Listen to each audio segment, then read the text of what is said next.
Hey guys, good morning. It literally is morning here, 5:46 a.m. Oh, those poor Americans. They have to go to sleep or go into vampire mode. Usually around this hour I'm sleeping, but my body's pushing me again into a little bit regular mode. We're here with the special Karaz-a-Karak campaign, number 6, part 3. We started this yesterday. Played for 43 turns. Pretty much what probably is a typical Karaz-a-Karak experience these days. If you're good, clearing the greenskins and preparing to fight the Skaven this time. No bad RNG happening around. And just building up. Like our previous Dwarf campaign, which never really got into the late game, this one will be going into the late game. I think we're gonna be getting flame cannons before we visit Athelor and show them superior Dwarf technology, the real range.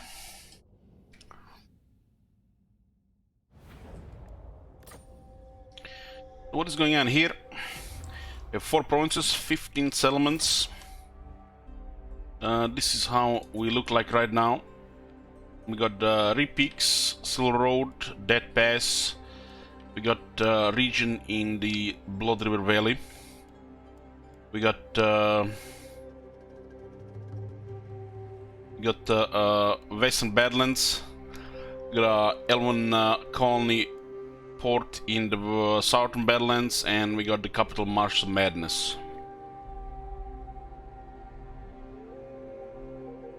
We're at war with Crooked Units Gits and Clan Vulcan, military allies with Barakwar, and defensive allies with Karak-Azul. We have trade with Zubar, Broad Princess, Barakwar, Karakadrin, and Reichland.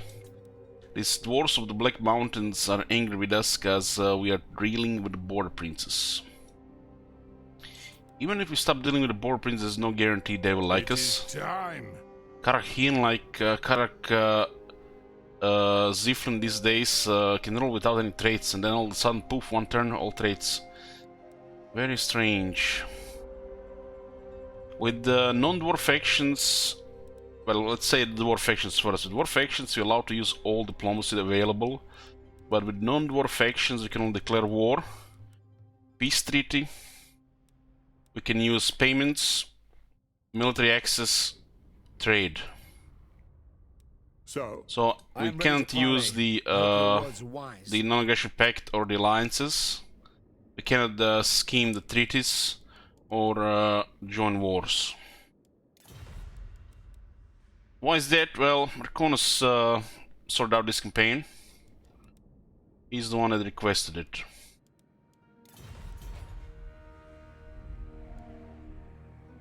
We have currently 2 armies. We have Grombil's army here. We had a tough fight against Wurzak when we were defeating his armies. Lost a couple of units. And we have our second army here with Chill Wizard. These are just standard Grimnir Rune Lord, which is my preferred lord on the dwarves. This army though will go to the High King. Cause gotta get up the High King. Got Obstinacy, Master of the Forge. I think going Obstinacy early makes sense. Especially when you see this in front of you. You know, not sure how much correct is these days, but you know, you get some idea. Regarding fatigue effects. So already when you're active, meaning still green, you lose 5% melee attack. When you're winded, this is where the yellow starts, you lose 5% speed, 5% attack, 10% melee damage, 10% reload reduction. So basically you reload slower. On tired, you lose 10% speed, 15% attack already on tired. you lose 10% charge bonus and another 5% reload speed. On very tired, which is pretty fast for a melee encounter, usually within 2 minutes, you lose 3% speed, 25% melee attack. This means that a unit of dwarf warriors with 22 attack, which is low, they lose 25% when they're very tired, which is a big deal. Which means units like that, when you don't have stuff like Axe Lord, are unreliable to deal any damage whatsoever, unless they're fighting the weakest of the units. On armor, on very tired you also lose 10% of your armor, which matters for some units more than others. Like losing 10 and 25% armor will matter for long bits, but will not matter for the war dances, for example. 25% charge bonus, which is not a really big deal for dwarves, for example. This only will be relevant to some units. And 25% reload time. And when you're exhausted, which is the fatigue point ratio between 27,000 and 30,000, you lose 30% melee attack. That is absurd amount of melee attack, 30%. But you only lose 10% melee defense. So just take this into account when Skaven Spells Plague exists with exhaustion effects, and how can you use this into your favor. Usually also dwarves like Longbeards, Ironbreakers and Million Masks don't really get tired because not many of them are fighting unless surrounded. So for example, the Ironbreakers, they retain their defense even when exhausted, which makes them nearly impossible to hit, a minimum of 8% chance, which what makes them so good. The mass and such defense in a prolonged melee just make these units nigh unkillable again with most units. The only units that really bother Ironbreakers in melee are chariots throughout any level of vigor, because they have high bonus against infantry, and certain elite units and some large units. Large units, the usual, you know, infantry bullymen. As you can see, the damage is still at 10%, armor 25% loss. So you lose 25% of your armor when exhausted. Charge bonus at 30% and reload at 35%. So if you're strictly relying on a range unit when it comes to exhaustion, the only issue is reload times, which means ammunition amount. Which in my opinion, this is no penalty at all. At all. So this is literally the only thing a range shooting unit get. They'll just shoot 1/3 slower, which is absolutely not big at all. Totally countered by experience and other factors. While this is what melee units lose. All very important melee units. Critical thing, melee attack and armor. But melee attack. This is what melee units lose when they get tired. This is what the range units get tired. Sometimes there can be other factors regarding the range units, but if they're just in the back shooting, this is the only thing they're gonna lose. So they're gonna reload slower. So what does this mean? Well, obstinacy and factions that have stuff like this, now that you have it in front of you, when you think about it a bit, when you know how the base attack works, your attack value plus 35%, max 90%, mean 8%, stuff like obstinacy, hearts of iron, and anything that lowers the vigor loss, basically improves your vigor, should be prioritized. This used to be 3 points, by the way.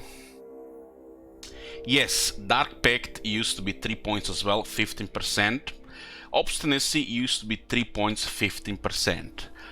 They made Dark Pact 1 point, 5%, 5 leadership. The undead have no way whatsoever to get ahead in vigor.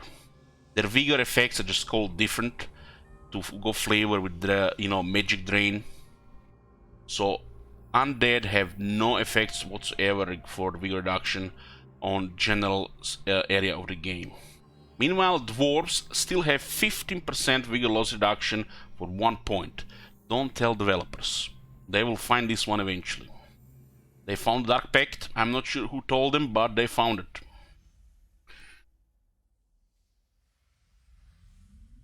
So when you have these numbers in front of you, when you think about, how they affect certain units, stuff like Obstinacy, Hearts of Iron should be probably the first point you take. This is literally 3 points in one. 3 points in one.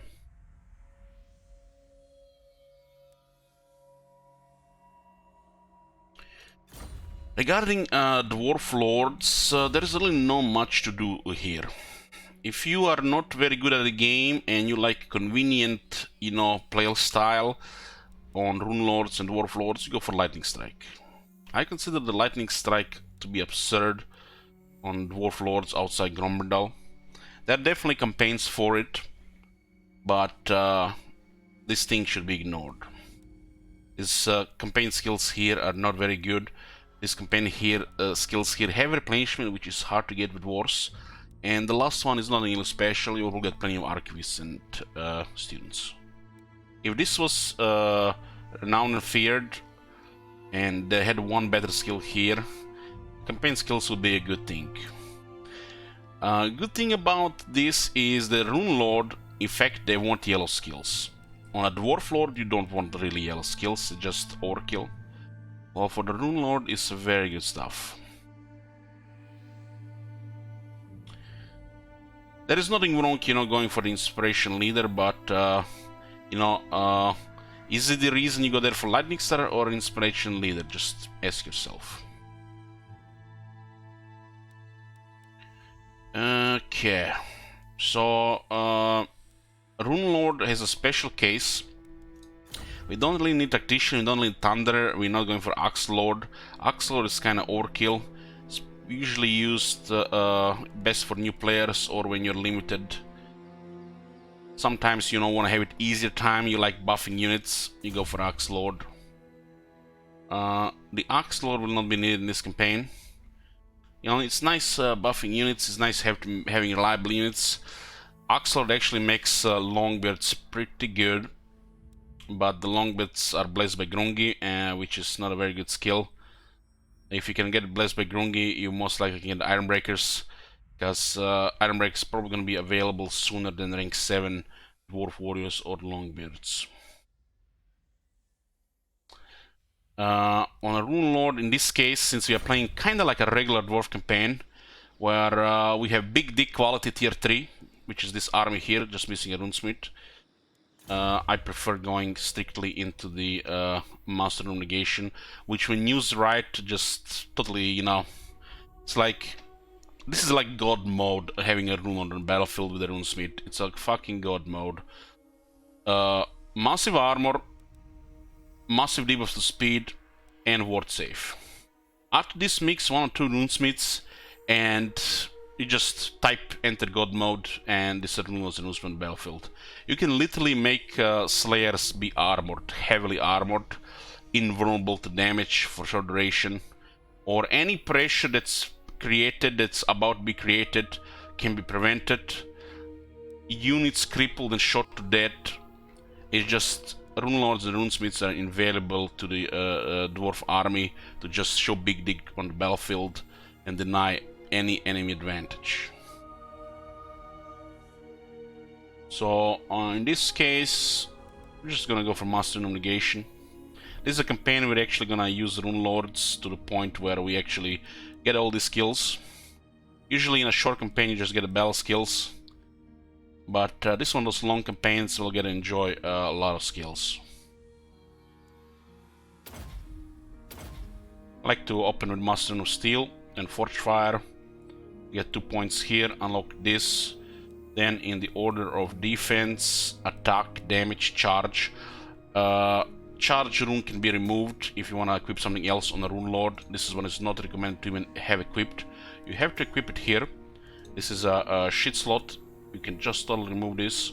If you want to use an extra item here equipped, you can also remove this one here. This one is not a damage dealer, it's just a pain in the ass thing that don't want to die.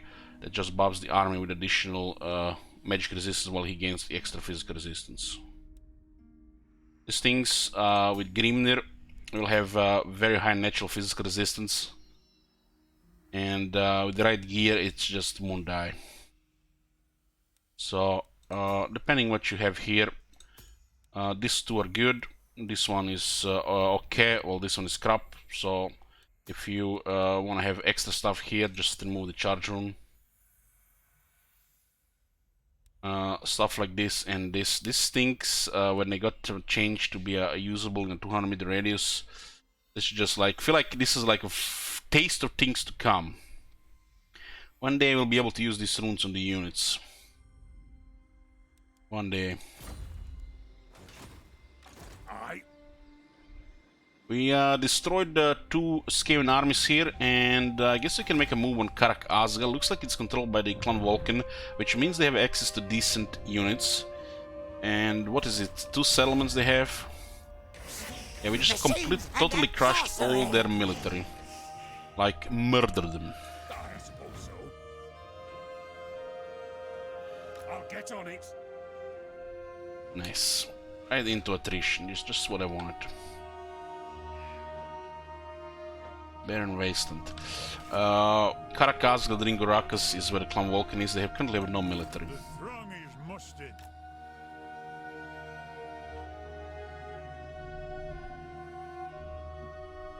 So, you know how the dwarves have 25 magic resistance?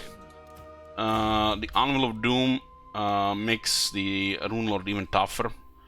Guarantees natural physical resistance and additional map-wide magic resistance. So if you have a Rune Lord with Anvil of Doom in the army and enemies have magic attacks, you can just Q Kekvi and let them just get exhausted doing nothing. How can I help?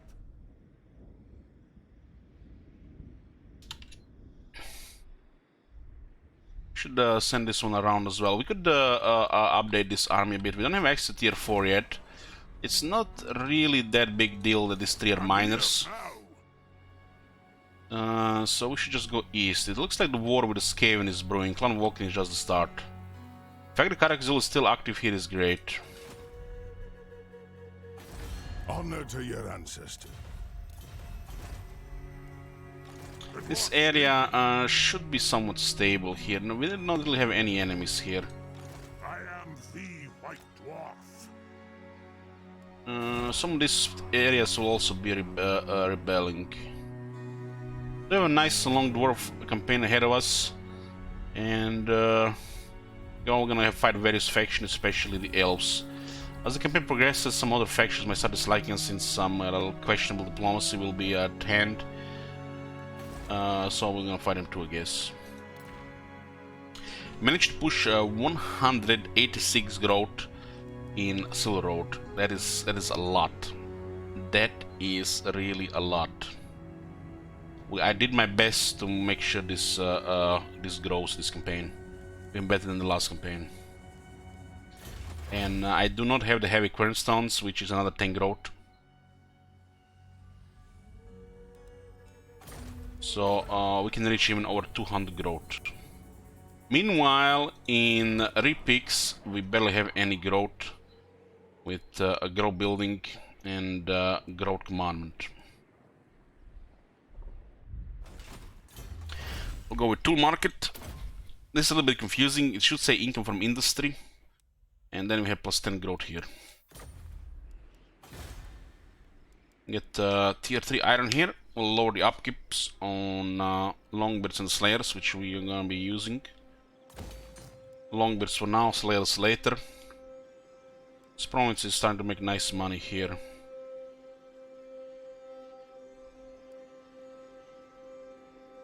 We don't even need Vener the Ancestor to switch back to 30 growth.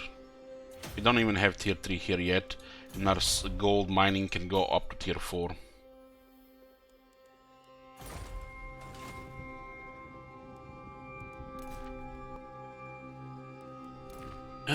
Regarding this, Shield Wizard will be benched for now, and we'll get a High King out. You can keep the archivist though. Good. Grimnir's axe thirsts. Oh my god. Have you seen that shit? Holy shit. Untainted is fine. We're going into Skaven territories. It's 5 extra untainted. We're making a Torgrim damage dealer. He already is very tanky, so we'll make him here so he can do a lot of damage. This makes sense. Scepter of Stone has a Soul of Stone 2 uses, which is super devastating. Extra 15 attack is great here as well. Yoo-hoo! Send me to vengeance. We have no grudges. Treasure is looking good, income is looking great, and we are going to smash the Clan Vulcan here. Make your proposal. We are looking into My confederations as well. crumble, so make it quick. They're actually taken. They're actually. Oh, for a second, I thought they had Nagashiza. That's quite crazy. So we got military alliance with Karak-Azul. It's fine. We're planning to confederate both Karak-Azul and Barakwar. Those are minor factions. They usually just get destroyed early, but the circumstances actually made them survive here. Barakwar, Karak-Azul, Zubar are the faction that can be of a lot of help, but usually they get destroyed.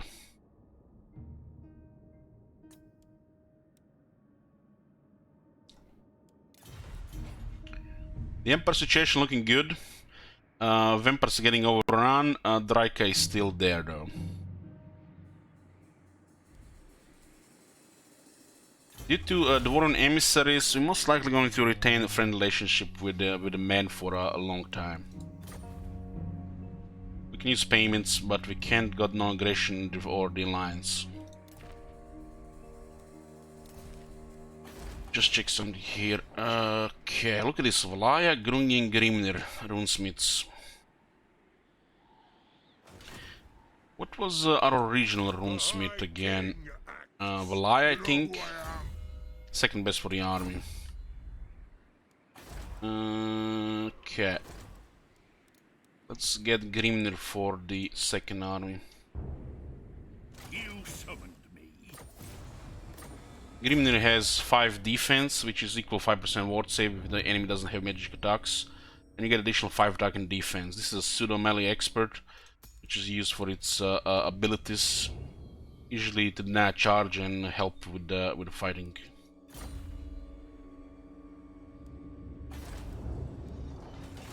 Arcane winds under control. It's like a wannabe Tane, but better.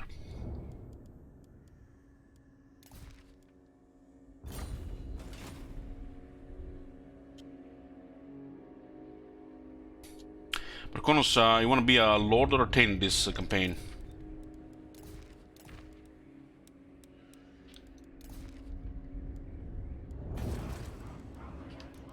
Either is fine, okay.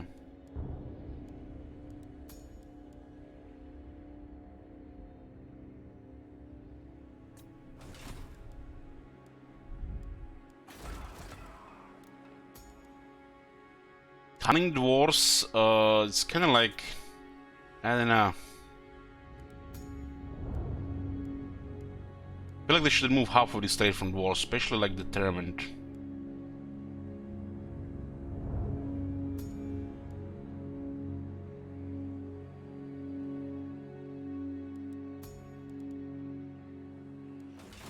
We haven't met any elves yet. We're still in the early game.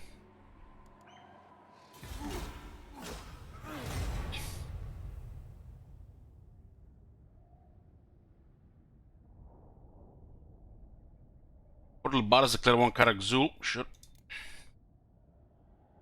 Get some Tomb Kings wanna fight.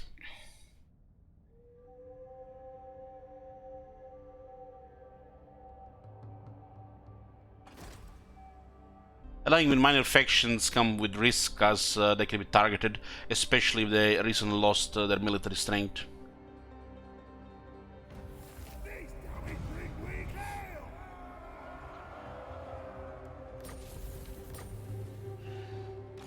Not for all the truth in the world. Throne bearers, let's march.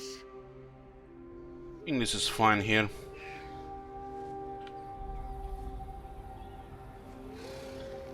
Got Ben? I think we'll have this guy in range and this guy in range, and if he attacks the settlement, we should be reinforcing here. Actually, he's not a Warren Karaz-a-Karak. That's fine. Virgin boats. The chopper is in my hand, so I can smack you when you say something I don't like. Poor Morgan backstabber has such a tough job. Has to, you know, get in line these mutinous gits, you know, faction with a bad name, and he has to deal with, you know, at least three to five factions that all want Karakate picks here. Stunties, they dare approach me. I'll hear them out. Minus 211, huh?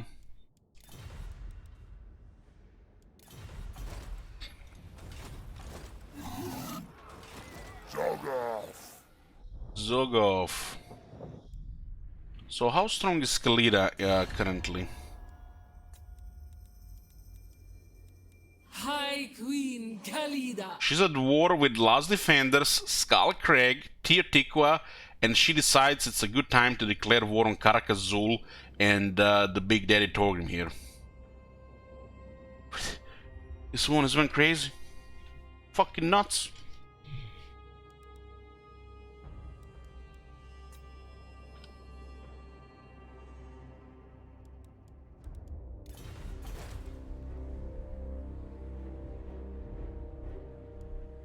I'm ready. I refuse.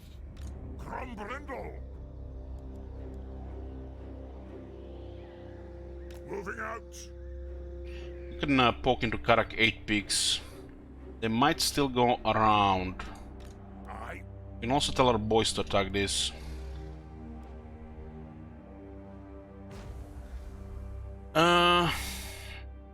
Well, they haven't really properly tuned the city for the Crooked Moon, but for dwarves and the Skaven is okay.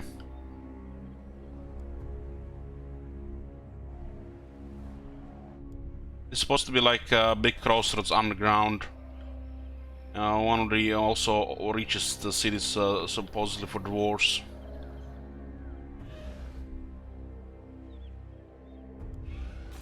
You summoned me. It's You inbound. could try to get room bearers with this guy.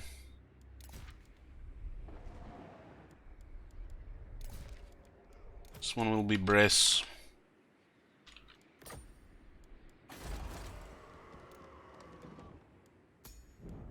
Need more Grungy bench warmers. She might go around to attack our vulnerable settlements in the west. Rebellions here are actually not a bad thing. The city is impossible to maintain right now. Faction gives us 5 due to Garage Beater +1 and +4 from low public order. This is good for rebellions. It looks like Clan Morse is in Floating Village, recently taken. I would guess. If the stunty says anything, I...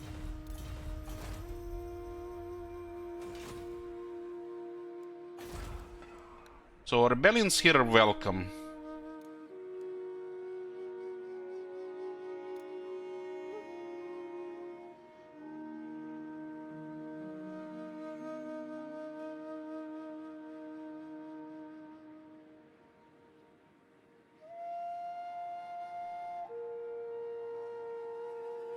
This place will have rebellions no matter what.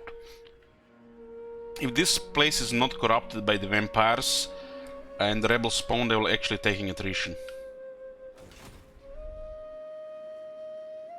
Balaya's will binds me to you.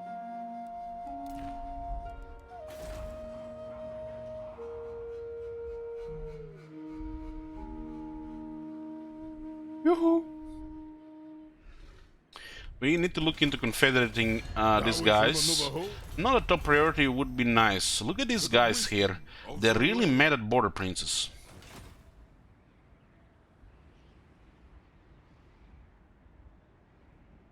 They don't like that we have treaties with border princes and the Barakwar. Still distrust dwarves. Still distrust dwarves. Still distrust dwarves. One rug to war. This one hasn't rolled any traits. Onward. Interesting. Nation and Clamoros are looking okay right now.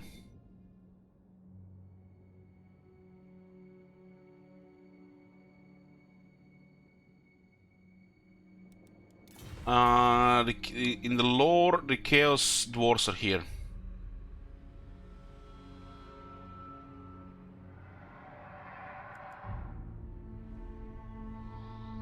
I'm fairly sure. From what we've seen from, you know, the pictures and wiki and shit. Darklands, these mountains here.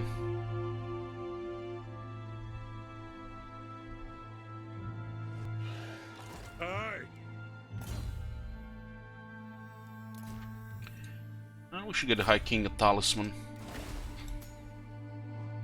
5% ward, so looks good.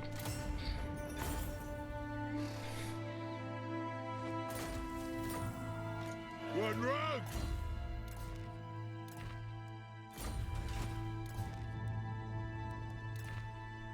Our economy is actually reaching a point where we could consider a third army. It's actually not a bad thing to consider. Will be just a tier 3 army though. Similar to this. Maybe we go even more basic and have it ready for tier 4 later.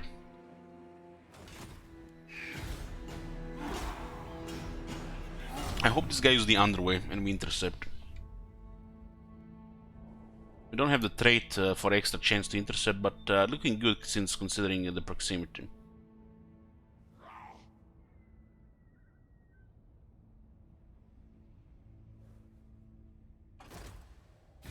Fellow Dowie, it is an honor. The Bolter will get killed now, but it's in the main army. The starting army.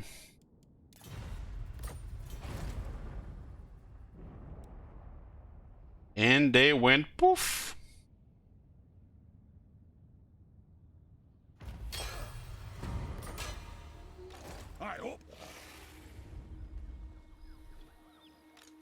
And what can the Dowie do for you on this? Good morning, heck, good morning. To my kin. God damn! What the hell? Look at Karakadrin! Mom, dwarf! Look at this shit! He means business this campaign. Nice. God damn! What a surprise. Taking down Red Eye and Bone Rattlers.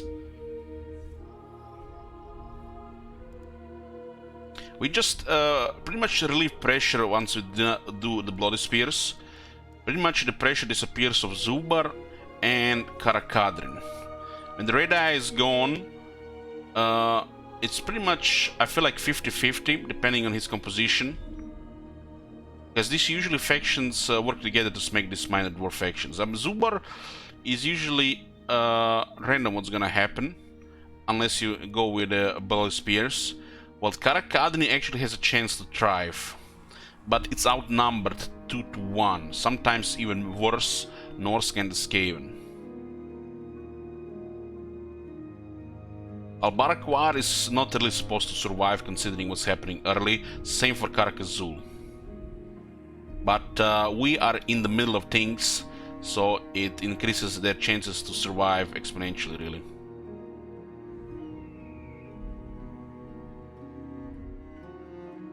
It is time. Ready. I answer to clan. You're still needing more archivists, huh? This is probably a new army being recruited here. By the king's Want to recruit a Drinkorakus? what the hell? They got this city to tier 4. Clan Walking, damn. Anad.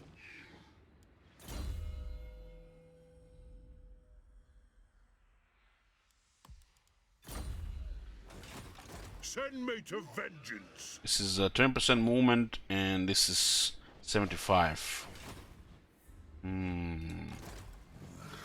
This is a guaranteed retreat. But they're in a corner. If you would come from the north, they might not be able to retreat.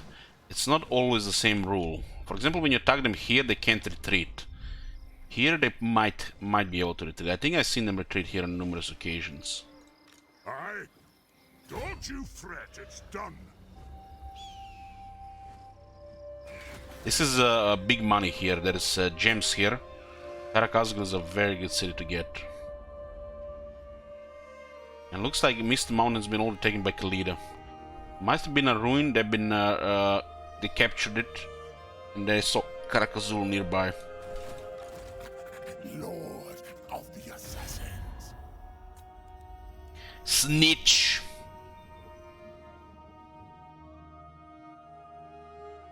Hey, Bumblum. Our economy is looking damn fine for another army. Trade is actually a little bit too good right now. Too good to be true, really. That we can actually think about third army here. What? Forward! No food. Imrik might have been finished off, yeah. Hard to say. Clan Nation did confederate. Imrik is still around. Still around, that's good.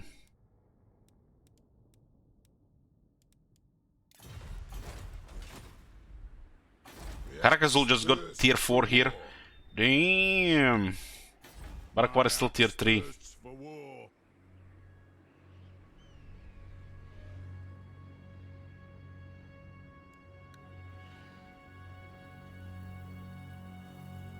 I'll keep growth here. Now we're gonna lose next turn though. 70 turns to get next population. 17 turns. Okay, at least we got Grumpig to tier 3. We can upgrade public order growth in defenses here.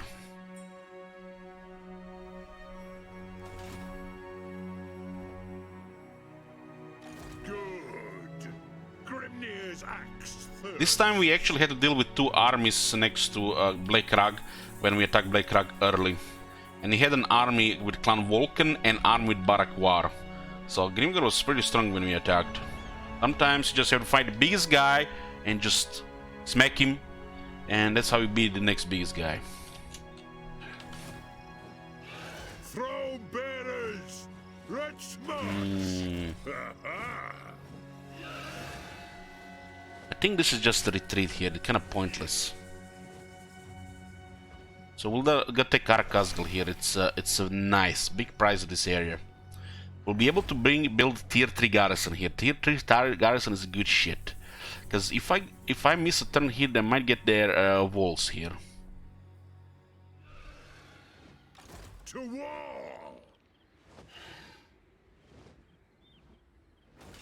I don't want to give them free retreat here. It's gonna be half a turn of movement here. Flag them.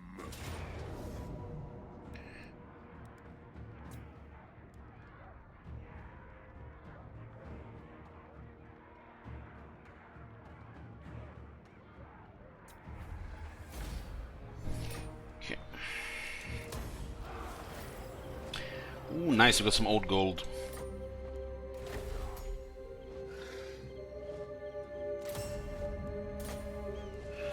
Tier 3, and it has gem mining tier 3. God damn! We can get also another runesmith. Huh.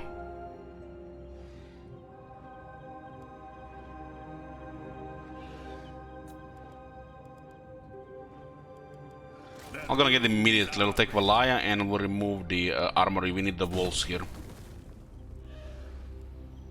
Retake the realms. Okay, what are we getting here now? We got Obstinance, we got Grudge against the Foul. This is a pretty high value skill point. because it's like both against greenskins and the Skaven. And with this composition, Tactician Thunderer, the standard opening. We're not getting Axe Lord, and Gleaming Airs comes later. Tactician will buff ammo and missile strength on our missile infantry, while Thunderer will buff our artillery.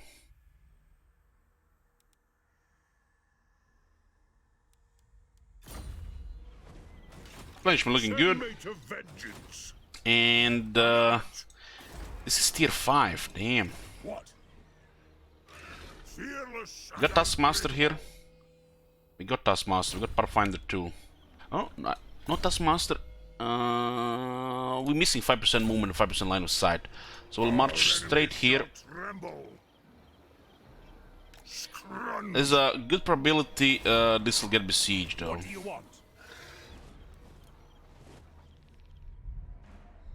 We'll just leave it here. Maybe here. I would want to like take this, a tier 5. Big price here as well.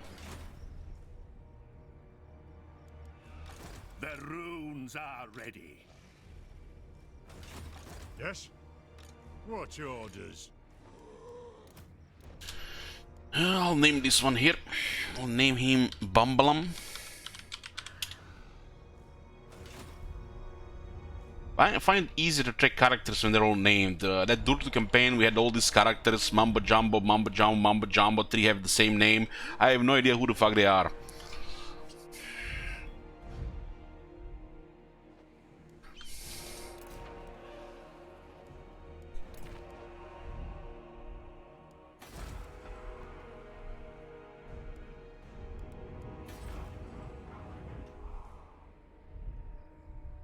And we haven't got two Merconas, but you're gonna be either a Valiatane or a Lord. Yes!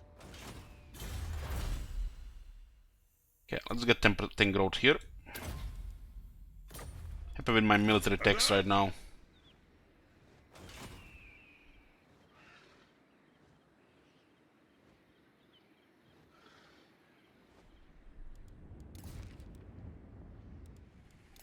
Okay.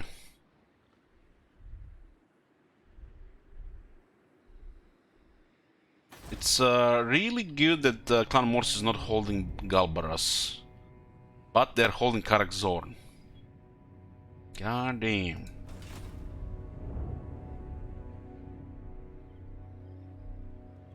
Krubik Mountain under attack. I would say it's the elves.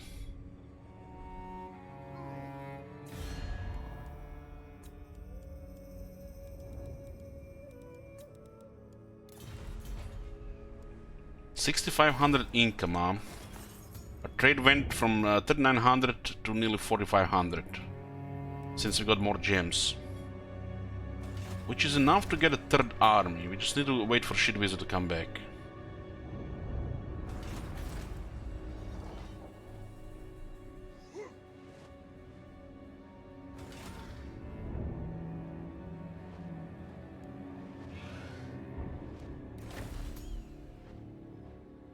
The Iron Warden Tongue card available on.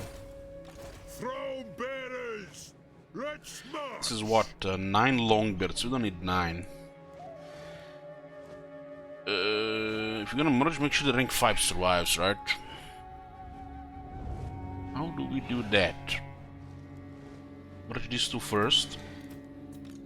Since this one has higher strength, this one will be actually the one that gets the merged. So we retain rank 5.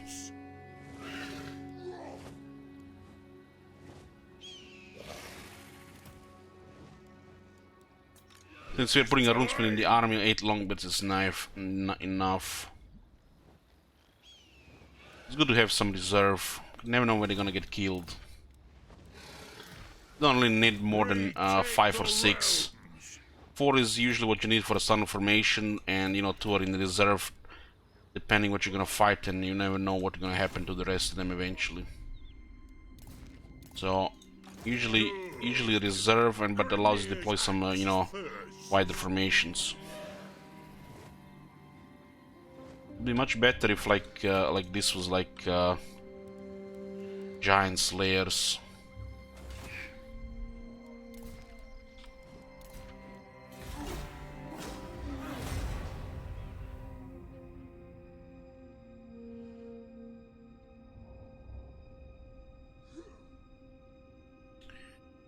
6:31 a.m. here.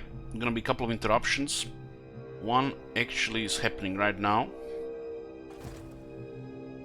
You know, when you know people in the house see you up in the morning, they think you available. What the hell? My monthly donation to help fund the war and the beer and the naughty games. Thank you very much, Jay, bro. Love you too. Yoo-hoo.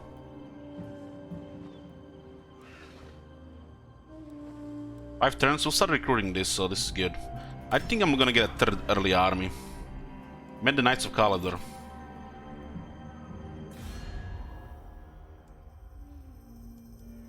I think declaring war on Knights of Kalador will actually make them a little bit stronger. Dragons shall wake. If they take the Krugvik Mountain, it's gonna be good.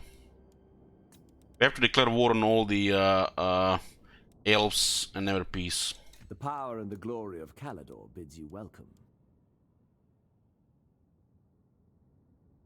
Do we call our allies to this war?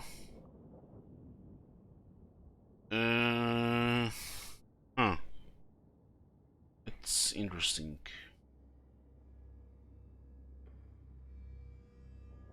Sure.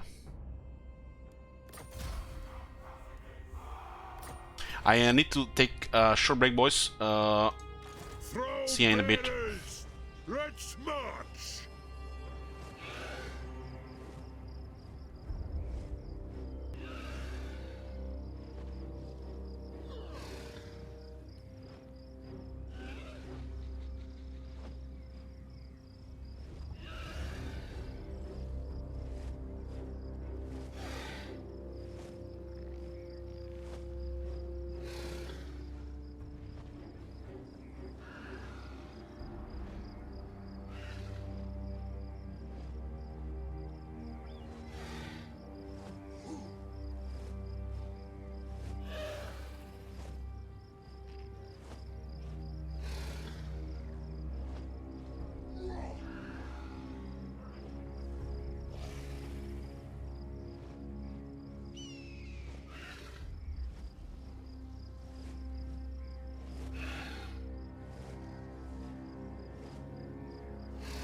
I mean, boys, sorry for the interruption.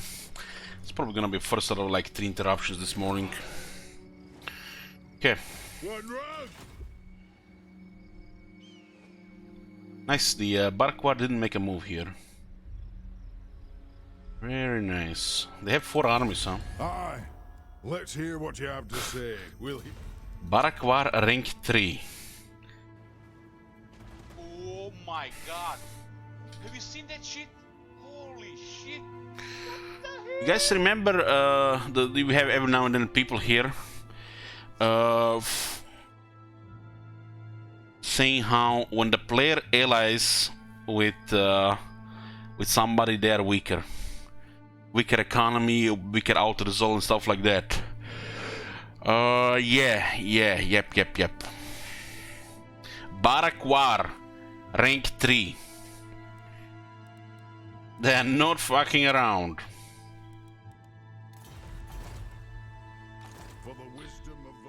The parts of this might be true, but considering this is 7 quarters, one of the best early game units, I'm not even sure that handicap even applies.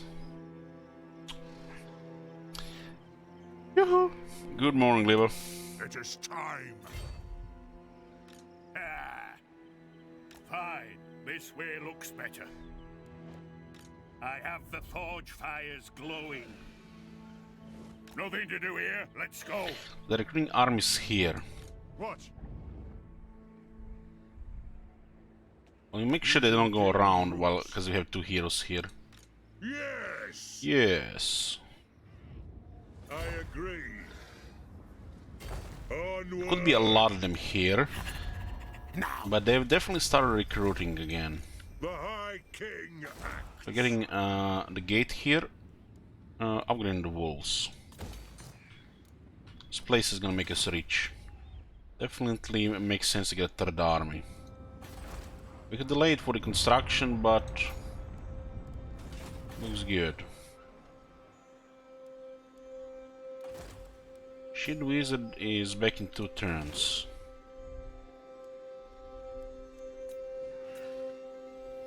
Okay, we moved Torgrim, and now we're going to attack Karakate Peaks, tier 5. And it's actually tier 4. Never mind. For some second I thought it was a tier 5. Would have been amazing if it was a tier 5. Getting a tier 3 is solid enough. But most importantly, it will get rid of the mutinous Gids. It will get rid of the mutinous Gids. One less enemy to worry about.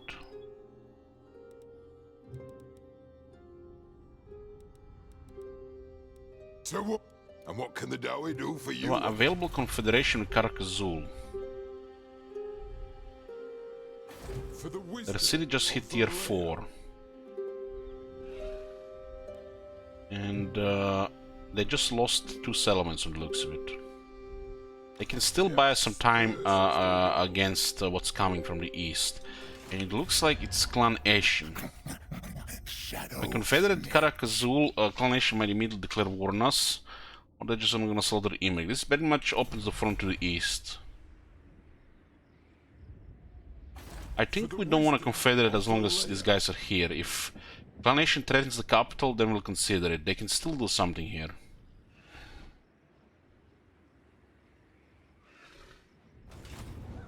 Yeah, let's go for Karakate Peaks to get rid of this faction. We have a little 50-50 here. We can put a prediction. We'll put a prediction.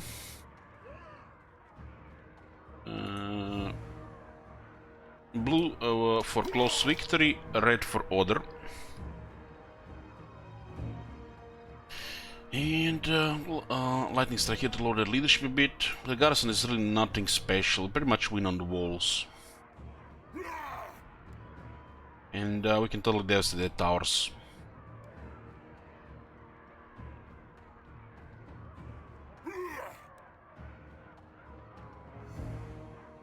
"31 Fizz resist on the White Dwarf."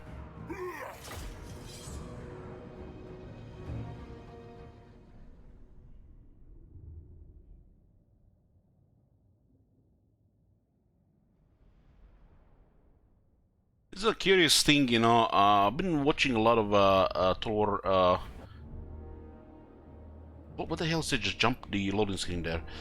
Total War Rome Remastered. It's no longer called the Rome Total War. It's called Total War Rome Remastered. And we're getting all this, you know, feelings, memories, nostalgia, and a little bit, you know, different perspective how things were regarding the game. And while we're looking at that situation in our campaign with Rome, in Rome 2, where we had the defense alliance with the Massalia on the left and defense alliance with Pergamon on the right. These alliances do make the game quite passive. And it feels like there is no stopping them at that point. There's really no stopping them.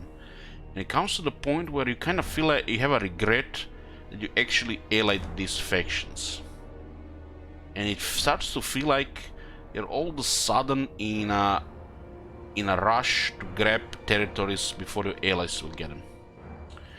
While in Warhammer 2, having allies, if you go for the allies, it feels like they're actually doing something. And for a lot of these factions, it doesn't even matter if they get your territories. Because in this case here, Barakwar working with you and Karak-Azul working with you, even if they're just a buffer or just an extension of your military force, they're basically just an extension of you. Because you can just confederate them later. It does bring a problem regarding the control of territories when there is an alliance between the Empire and the Dwarves, but these things do make sense, so sharing territories does make sense. So this part of the game, it's still missing, you know, stuff like liberate regions, give it to your ally, conquer this region for your ally, like let's say Empire has Auerheim and you attack Grenstad, and there's no option to give this region to your ally, and stuff like this, you know, just need to be expanded. It just feels like the alliances make way more sense.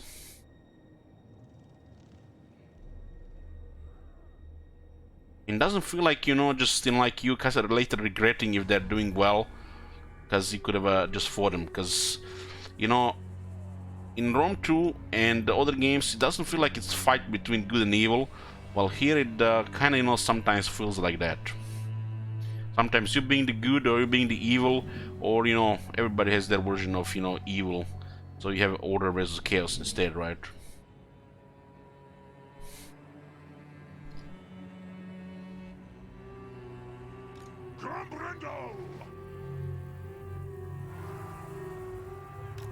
What I'm saying, these alliances don't make the game passive. It actually make the game feel more alive.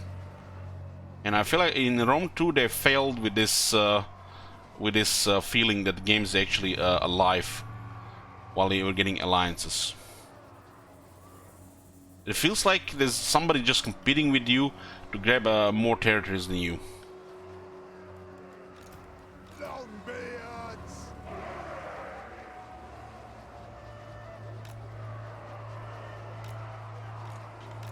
The fact that here the dwarves can work together against, you know, common enemies just feels better.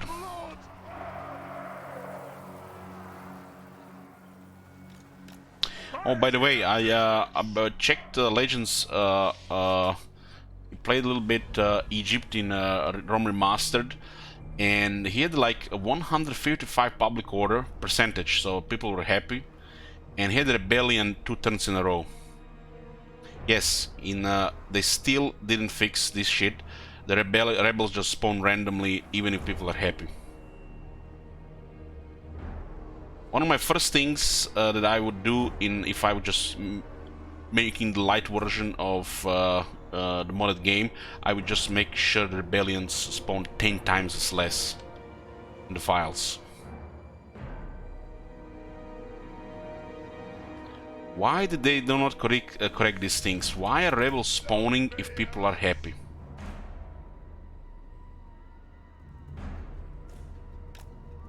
You think stuff like this would be fixed in the remaster. This is clearly a bug and not intended. Somebody put the numbers way too high in the options regarding these things.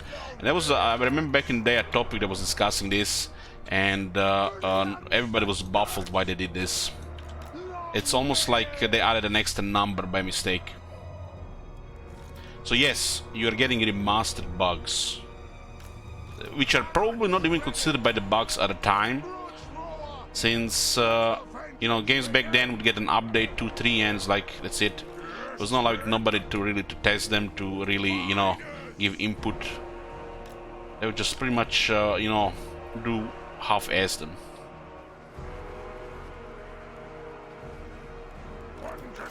But one thing is looking good, you know. It feels like they released a couple of updates already in a really short time, like in a couple of days, to the game. And it seems like it's clearly not Creative Assembly, because Creative Assembly will not release 2 patches in like 3 days. So these guys who did doing remaster, they might actually fix some of this stuff. We are never going to get a you know, like a realistic historical game, because this is, you know, a different type of game. This is a very fast-paced battles with a nice atmospheric you know, campaign map. So this will not get changed. But if they change the AI pet finding and some of these bugs, the game might actually be enjoyable to play, because it's gonna be so different. So that video we watched with from Republic of Play from Darren might have been a little bit early, right? Because, you know, I'm you know, become you know, what do you say, you know, pessimistic about these things. You know, I see it, you know, that's gonna list like it's gonna be like that. They might promise you mountains, they're gonna fix shit, but it might not be there. But it looks like this guy from Feral Interactive, they might actually do something about these things.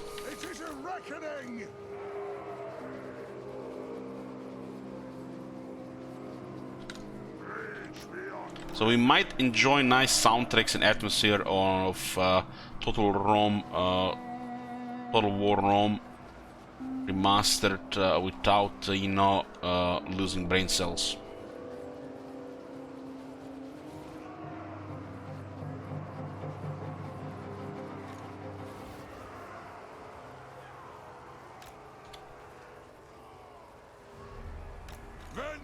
Hey, shit wizard, tell everybody here, tell the class, what's the main reason to play Total War Rome Remastered? That's also my opinion as well. What you have? The music, yes, the music. The music is the main reason to play that game. Music brings, you know, very lovely atmosphere.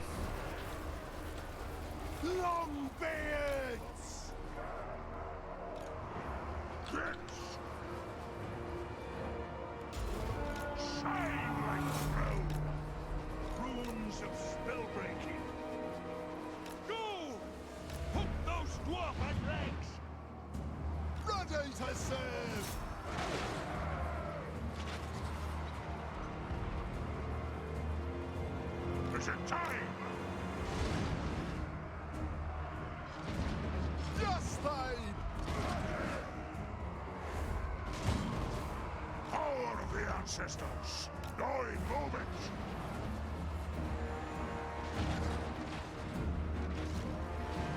Okay, we'll destroy towers and then we're gonna attack closer.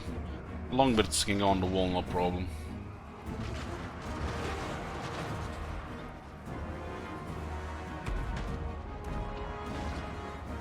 You can hear the steam out now.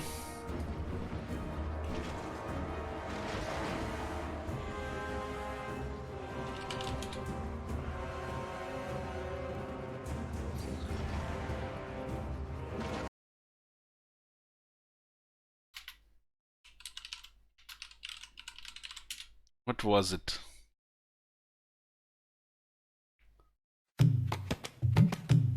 Stream's ending, boys.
This used to be the stream outro for I don't know, 3 years.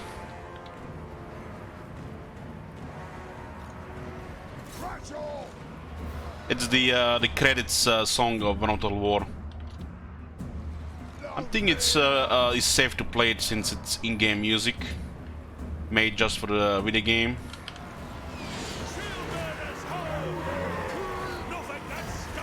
Looks like a runesmith is stuck here. Over here, over there. Fight! Yes. And a bug door on.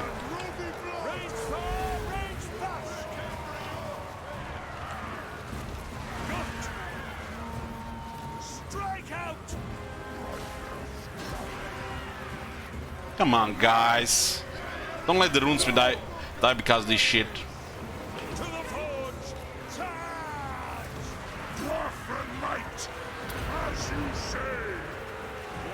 Look at this, it's totally bugged and we can't do anything about it. He's immortal, but still this is just stupid. Oh, he just went through the invisible wall. Oh, he got wounded. Gyrocopter! Well, maybe they fix this in Warhammer 3. Long beards! Right for I even sent the miners and the door's still bugged. Gyrocopter! Kazoo! Kill hooks! Right! Bridge beyond I can't even attack the door, I can't even attack it right now. Kazoo! This is a pretty bad bug. Prep it! Blow through! This guy actually hit the gyrocopter twice, the same gyrocopter. Drag the axe! They have wronged us. Axes out! Yes, Lord! Satisfy the grudge! Well, good thing that the runesmith was immortal, but that was just sad. Gyrocopter! Axes out! Yes!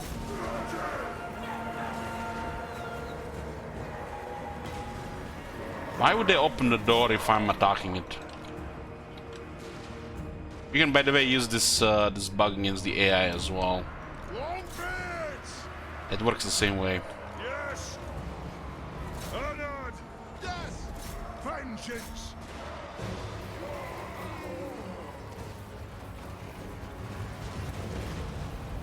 Power of the ancestors!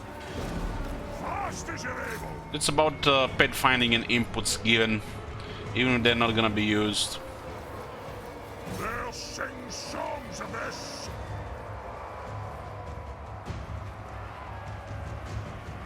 We are relentless! Well, they wounded the runesmith, but you know he'll be back in a few 5 turns. Ah, it's a game! And pigs!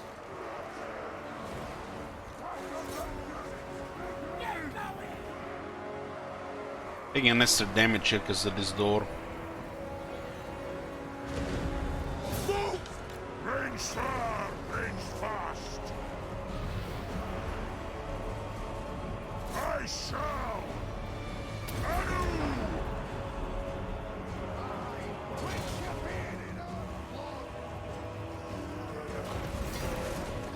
Through marsh and mountain!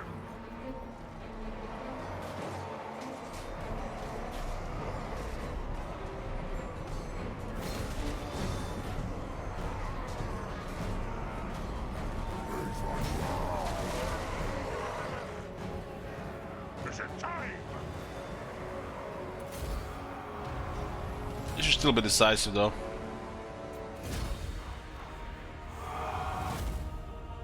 Okay. 78% will predict decisive. I mean other than close.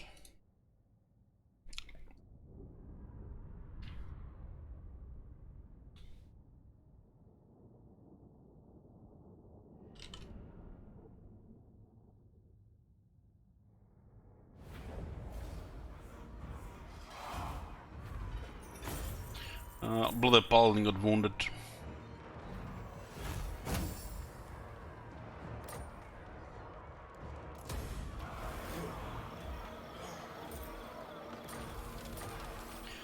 Karak 8 Peaks is back under the dwarf rule. How can I help? Get a faction-wide public order and bonus income in this province. There's also the Great Underway Junction. Growth +5 all provinces.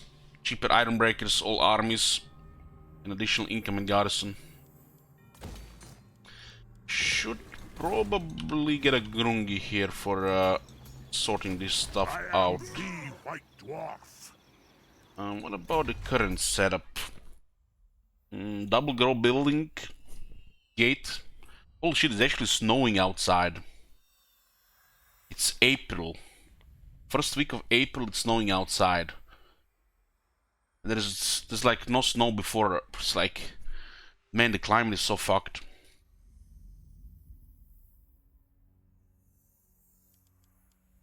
Climate is so fucked. Those bunch of shit lying politicians, you know, just talking shit. Karak 8 pence.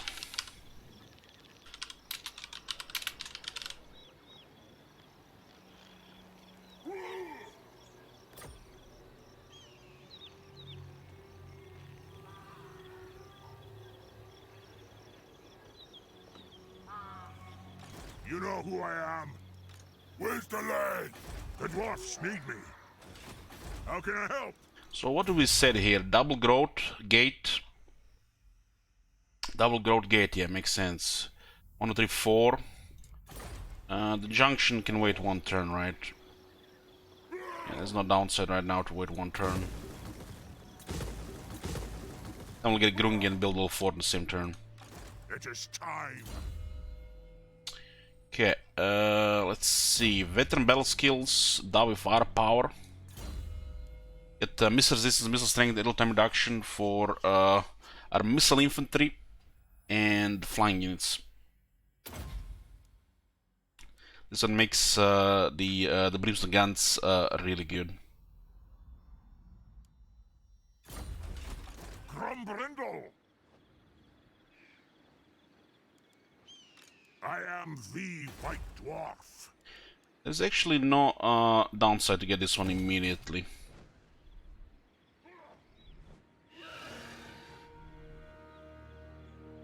This place is good for growth. You get a faction by public order, and the junction gives you additional growth. Ironbreakers are cheaper. Ironbreaker is your main infantry unit later. So cheaper Ironbreaker is always good.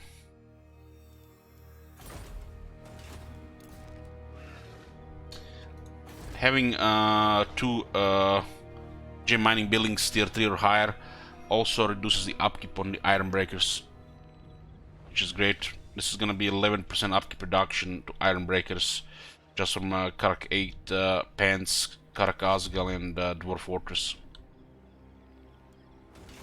You know who I am? You guys have an idea who he is? Do you have any fucking idea who you're watching here? Have I played a full Empire campaign after Thor came out? No, I have not. There's been talk about the request coming with the Empire, so you can expect one this year.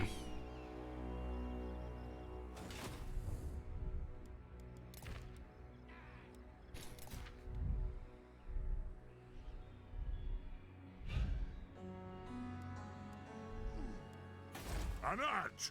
The axe thirsts for war.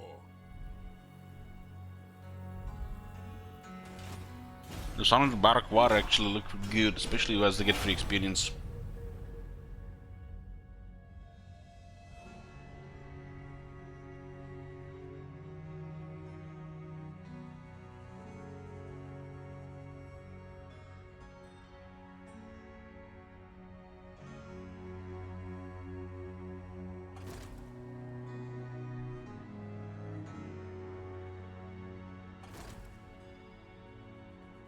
Crewable minus geese are gone. Unless greenskin faction. Okay, let's hire the Grungi Lord here. We currently have only one available. We usually cycle like 4 or 5 of these. Lower the costs and upgrade stuff, save money long term. Got a big garrison here, big road, landmark. Nice stuff.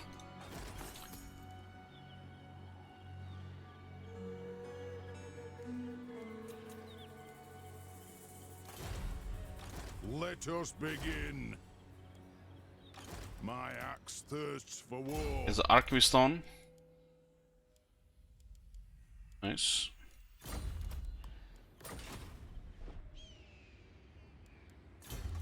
Getting a 10 growth technology next. Should fortify this place, starting with the bottom, right? Dragonhorn Mines. This one is still behind on tier 3. And Shackle's HQ is missing massive amounts of money here because of lacking tier 3. Missing tier 3 gold mining and a special mine. We had to go early here because Bullet Spirits would just come down the mountains against us, so we went attack them up.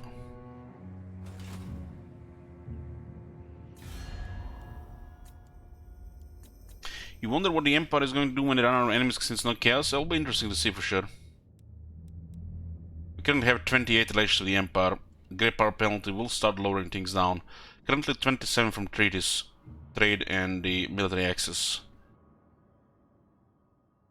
So?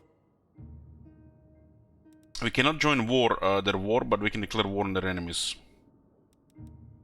What?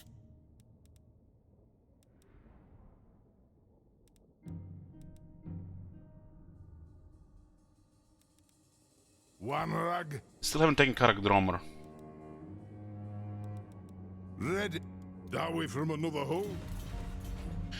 Okay, what's next? Aye? Yes.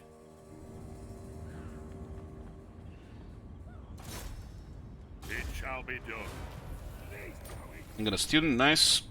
We have a 20% extra had a chance to succeed. I answer to clan and hold. Onward! Still need archivists. This one can stay on the campaign map for a bit, try to get room bearers.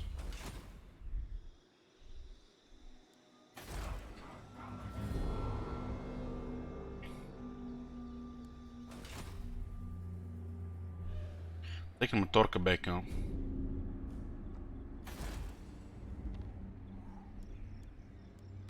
One rag. Regarding this area here, I guess we could make move on the Wolflands. I'm not sure who controls the South and Darklands. It could be Clan Ashen. If the elves don't take the Crowway Mountain, we should take it. This is a good strong point to fight Clan Ashen from. But they don't go across the mountains. Or under the mountains. There's also the Tomb Kings down here. Aye, it will better our cause. Don't have this in range. We have just in range. Tag them. And they've been recruiting stone vermin and weapon teams. Okay. This is everything Clan Vulcans has left. Prediction zone, blue for close victory, red for order. One by one we'll clear them these minor factions, make sure that wars control the area, and the war with Clan Ashen and Clan Morse is imminent. They're the two big Skaven factions.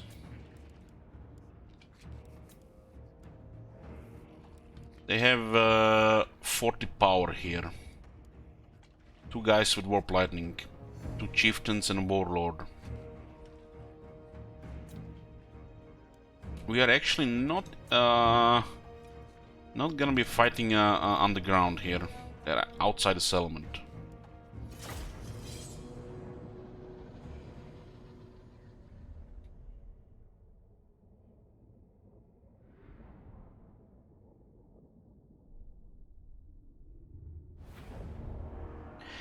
If the Dark Elves snowball, they will most likely attack the Empire. Maybe even before we meet them. This left side is beautiful to start pummeling their reinforcements.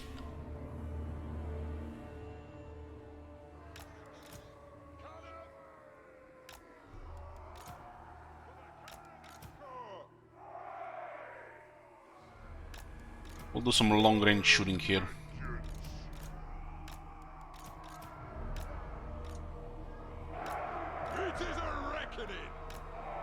There's some longbeards to protect against menaces below and deploy the rest. Go! Yes! Clouds roll! Go! Thunderers! This is nice and flat and they have to go forward now. Range far, range fast! Move now! Quarrelers! Strike out!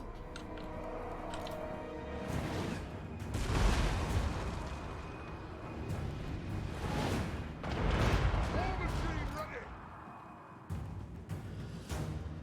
Attack the urge! This is a lot of stone worm here now.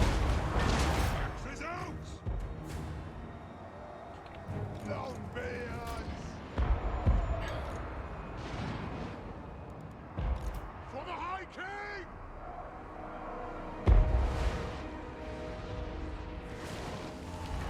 And it's below, behind here.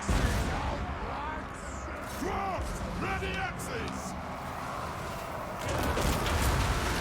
Fuck off. Okay, there's some flamethrowers coming here. Vengeance! This is actually a very good targeting here. They have wronged us!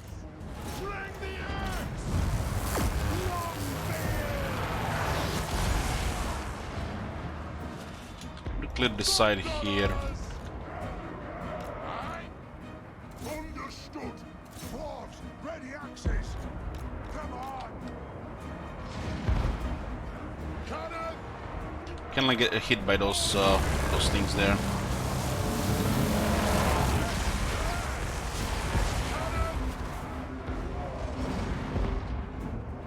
For the ancestors! Let me get rid of the fire guys. Nothing can stop us! They're the ones that are problematic here. Man, it's about time! Understood! Attack the axe! For the ancestors! All good here. We'll close the far rank here. I'm a little worried about It is a reckoning! the warp grinders. Aye! Right on! Cannon! Moving out! There's actually a lot of stuff here. Longbeards! Fight! Aye, as you command! Hit them! Attack! Longbeards! Put those dwarven legs! Now! Vengeance! Try to bridge these warp lightnings. The might of Karaz-a-Karak! I am your High King! It's not good here because these guys cannot really fight properly here. Try to disengage.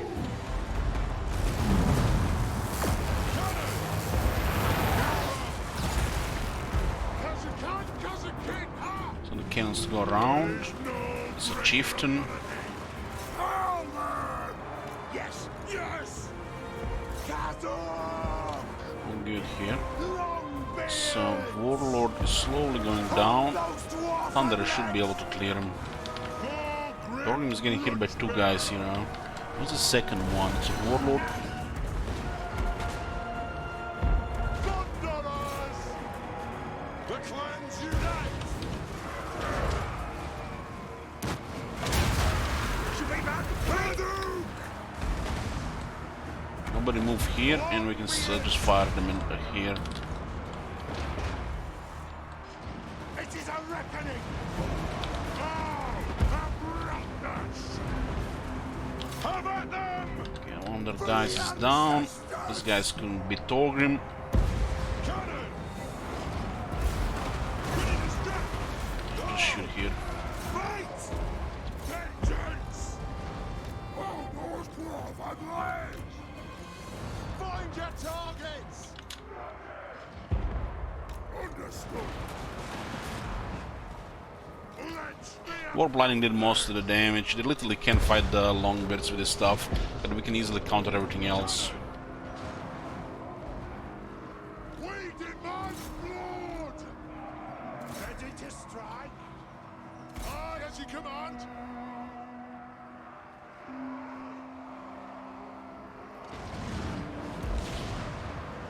Long bears! Killers! We don't even have a master engineer in this army. The cannons are rocking.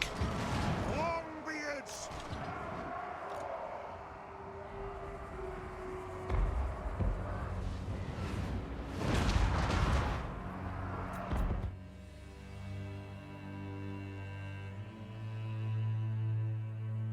Cannons shine with a master engineer more than any other dwarf artillery, since their base reload is very high.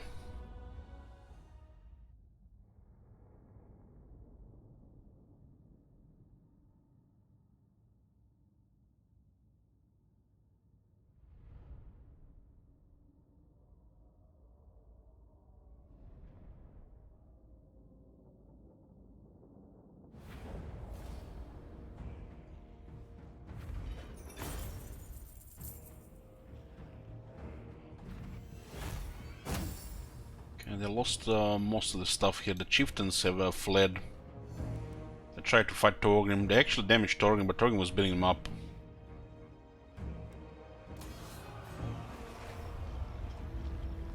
Might have enough movement just to click on the settlement. Another student was at the decisive victory. Rated by 58% of the chat.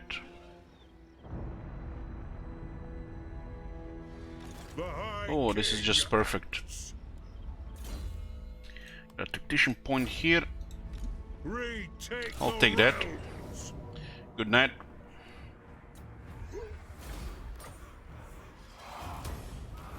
Some timber here. It is time! That'll be the end of Clan Vulcan. If you guys missed the last Karaz-a-Karak campaign which you played recently, it was a battle here against Clan Vulcan, 4 of their armies. They had 12,000 rats, mostly Skaven slaves. They had so many Skaven slaves that we would actually start to take heavy damage towards the end.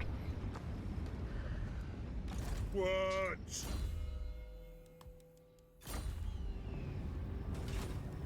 Good. Grimnir's axe thirsts. Think me full? How can I help? Okay, this is all good here. This area is getting secured. We have Cortal Barras here. Clan Morse is here. Conflict action is inevitable.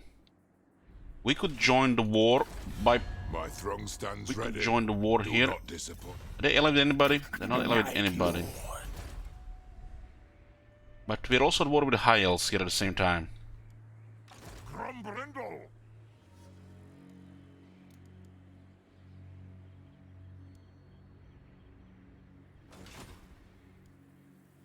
Anat!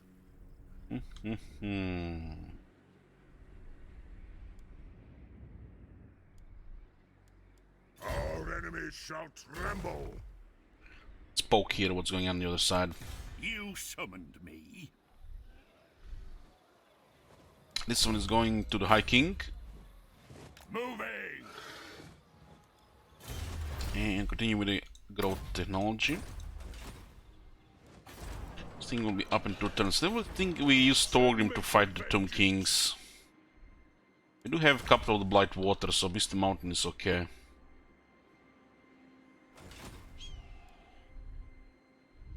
Yeah. The axe thirsts for war. There's a Clan Ashen that we have to fight now. What's going on here? Shield Wizard is up next turn, so we are going to be getting a 3rd army to help with this, so we can just do more things at once. We got a tier 3 army. Economy can afford it, and no surprises, right?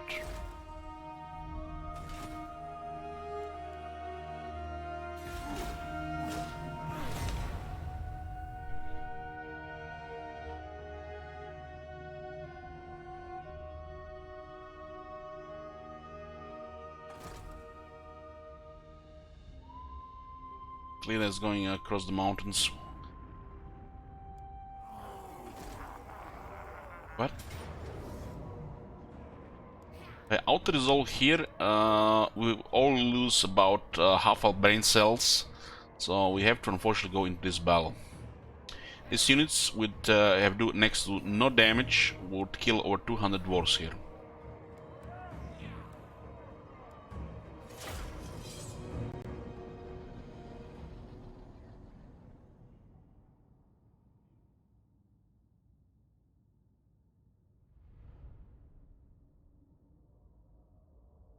It's nice that Torgrim is actually getting another battle here. We might actually get even another battle, because they might actually survive here.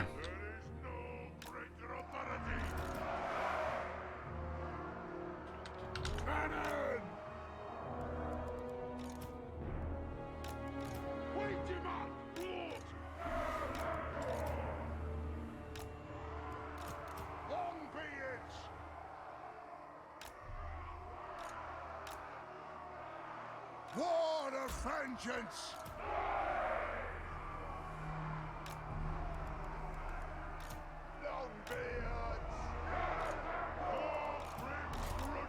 We need to also equip that item, tankard, wherever it is. Pump those dwarfen legs! Strike out!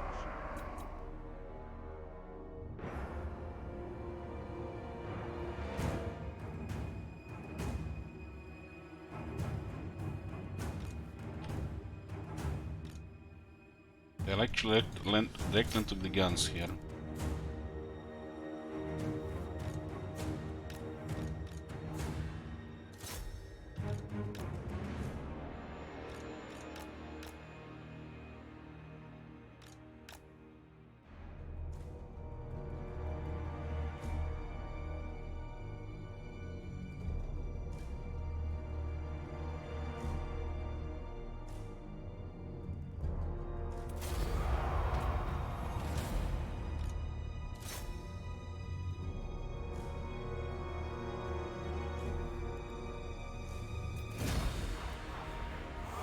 Oh, Thunder is named. I think it's only one named.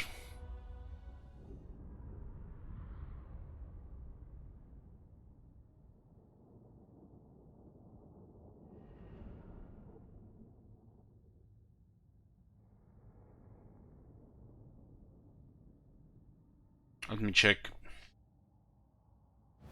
One is called Lick My Love Pump, and Thunder's. Yeah, the other one is not named. Okay, this should be end of Clan Vulcan.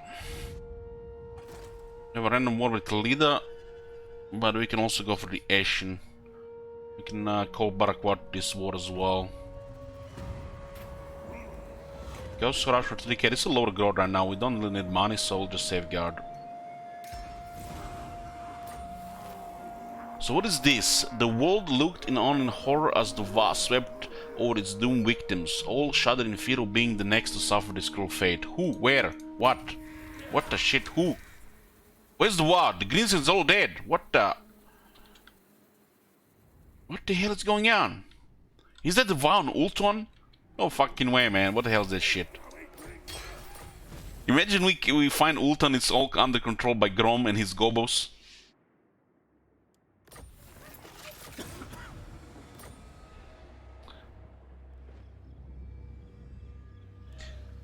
Now, it has to be Grom, there is nobody else left, everybody's gone.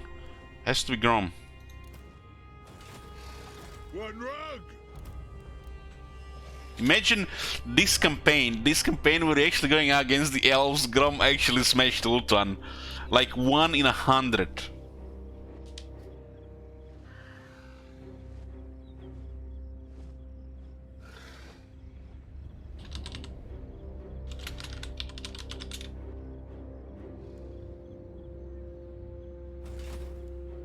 Send me to vengeance! Absolutely not! Asaf is the goddess of vengeance. I answer to clan and hold. So both armies all of a sudden are here, and she has enemies on the other side. Interesting. So what do we care about You this? reek of weakness, thrall. Harassment doesn't make sense here. The lizardmen might like us. What?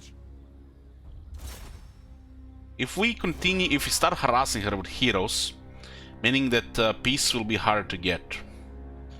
That's the lower relations. But we don't really care about relations with her. We care about this thing getting ranks. Potentially more archivists. Fulfill my dringy oath.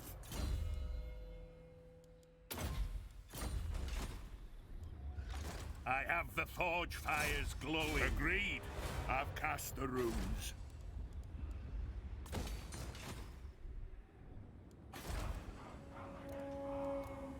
You fool! You summoned me.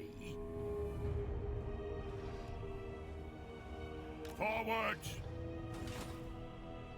Wow! Wow!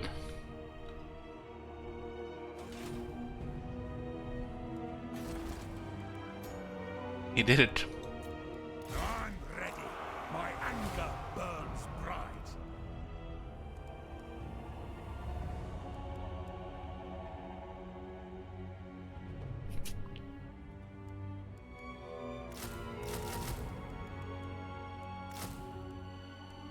Let's get a third army. It's gonna be tier 3. We have an extra runesmith, so it's gonna be fine.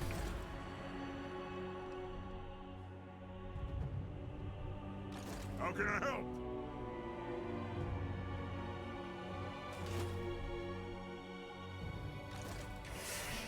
Master Engineer. So what do we do with Barak War here? They do have a very good military to help around.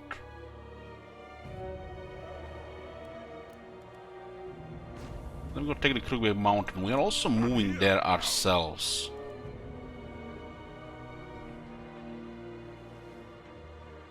Heading out. Shame it's gonna drop from tier 4 to tier 3 to tier 2. For the wisdom. Still not Conflict Clan Ashen. Crumbrindle. There's an army here of barely any survivors. They barely survived the attack. You may look upon me. Looks at barely.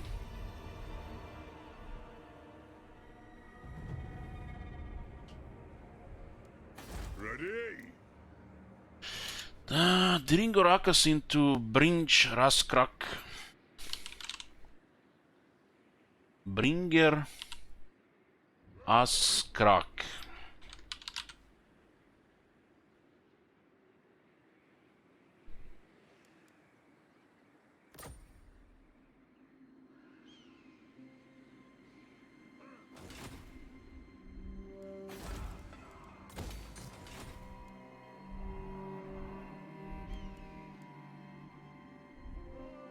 You know who I am.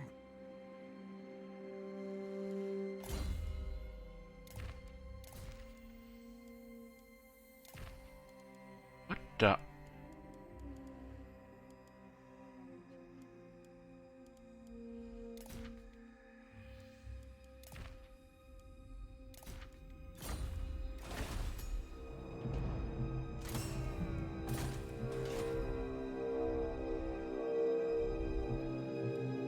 The High King acts. Looks like to be going for Kartoman here.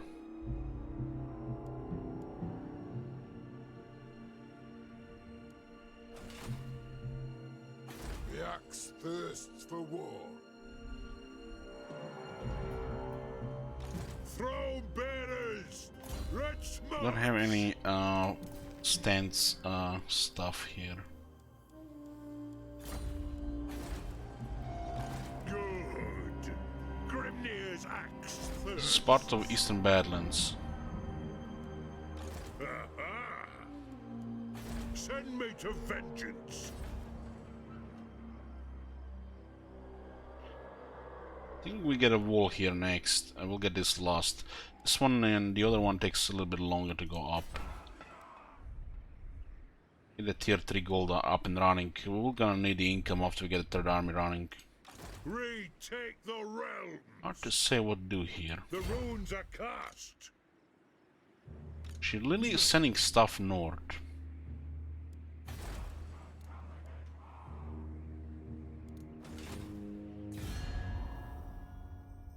Bring me Neferata's head! And what, the last defense is just gonna ignore all this? Looks like Clan Morse is busy fighting down here as well. The High King acts.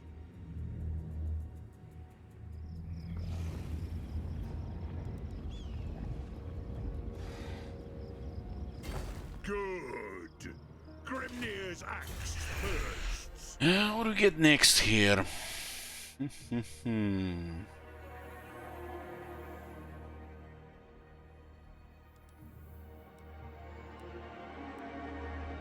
This Untainted also does help with public order, which helps with growth.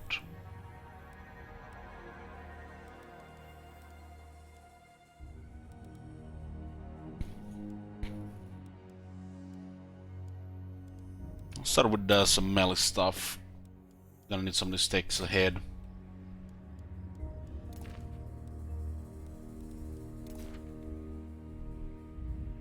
The army is under recruitment.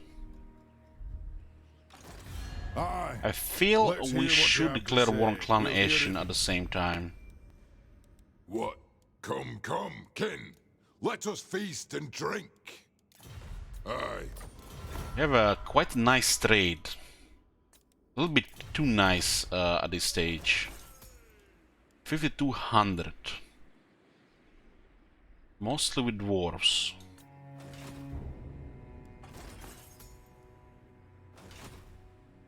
But declare war on Clan Ashen here, we make Karaz-a-Karak a little bit safer. And Barakwar gets to do something, but we currently don't see the settlements here.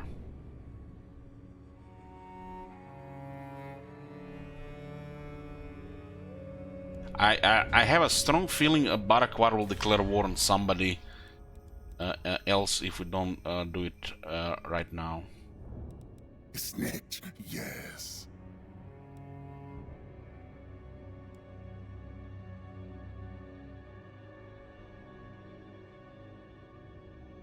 This is for the best. Speak with care. This war is imminent here. Mercy. I would hate it if they bypass Barakwar alliance, which is possible. So getting Barakwar to this war will keep them busy. Their army is probably gonna be too much for Snitch in the first place. So the Karaz-a-Karak will be there, and we'll be having one of our armies as well. So we start a war with Clan Ashen. Confederation is probably gonna be a thing, but let it start. For the wisdom of Valea. Stop! No! Thirst for war. For the wisdom of Valea. Give them some direction here. I think there's an army here, so Karaz-a-Karak should not really move. Barakwar is pretty safe. These territories should be safe here. We need to send a hero here that this one here preferably to investigate settlements so we can tell them to attack, especially the one in the Plain of Bones, because it looks like we're gonna be taking the Wolflands.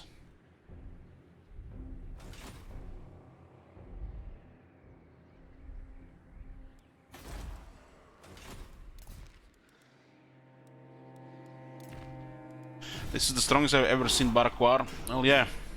This is to get strong when you're backed up by a major power. Nobody's bothering you at home and you're just sending armies to expand and fight enemies. That's what's happening here.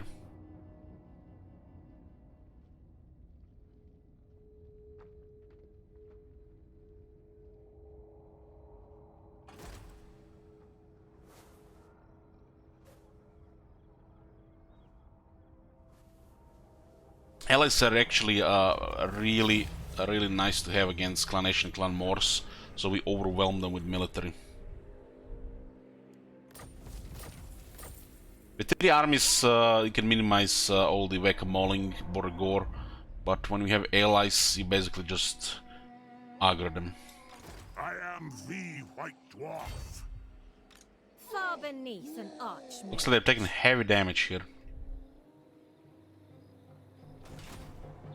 Aye? Looks like our first battle against High Elves. Karaz-a-Karak. We have nearly 50-50 here. Shame the city got fucked. We'll drop to tier 2. Tier 3 has a nice garrison for dwarves, but tier 2 is also manageable.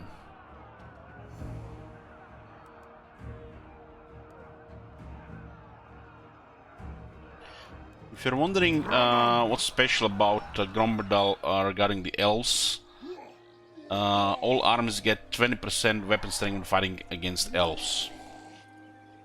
Well, in the early mid-game this is actually a massive boost. Later in the game is most likely going to be beneficial to Ironbreakers and the Giant Slayers characters too, of course.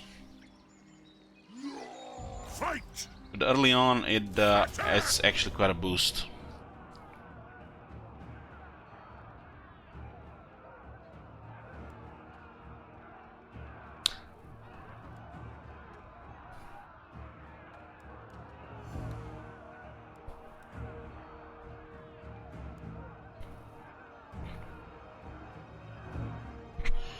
Okay, put a prediction here.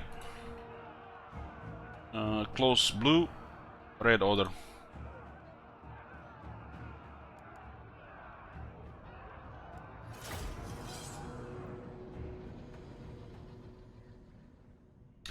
Grummer and Torg and Simjix, yeah, they're part of the same faction. Yeah, they still haven't moved White Dwarf from the faction.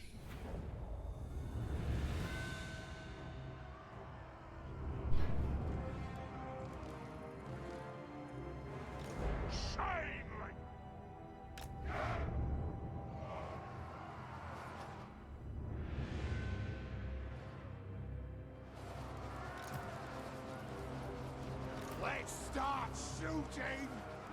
For the ancestor gods! High Elves in a Skaven.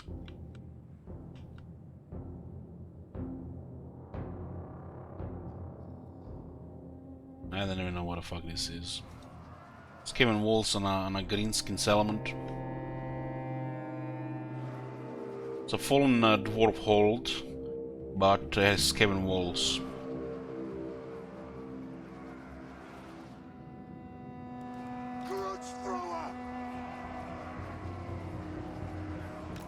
Also our first battle against the elves in this campaign.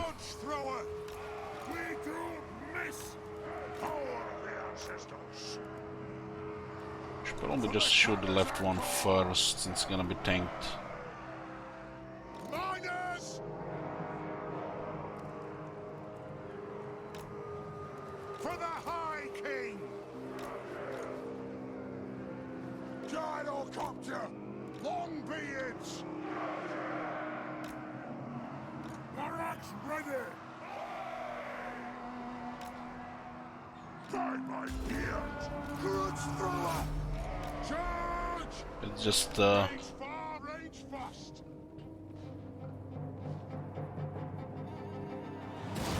guns. It's guns. This can't have guns instead of arrows.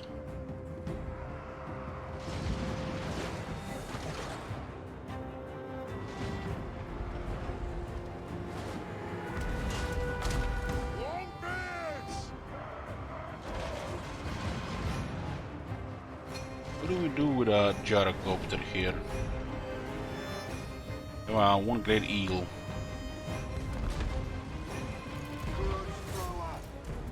Oh, this Elgit Rover killed 27 already. Damn, some accurate shots there. 30 kills on the Bolt Rover. Holy shit, that accuracy. Rank 6 is starting to notice these things.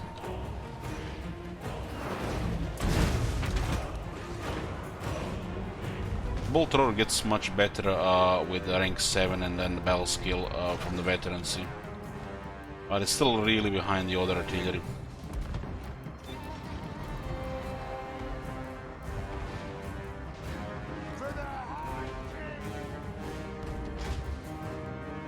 Yeah, we'll get him to a veteran rank.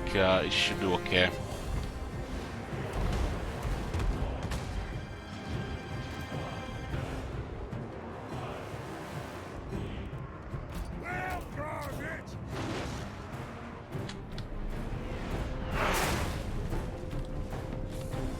And I see elves impaled by dwarf machinery.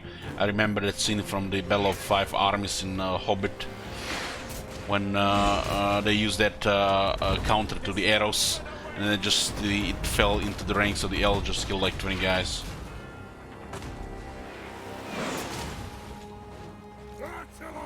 This bolter only kills 6-7 elves. 69, 73. Show those elves how the bolt throwers are done. 74. 77. They're dropping like flies. Like shooting gobos.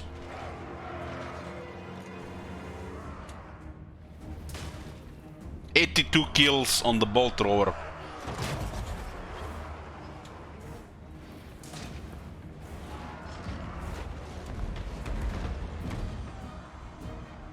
$89.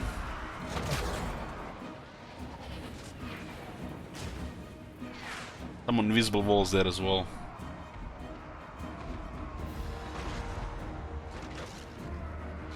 Because it's a Skaven greenskin hybrid here. No crenellations or parapets. Okay, let's send the longbirds on the wall. Send the miners to break the gate. I need to send the damaged one. Send the quarterers to shoot.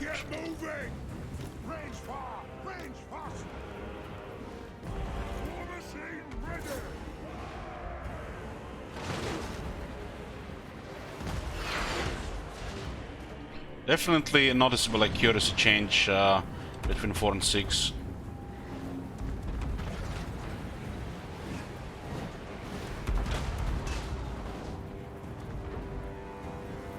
That's also without a master engineer.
Stop us!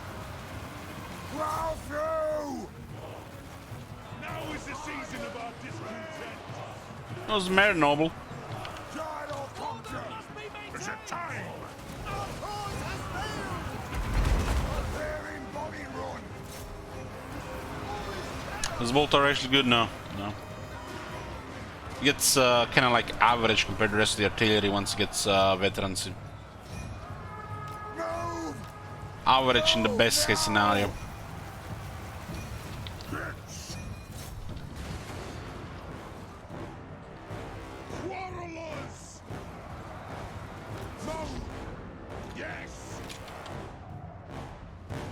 They have no damage to fight the longbirds. It's gonna be a slaughter. Strike out! Charge! Guide or conquer! Aye, as you command!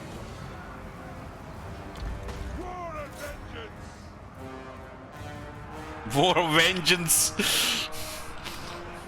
turn the tide! Stand ground! Move now! Move back! Warriors! For the ancestors! Nothing can stop us! Hunt the War of Vengeance. Longbeards! Have some Shadow Warriors around. Take to the Shoot these guys away. Iron drakes! Longbeards! It's minus don't have to fight here. They're basically just the reserve. Reach fast! They have wronged us! The White Dwarf! Gyrocopter! With a Karaz-a-Karak! I'm at them! Cover them! Loading ammunition! Yes, then! Iron drakes!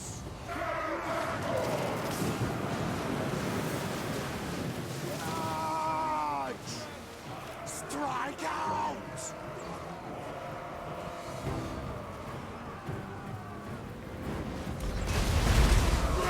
Nothing can stop us!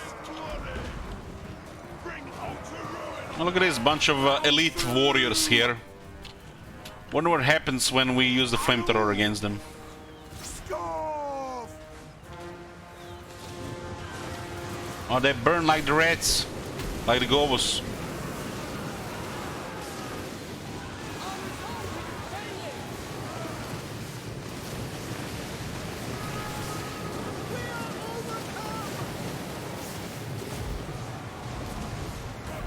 That was our first battle against the elves. Besides victory, 100% of the people went for order here. Nice.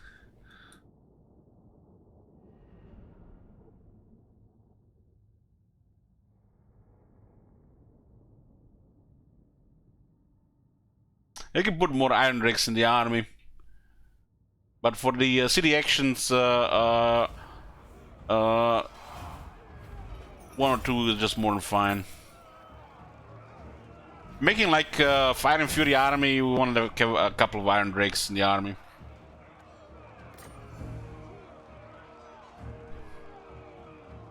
You will never hold us.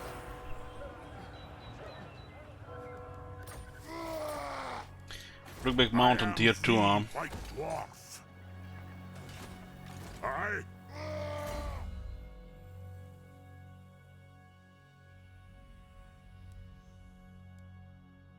The Morgan Favor has the bolt thrower. That's what I was talking about, Wolf Gluttony. The rank 6 improved its accuracy, but they're about to reach for Morgan's Favored, which makes it gonna make it much better. The tradition innovation for the bolt throwers is kinda meh.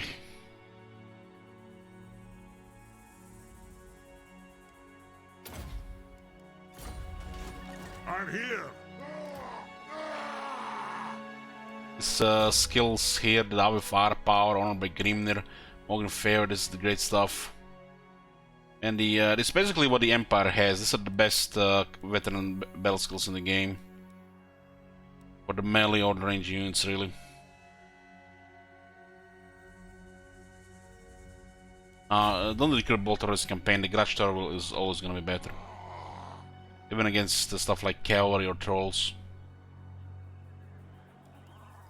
We are miming with a bolt thrower in the army here, just getting higher veterancy. I would probably put a technology somewhere here for ammunition and rate of fire, or just double the amount of entity on technology.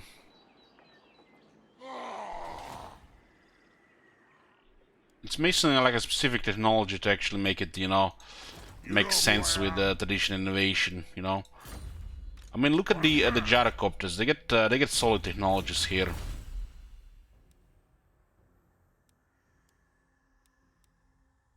The bolt thrower doesn't get anything specific. Even the rangers get a technology.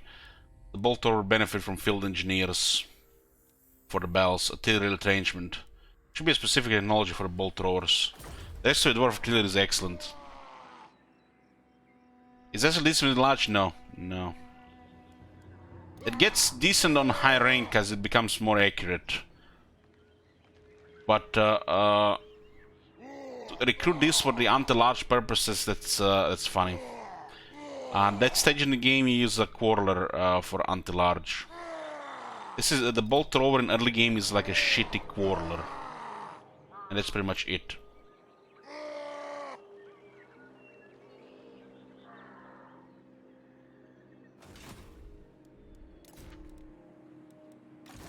Valea's will binds me to you. Got men. For clan honor.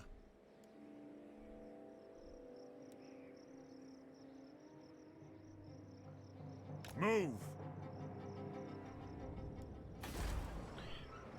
They just need to add one technology for the bolt thrower that makes it, you know, either just make a boring, more ammo, more, you know, more ammo, more range, something like that, or make something fun like double the amount of entities.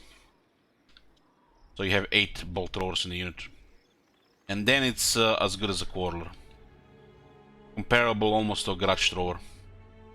Against large should be better at that point. Just guaranteed better than the grudge thrower then.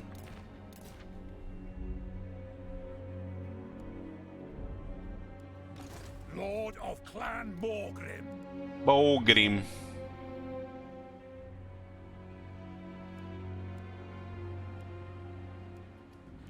Who are we fighting here in the east? Another tier 3 army, huh?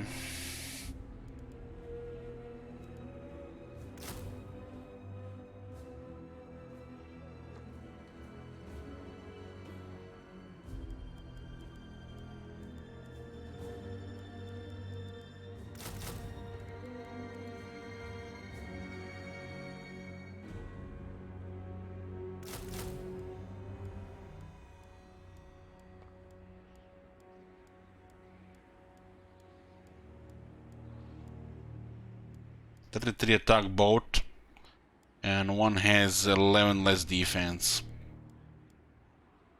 Well, nearly 3 times more damage against armor.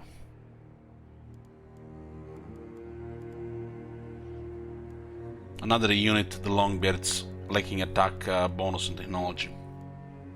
They should be probably reverted back to 5 and affect Longbeards as well. Or this one here. Should be give attack to the Longbeards.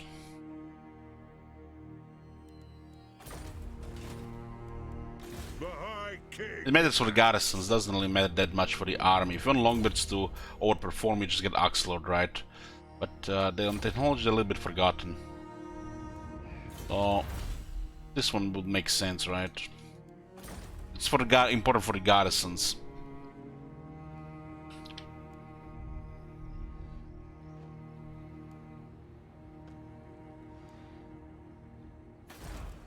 This one is totally worth getting here. No Grungis, huh?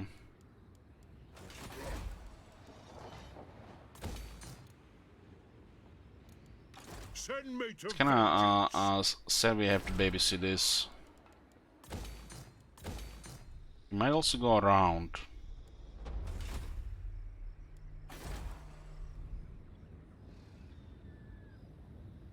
Throne bearers! Let's march! Aye, for the Karaz-a-Karak.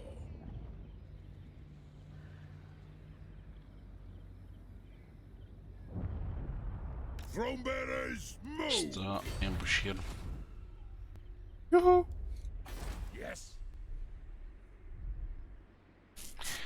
Minus Blood Giant equals mini Iron Breakers. Minus some multiplayer units, really. And you have them in garrison sometimes.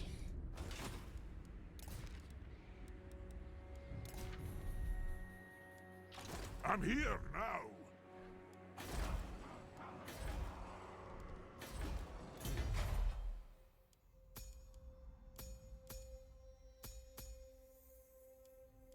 Well, this is a very good growth here. Vengeful Rune Lord.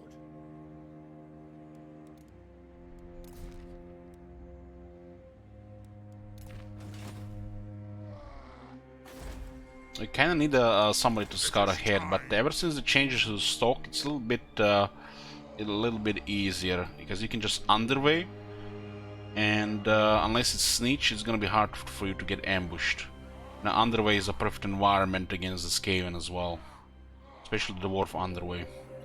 So your artillery is gonna be protected from being ambushed, and they will have to come from the front of you. Which, if it's one of those good underways, they're just gonna get destroyed. We don't have scouting. The underways are the best way to approach the Skaven settlements we're at war with. To get more heroes, we need tier 4. Or we need the hiking special skills. Paint's gonna fit this role for scouting them up. By the king's Valaya or Grungi Taints for the campaign map.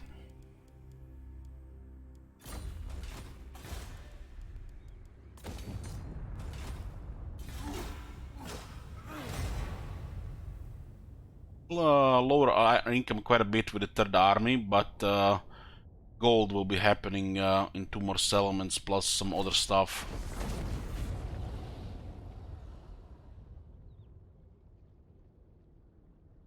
I think third army is good here to put extra pressure on our enemies. With allies, we should be able to easily control this area. It'd be nice to scout one of the Skaven settlements in the Plain of Bones so we can work coordinate with Barakwar. Onward! The axe thirsts for war. Stuff like this now is much better, especially moves like this. This before most times would be just easy victory for the Skaven. Now there is actually a chance the dwarves win. There's the changes to the ambush defense on the stances and the stalking stance ambush change, which was a great change. What? The runes are cast. Armed and ready.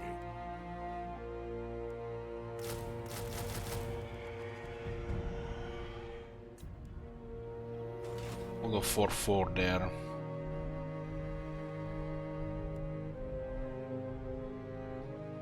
Regenhof is under siege. What is the Emperor is attacking?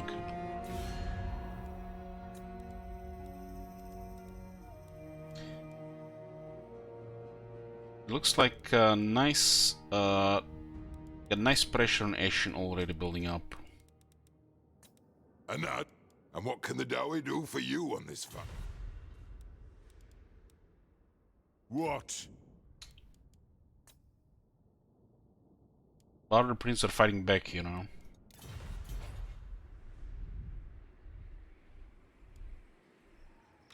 To war? Fulfill my dringy oath. It's nice. Looks like good roll as well. Anad. Maybe just a retreat here. No.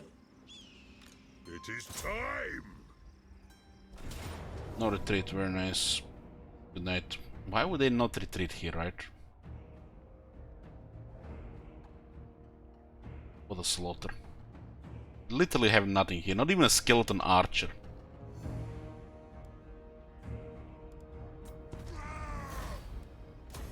Beards in belts. Mentor sword.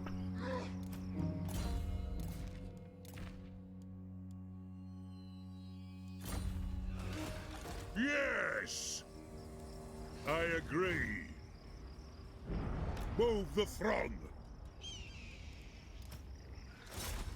Agreed.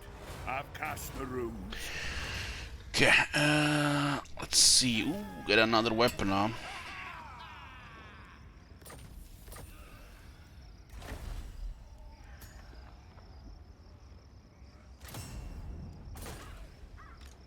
You summoned me. I get the tankers, which is the best enchanted item for general use. One rug!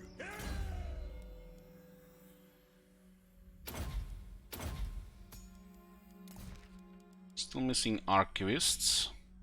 Mentos will be usable here. It's over nerfed, but still can help.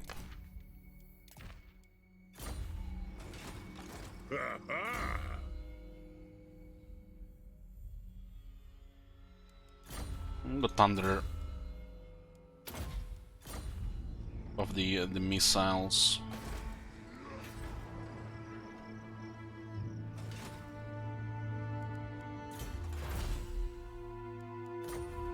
The dwarfs need me. We'll underway into the Mount Silver Spear. I don't expect much resistance here, considering Clan Ashen's military strength is 62. How can I help? Regarding future technologies, we'll just keep getting the melee side of things ready for leadership next. These technologies are very beneficial to garrisons. Even if your armies don't really use those units anymore. Like in the case of militia training. Or 5 armor for all dwarf shields. Damage can be also beneficial to both army and the garrisons, but garrisons get more benefits than the actual armies. Some of these technologies is the main way to buff the garrisons other than experience.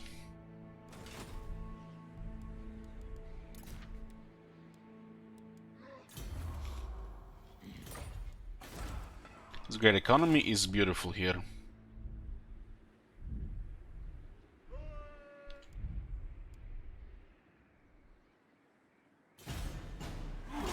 We'll take Ratoman with the High King, why not? And then we can go for Misty Mountain.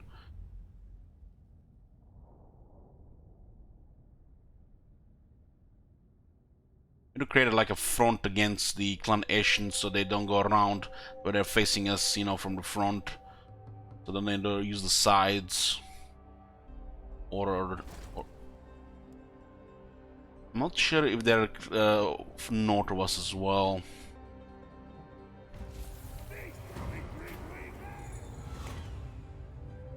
-10 is nothing here. We have over 400.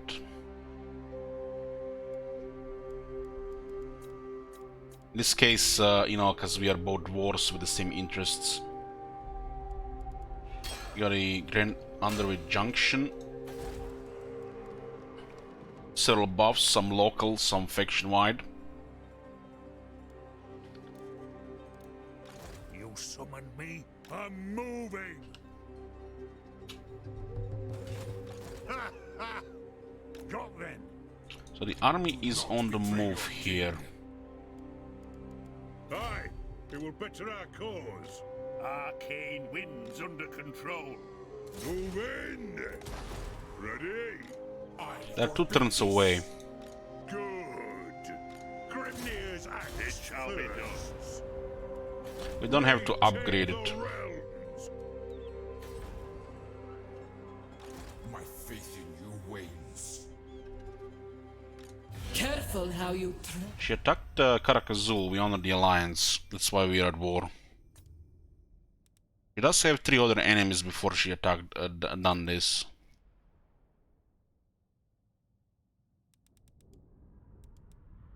Red greetings. These have deteriorated quite badly. I'll hear it now. Quite badly. Let's declare war on Sylvania to gain some points. Speak thy insults, stuntling. Let me hear thy pleas, for it is music to my... We'll get some points with Karakadrin and Reichland. This relationship is deteriorating due to great power penalty. We might not be able to maintain it unless we get other treaties. These guys also dislike Zubar for some reason. And they have not really other enemies. I am Iron Fist. Some call me a king. You are welcome here, sure. Okay, now they're also World Clan Asian, so it'll help a bit. Maybe we'll find a mutual interest so we can build up relations. Still haven't found any.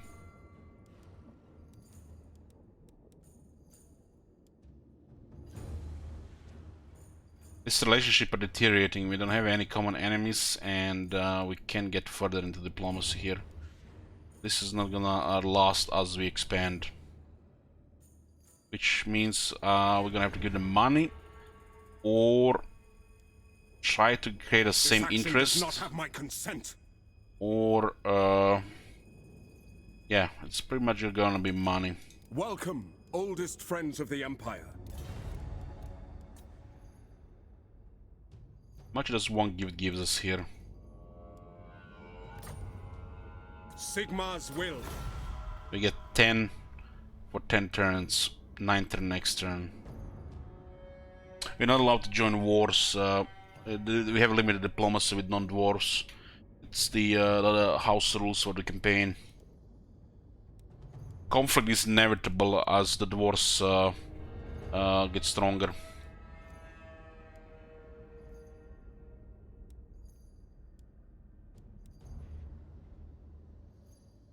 So,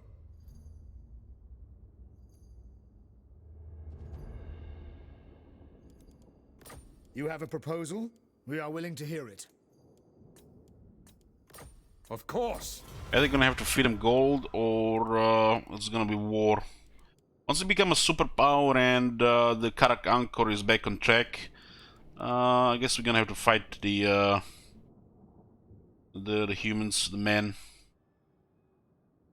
I don't think it's gonna be avoidable, especially with no chaos in the game.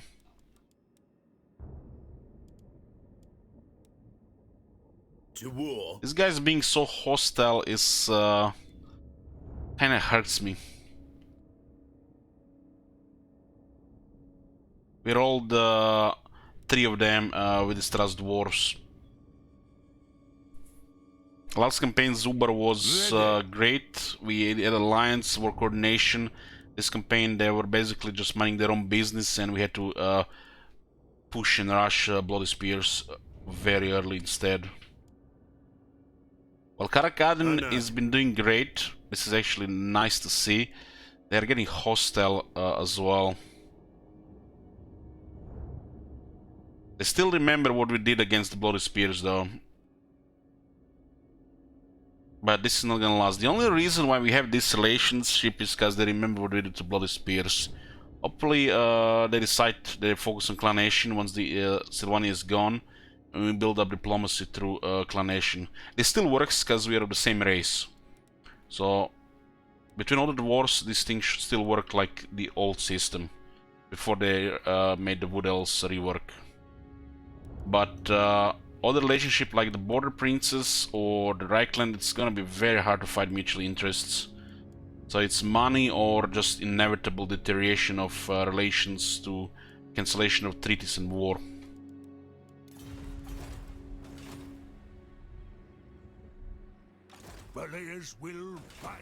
It's not a guarantee it can die, it's not a guarantee.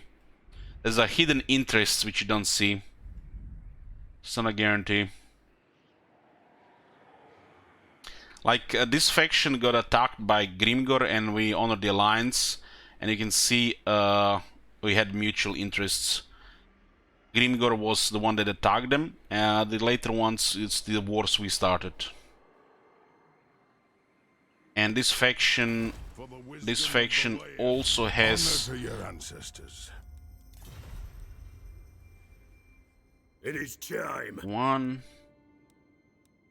It is time. This faction does not have distrust wars though. Although this is not really a factor for these things, as you can see, the Karak Azul has distrust wars, and we have the same interests. It's because they are strong and Clan Nation is getting wrecked. This confederation is imminent. We're also rank 6, so some of this diplomacy is easier. We're rank 6, they're rank 15, Clan Morse is rank 50. They had one enemy with no military, so pretty much they have no enemies, so it's a good chance. Always a good chance there. My anger burns pride.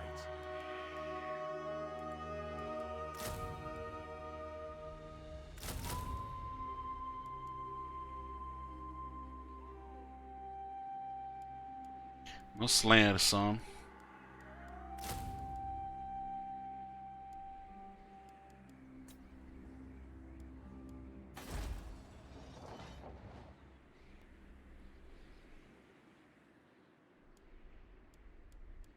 What? This army can move next turn. We're gonna investigate what's going on in the South Darklands. We can just put extra pressure on Clan Nation on the other side. I think they have an army here that will not move because these guys are here AFK. They might have already moved though, it's hard to say because it's a ruin. I am the White Dwarf. Don't you fret, it's done. There's nobody here.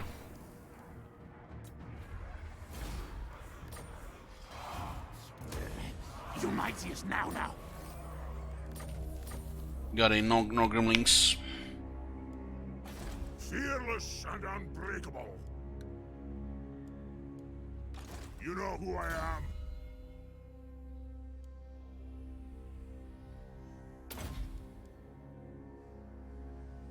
Yes, Alan. Good morning. The runes are ready. Who is above us? Gotta be Clan Ashen. This was Clan Rictus territories. And they got Confederate. 11 settlements. Gotta be Clan Ashen. Surprised they haven't sent anything here. I guess they've been getting wrecked here.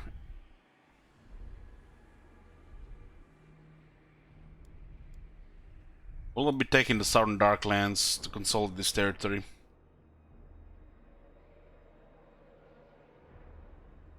I don't think there's anybody here. It's either Clan Nation or nobody, but it's untamed 50%, so it's Clan Nation. We get a Confed? No. Just kept expanding.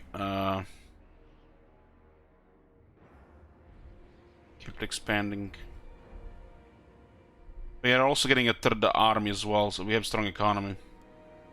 Ready. An accord bound by runic law. Yeah.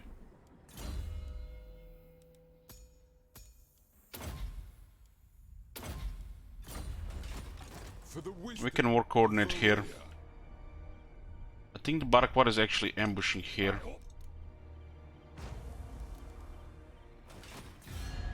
To war! Yeah, this place is about to get surprised, I think. Mount Greyhag is out of reach. We're going to first secure this area here and this area here. So we know the Clan Nation is just in this direction. They're not above us or going around.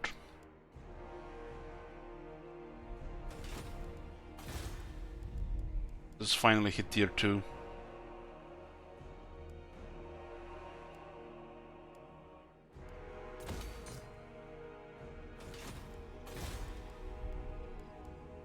Onward! Clearly sending another army here. I will keep it the ruin for now. Ahead! The High King will guard the south here. We need one in this area. Send Shield Wizard north here. We'll also send Gromdel north immediately and Shield Wizard to protect the Wolflands.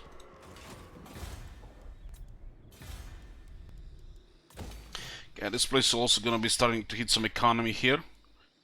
Dragonhorn Mines.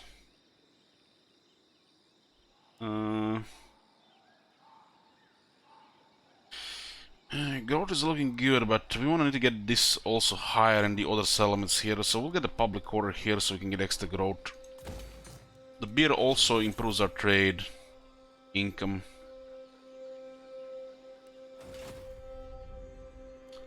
Look at this trade, over 6,000. We have to secure the trade routes, make sure nothing happens to them. Trade is going through here. and through here. And there's another one going south to Karak.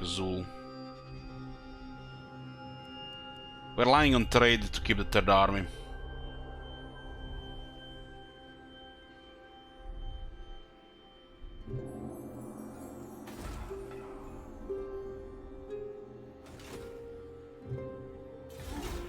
I realize should be more than enough for clanation, that we don't have to act directly with multiple armies. Wow, Barak War barely won. That's fair, because that army was actually pretty good. Booker got wounded by an assassin.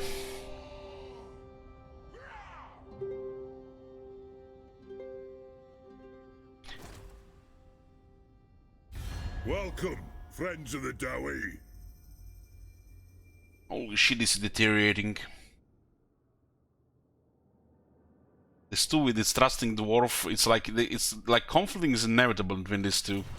We can pick a side here, it'll just make it worse for the other faction. Between Zubar and Karakadrin.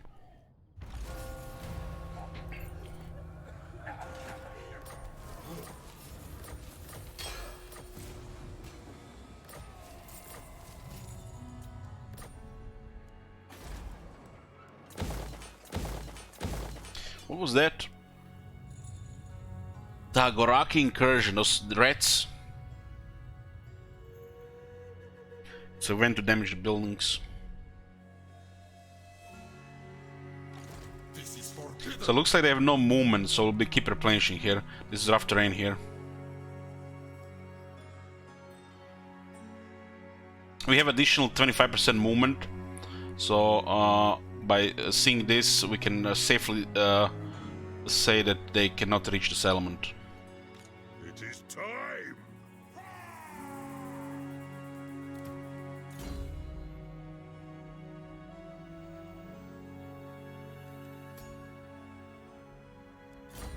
Put Bumble on with Torgrim.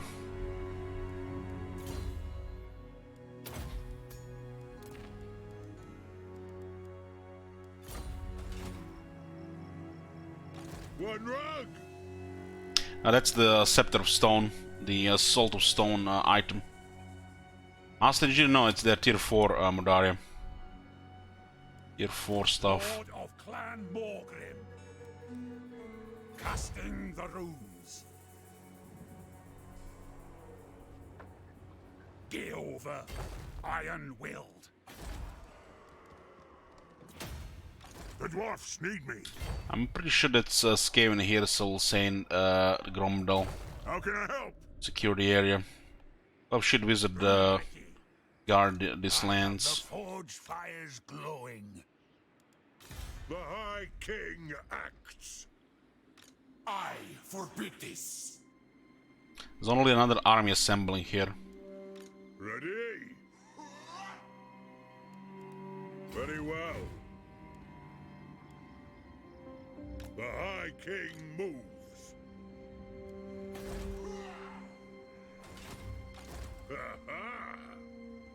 So it looks like Torgrim will be busy with Tomb Kings here.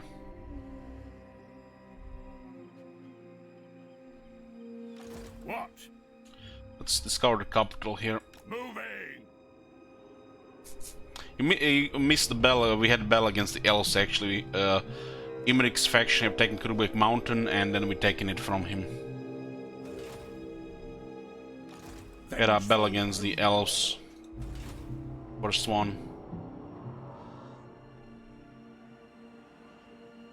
The gifts should still be high value here, You though. no doubt have a request, I'll hear it now. Not likely. It's a dwarves after all. Yes. No 10. They don't really care about this because of distrust, I guess.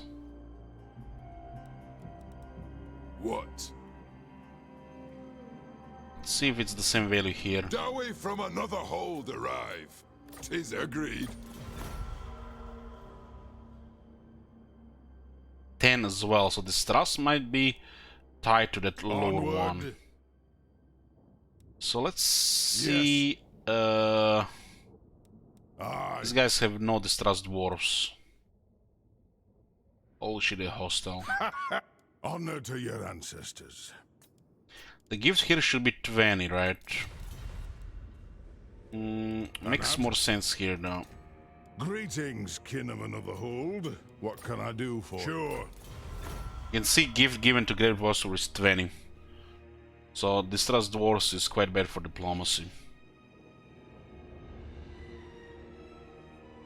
This is a standard between the dwarves, 20 points. For one gift. The other ones have distrust. Clan Wars is all of a sudden numero duo.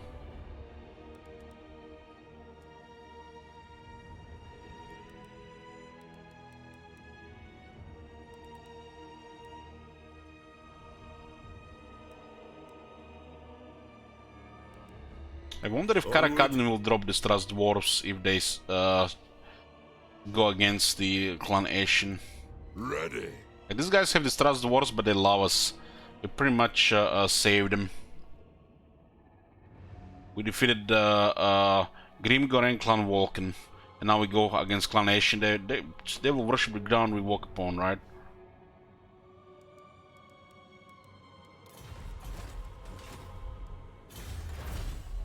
Okay, go for interlocking shields. Shield units get additional 5 armor. Keep this as it is. Grudge against King Rora. To war!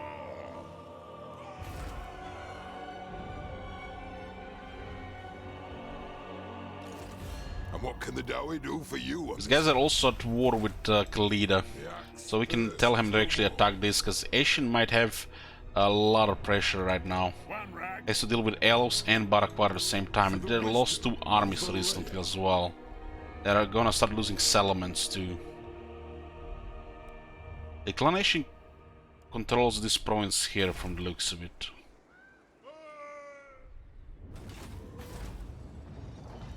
Look at the Silver Road Marconis. 89 public order. We totally overdid growth this time.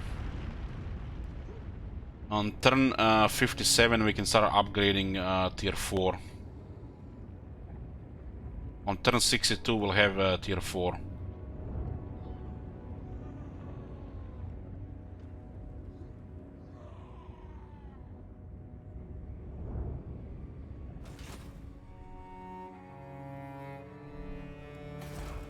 We actually have over 200 growth home run. We went crazy here. We have additional 30 here as well, 211.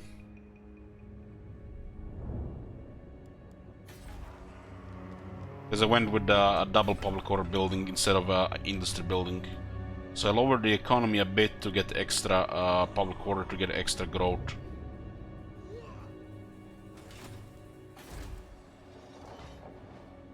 This will soon be upgraded, and will recover the income that went into the third army. Upgrade the gold and get a Brightstone mine.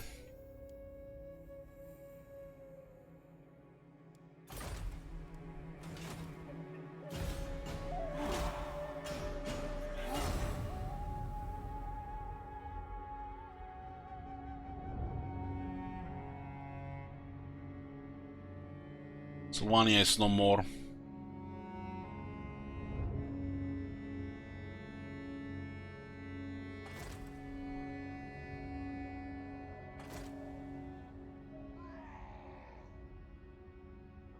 Arela is gonna be threat to Clan Nation, no doubt. Sword public order provinces will take it, helps with growth. And we have the event again.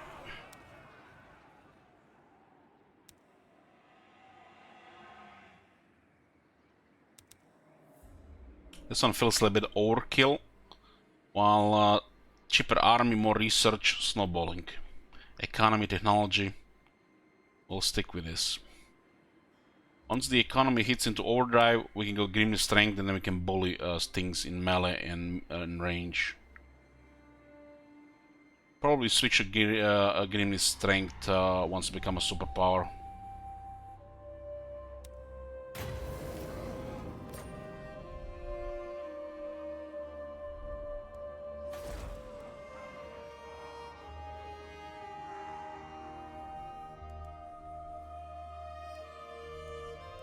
I'm talking about the Throne Hall of the High King, local 10 public order and 2 public order faction wide. I researched the public order technologies earlier, and we pretty much had a satisfied grudge meter as well. The rooms are ready. I'm moving. I am the White Dwarf. You have my axe. I go where I'm needed. Nothing here. What's your back tail? Yes, yes. So it looks like they had this as well. You know who I am. There's a capital there that takes a while to reach. Oh, look at this tier 3 finally in this place. We're focusing Clan Ash now. They probably won't be able to recover, which means there's gonna be a confederation between Clan Ash and Clan Morse.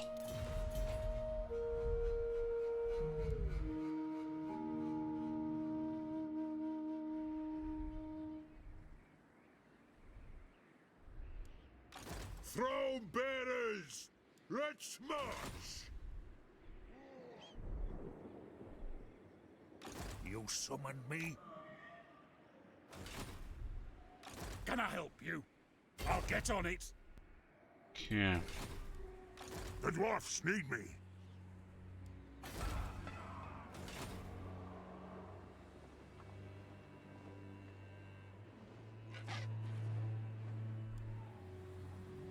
What are these guys even fighting now? And what can the They devil really do have for no you real on enemy. this fine day?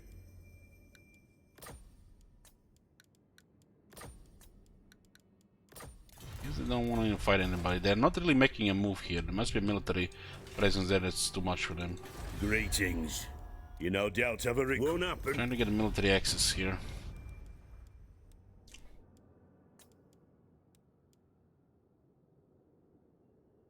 One rug. And what can the devil... Yes, greetings, kin of...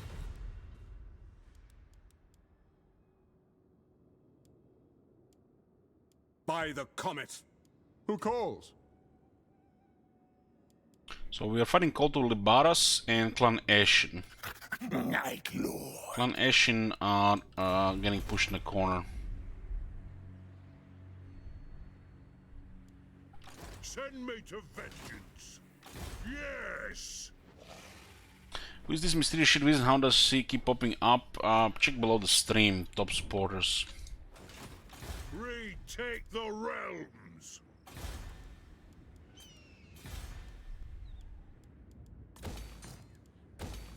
We have agreement for this.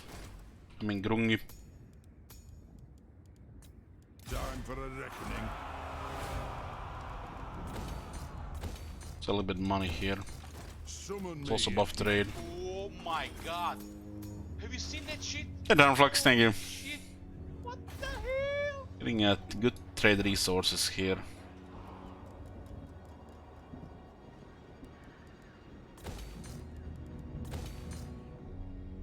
And we're actually building so much that we are running out of the treasury. But more money is now pouring in. We're expanding again. Public orders are looking good. This will get a Bryston mine at tier 3 gold. That'll be a huge income increase. And then we're slowly increasing income all around as well. Fort Army is unrealistic, so I'll pile up treasure again.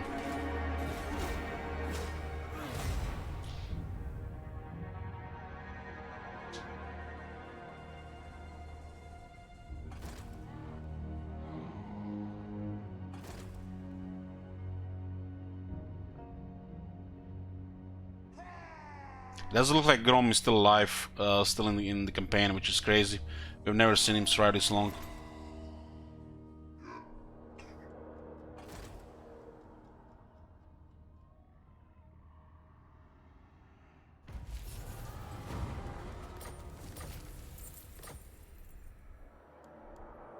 How can I help? I'll see it done. I am the White Dwarf. This is a big province.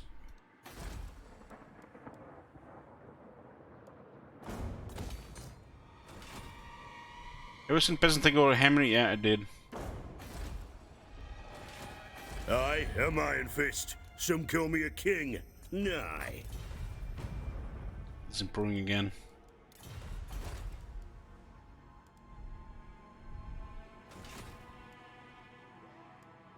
Good. Grimnir's axe thirsts. Looks like they're only just moving one army here. Fails me. And then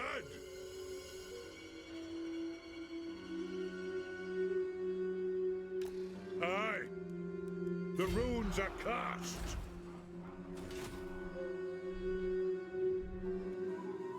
Ah.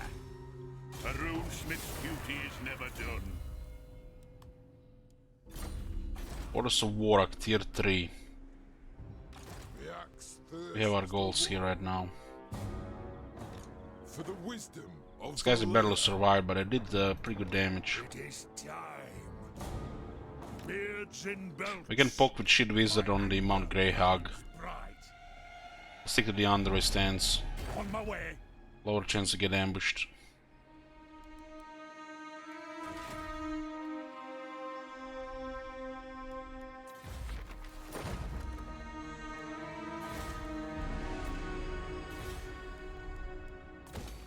Economy is increasing again.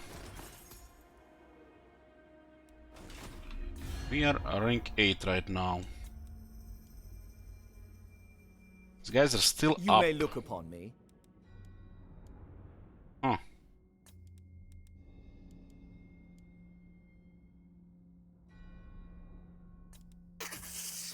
Clanmores! Looks like he's still fighting the Lizardmen down here. And the Bowman of Orion. The Confederation feel like gonna be imminent here. I just hope if a Confederation happens, Clan Morse doesn't confederate Clan Ashen, is the other way around. Although these clans have no business confederating each other, but it's the current state of the game.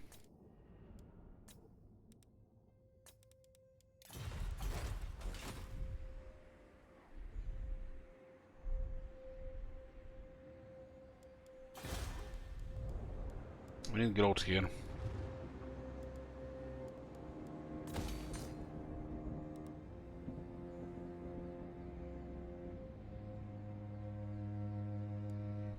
Well, it's because how the diplomacy is sorted right now, Bison.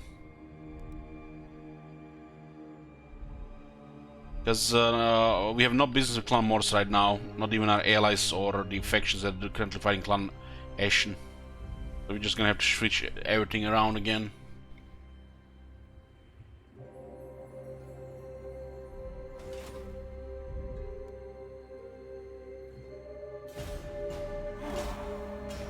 Finally got Taskmaster and Gromdal. 10 turns in a march stance, get you more movement range and more line of sight. They raised it.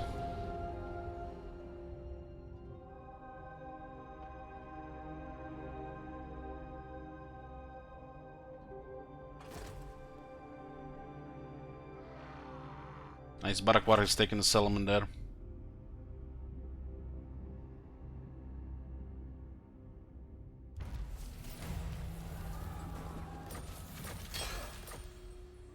Anad. Fine. This way looks better. Hard to say where they went with the army here. A wise direction. This Clan Nation I feel like is in a little bit of a whack-a-mole situation, especially being a little bit outnumbered.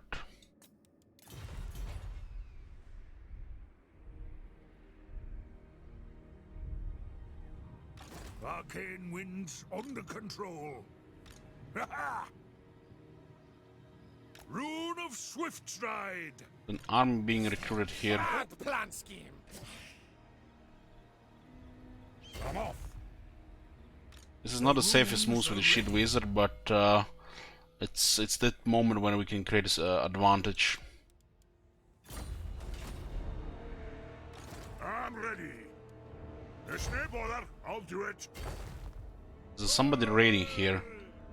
Could be Karak-a-Karak. He got here before us. God damn. It's a shame we won't get its province, I guess. Okay, continue with melee infantry stuff.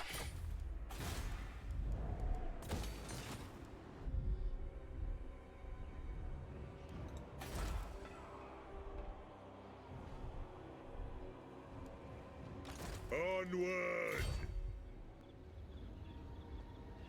Got Ben? We mark another grudge. Okay. We got the army in range here. This is also gonna be our first fight against the Tomb Kings. 5 archers, 2 chariot, 1 sharpshooter, 1 carrion. We got Tomb Swarm as well.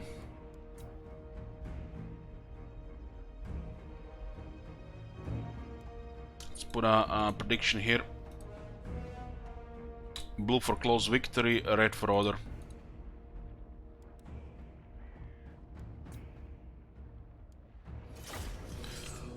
Another low tier army. Well, it's early game Elitius, and this is just a faction with a couple of settlements.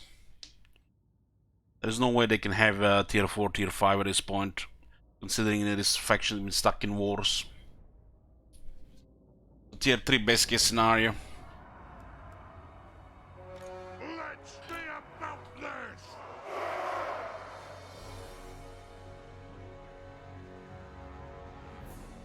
This right side is great to deploy artillery.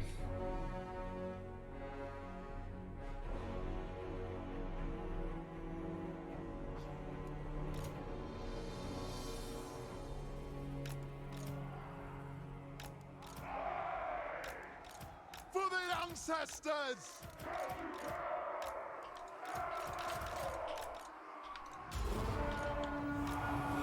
We demand blood for mountain and home!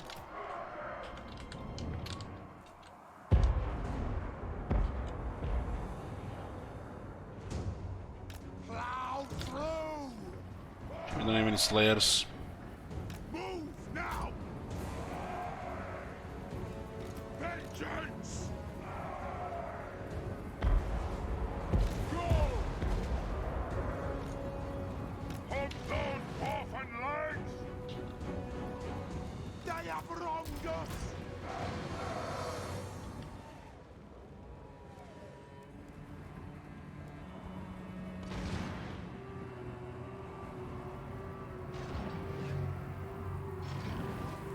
Fire at will!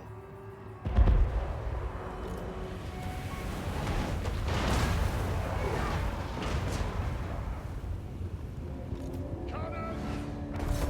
Ready exit! Taxi down! Move to attack! For the Karaz-a-Karak! Stop!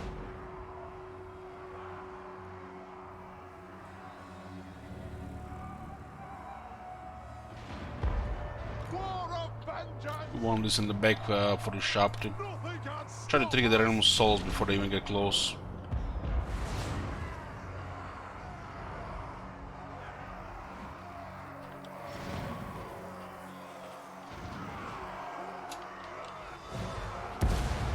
Hit them! Right! Rattle!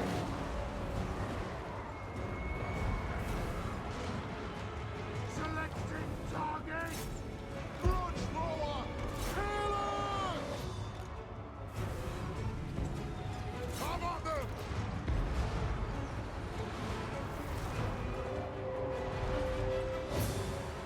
High!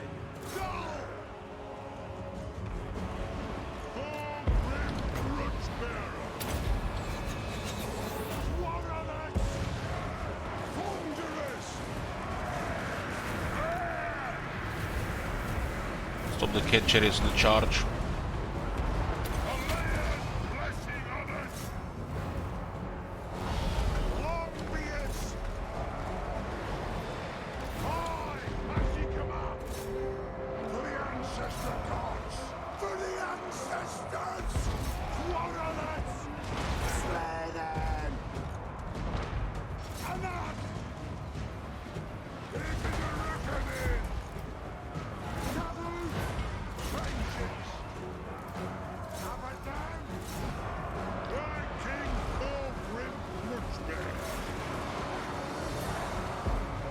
So that's a little bit messy because they're sharp too. No? It's like this swarm will do something. We're gonna hold position. For the Karaz-a-Karak!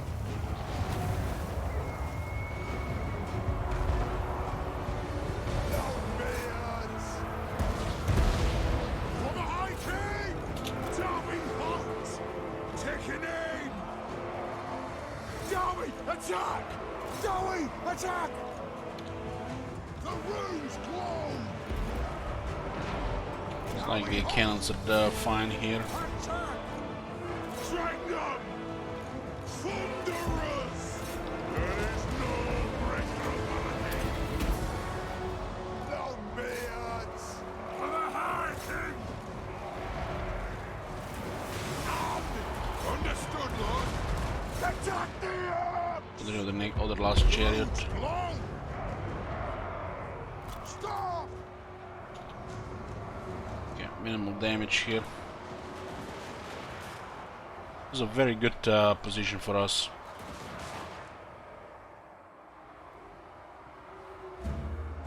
Grudge thrower! Decisive victory. Predicted by 84% of people.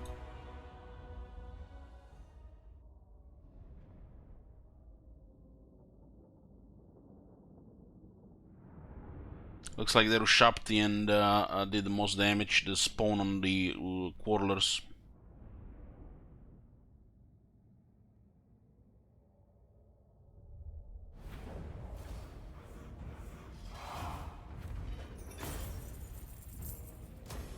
Forwards! Throw bearers!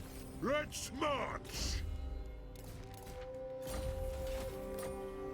Retake the realms! Aye, it will better our cause.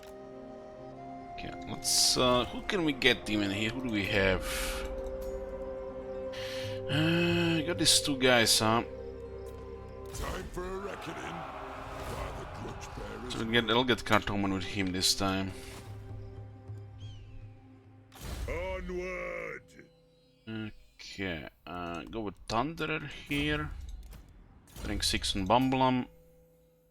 You see an armor and a talisman.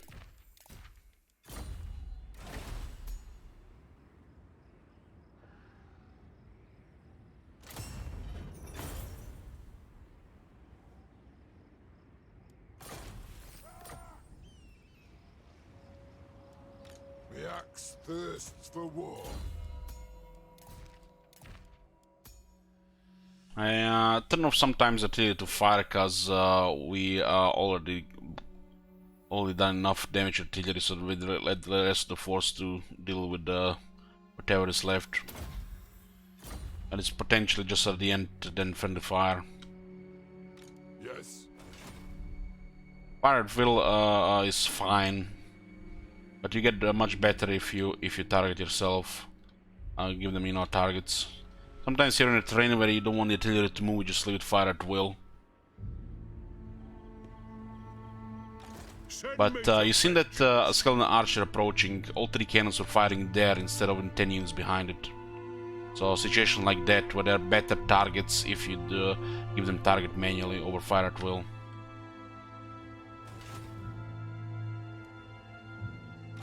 Let us begin.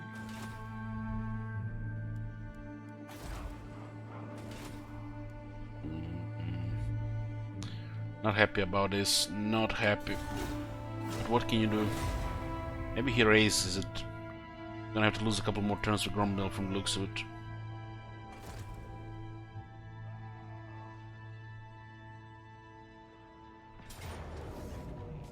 Okay, so what do we have here? Clone Asian sending 2 armies. We are in underway, the best underway. This is a new recruit army. There's an assassin, 2 warlock masters. There's a chieftain. You got 3 death runners, 1 ancient triads.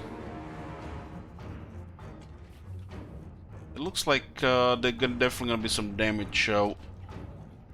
But this is a situation where we weaken them because they come to us.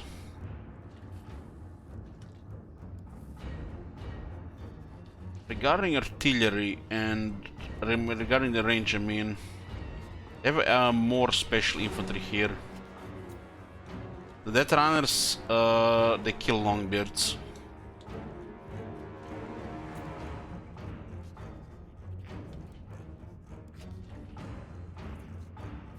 And if we got ambush, it would have been really bad. The only way they get ambushed if they have a sneaky lord and or campaign skills. This is an ideal battlefield for us. We'll take this fight. We'll not get a better battle than this with this army. Put a prediction here. Blue is Pyrrhic victory. Red is order.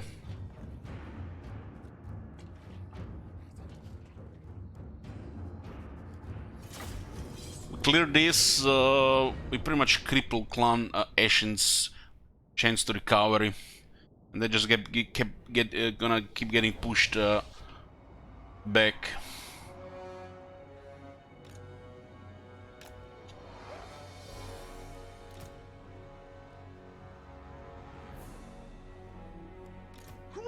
Thrower! The clans unite! Grudge thrower! Cannon! Well, plenty of Longbeards here.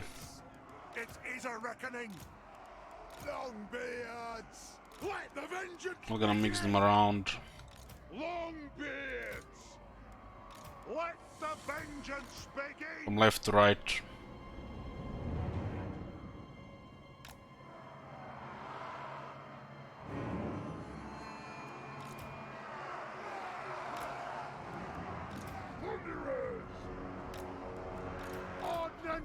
Can expect menace blow here.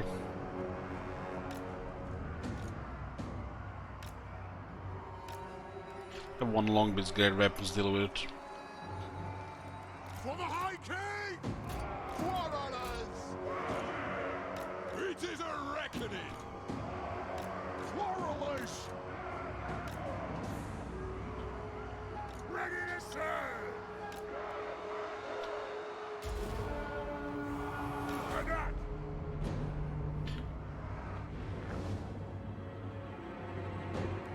Cannon!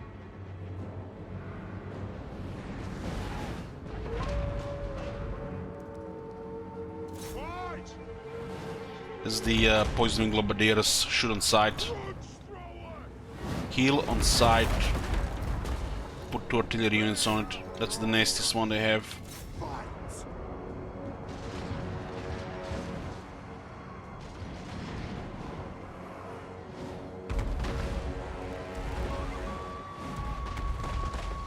For the ancestor gods!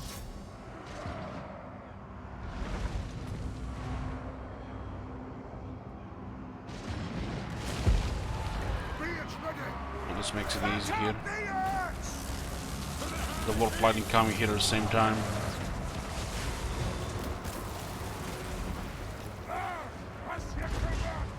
Cannon! Oh, there comes Gatarana Slingers. We really have to kill those with the crossbows.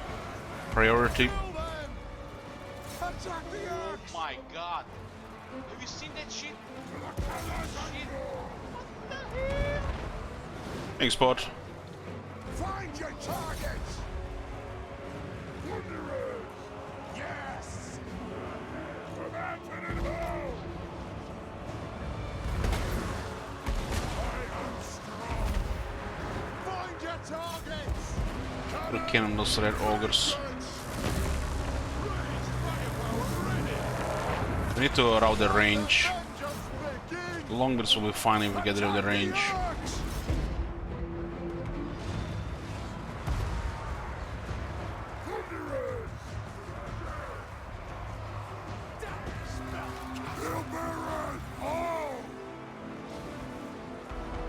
Quarrelers!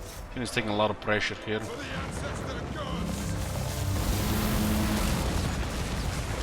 Here comes the nasty stuff.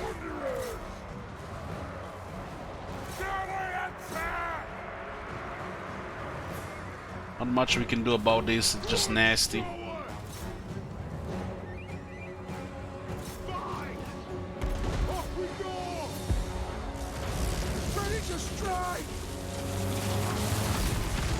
How many warp lines can they cast? We actually did pretty good there to... Didn't have that much power. It's ugly here, really ugly. For the Karaz-a-Karak! Have at them! Get moving! Oh boy. Long beards! Quarrelers! Moving out! Oh boy. Grudge thrower! Kazook! Strike out! Some pepper meltdown there. Fight as you command!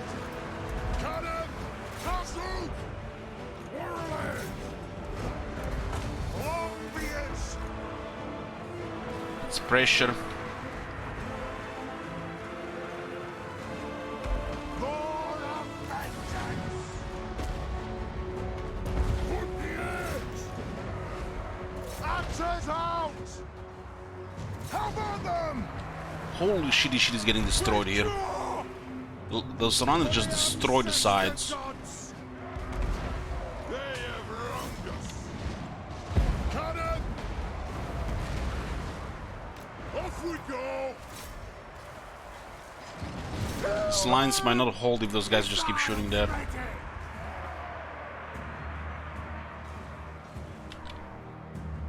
Warriors! Fight! Grudge thrower! Understood, Lord. I'll go with those bombs. Attack! It is a reckoning! Axe is out! Attack the Urks! Understood! Dwarves, I think we are clear the runners. like a shot! The center is getting fucking destroyed there. Longbeards! Master of How many characters we got patched in here? Warriors! Anu! Down! Yes! Should have flanked there. Zook! Killers! For the ancestors! Warriors! Out you bastards! Cannon! Hit!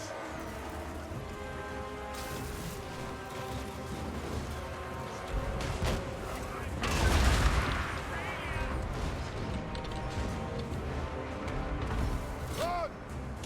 Have another character there. Down! We demand blood! At least we dealt with all the nasty range. Now we just have to clear the rest of the infantry. By the layer's will! Alright! We demand blood! Quarrelers! Killers! Move! Characters are causing a lot of damage here. Ready to strike? Quarrelers! For the Karaz-a-Karak! Grudge thrower! We demand blood! Scoff! Yes, yes! Move to attack! Quarrelers! Unbending! Down! Will do! On! War of vengeance! Bring death on them! Routed this with the cannons. Long beard! Don't have really much to do about the characters right now. Thunder just got wrecked early. Axe is out! Move now! Just have to get a lucky couple of walls on them, I guess. Long beards! Where the ancestors! Kazook! Quarrelers! Rage fire! Rage burst! Sling the axe! For the ancestor god! Can't last that much longer. Let's start shooting! Score! Ready to serve! Look at those Sargon slingers just right in our face. Ordnance ready! For the Karaz-a-Karak! Grudge thrower! Take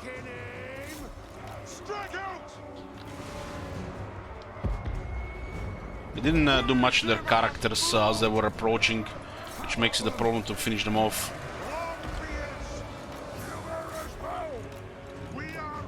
But we have plenty of great weapons here for some of these melee characters here.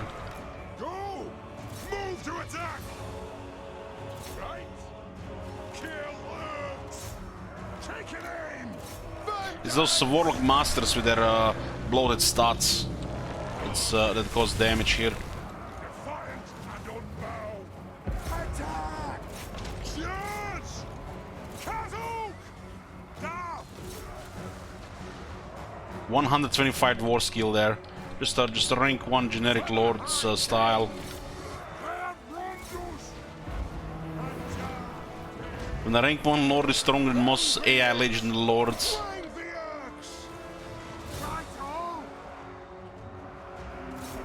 This guy has 59.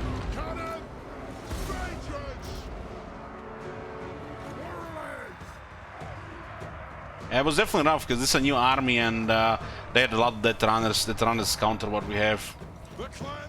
Definitely rough.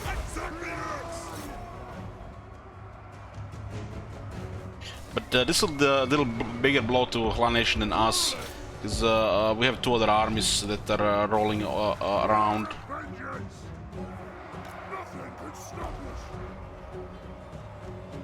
We can get the regiments renowned to patch the losses.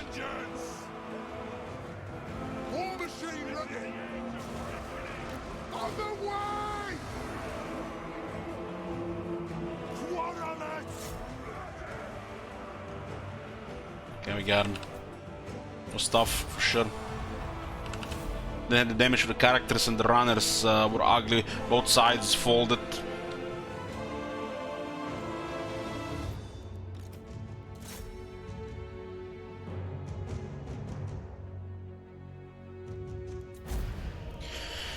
Pyrrhic victory. Predicted by 30% of people.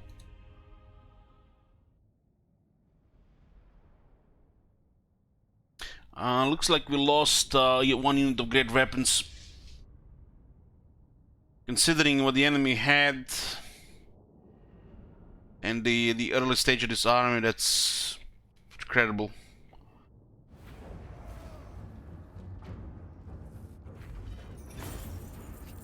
This guy is rank 7. Had a physical resistance as well. The guy was rank 4.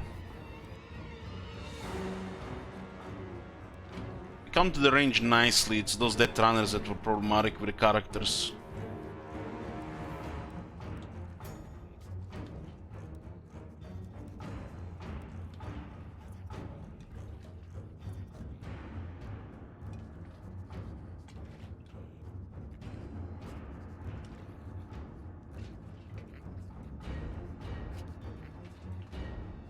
Cannon outperformed the Grudge Throwers against the Skaven. One of those fights.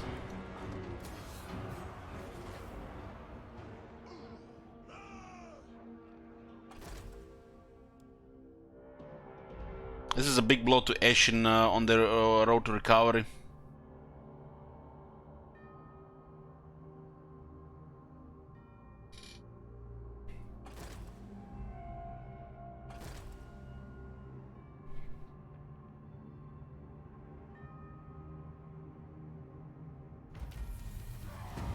So it looks like Ungrim is attacking Desolation.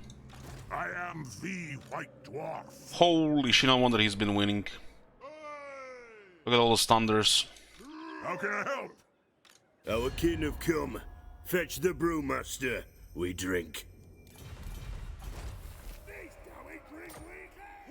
It is time. Okay, that will be fine. I think we can stay here. If he occupies it, it's gonna be trespass penalty and he'll hate us. You know who I am.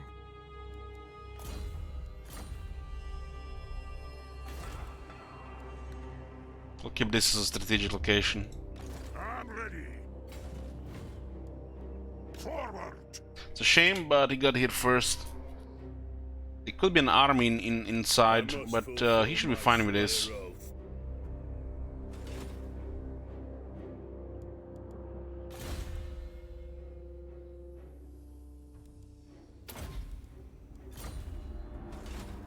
Armed and ready. I'll cast the runes. Beli's will binds me to you. Forwards! An accord bound by rune. Looks like this is exposed. Leeches on the other side as well. The runes are ready. Doesn't look like there's anything else here. Carnation is rank 59 again.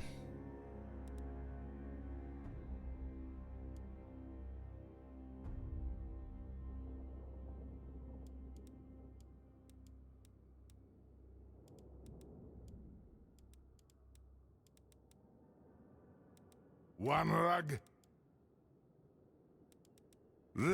Aye. Let's hear what. Aye.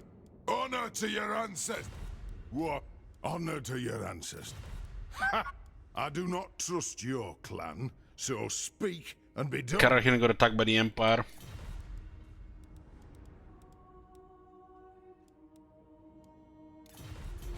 Nine settlements for Clanation. 1, 2, 3, 4, 5, 9.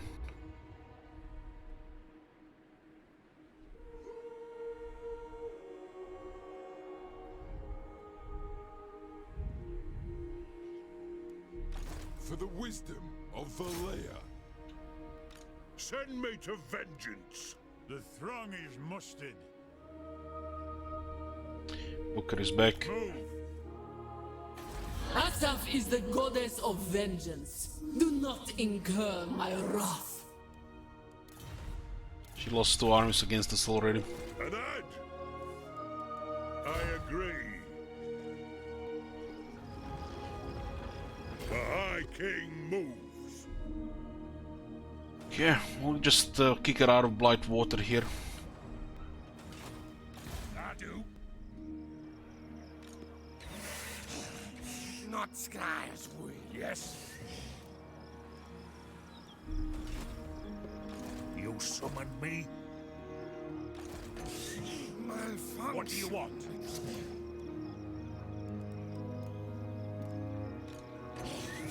Think the tide again. Master of Runecraft.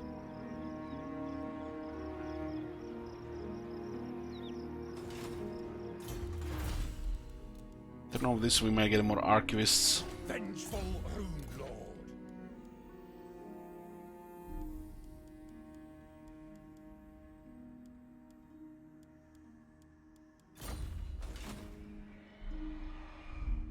Who's controlling the islands? We don't know. It looks like could be the Dark Elves. We'll find out once we clear this area. What do you want? We'll take the Mount Greyhog and Barakwara will be keep moving forward. Onward! We should be keep attacking this so we can secure this province. This province is very good. This province is nothing special. There are no resources, no landmarks. There's bugged buildings here. There's no wall building. So this is fine as it is. We just have this for strategic location. The great power penalty is inevitable. We're gonna hit minus 60 against the Empire and the other guys.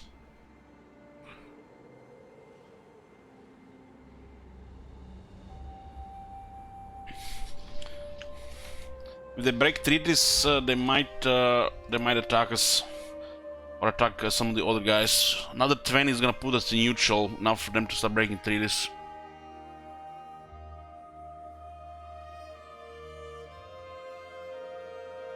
It's kinda crazy,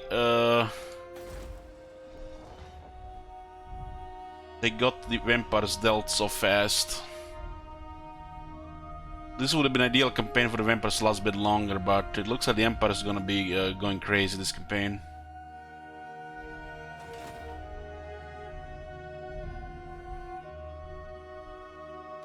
Lord of Clan Morgrim. Characters that have get a massive replenishment here already. Aye.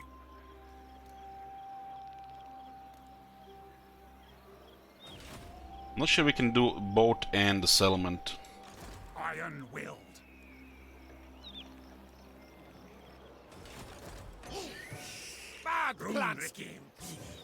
Lost the unit here as well. Don't cross wires. Can I help you?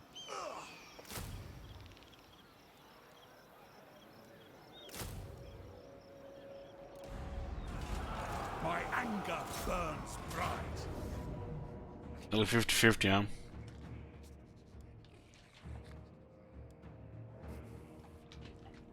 It's crazy how much you replenish when you got a single turn on the characters.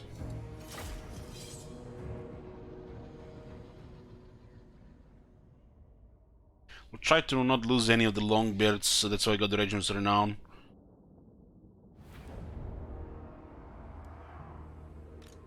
Clearing 2 more armies here is gonna be great. They're gonna get pushed into the noble country.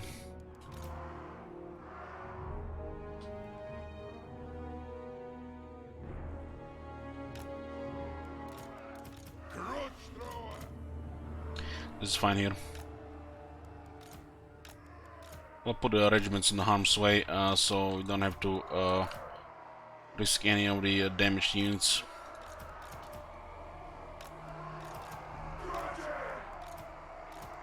The Quarrel's are in good shape though.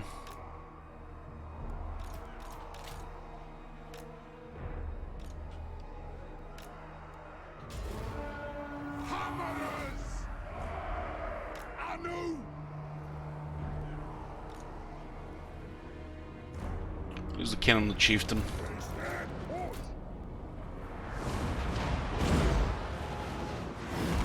You could easily counter their stalking units if you had like a brimstone gun in the air to find where the runners are going.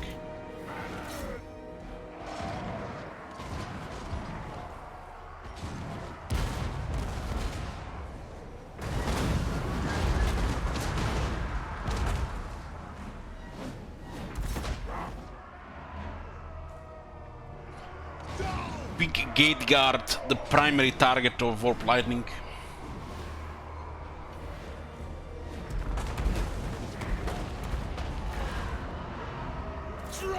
It's gonna be Clownnuts and Warp Lightning.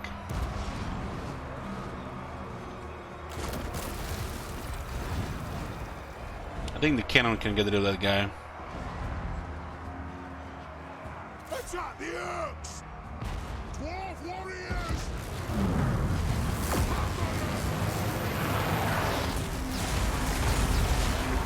Aye, as ye command! Sir!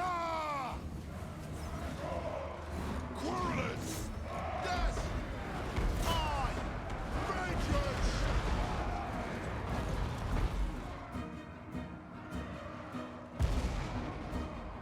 Quarrelers! Kazu! Have it down! Right!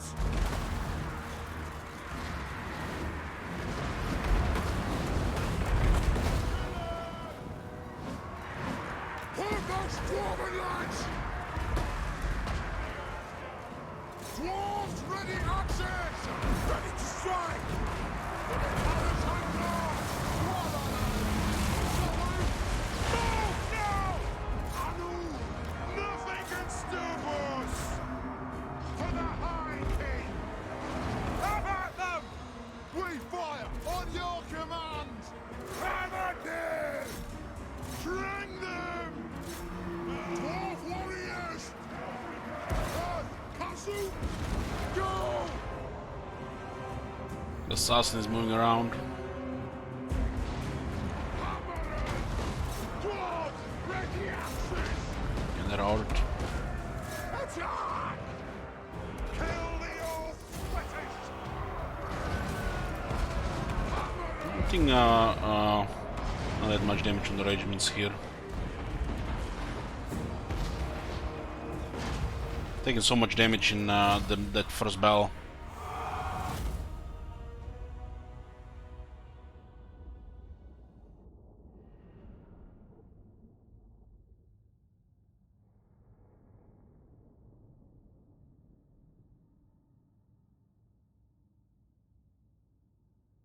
Good experience for Shit Wizard, and we should be able to secure this province without them sending another army too soon. I'm going. Vengeful Rune Lord. If we have the movement for the region as well, it will be perfect. Massive blow to Clanation again. It's not even one of our main armies. Just our third army.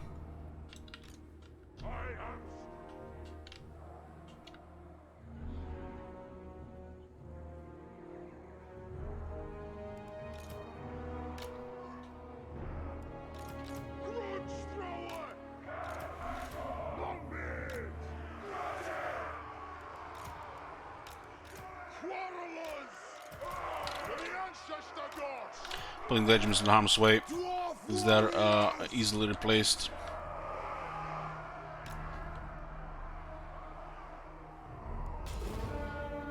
Show us the target, Lord.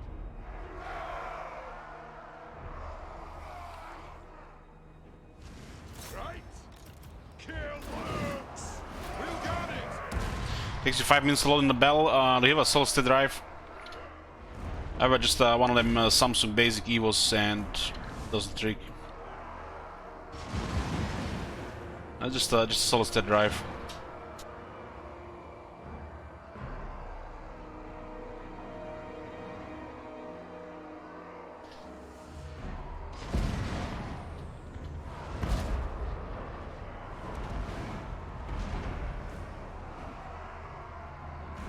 Quarrelers.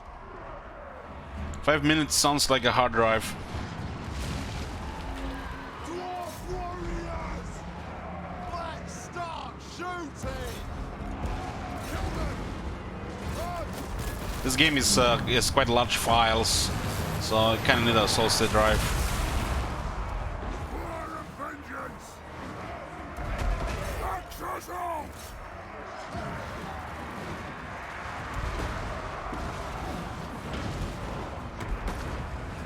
For the ancestor gods. Quarrelers. Anybody remembers the original release, Shogun 2 load times? Holy shit! Sometimes over 5 minutes. Axes out, lads. Hammerers. Move to attack. Charge! Go! Kill them! Vengeance! Blow through!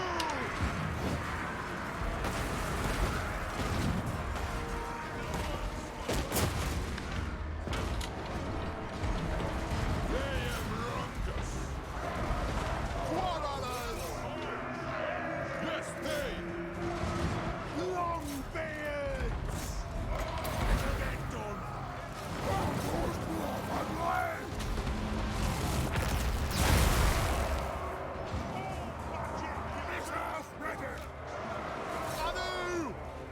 You guys not giving up easily here, huh?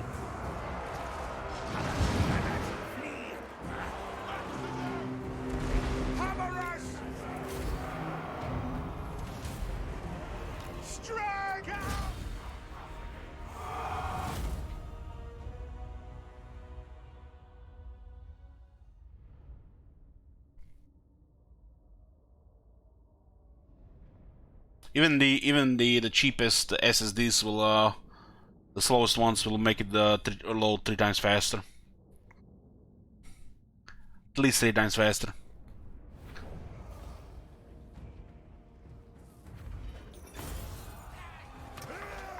I'll get on it. God damn! This could have been amazing here.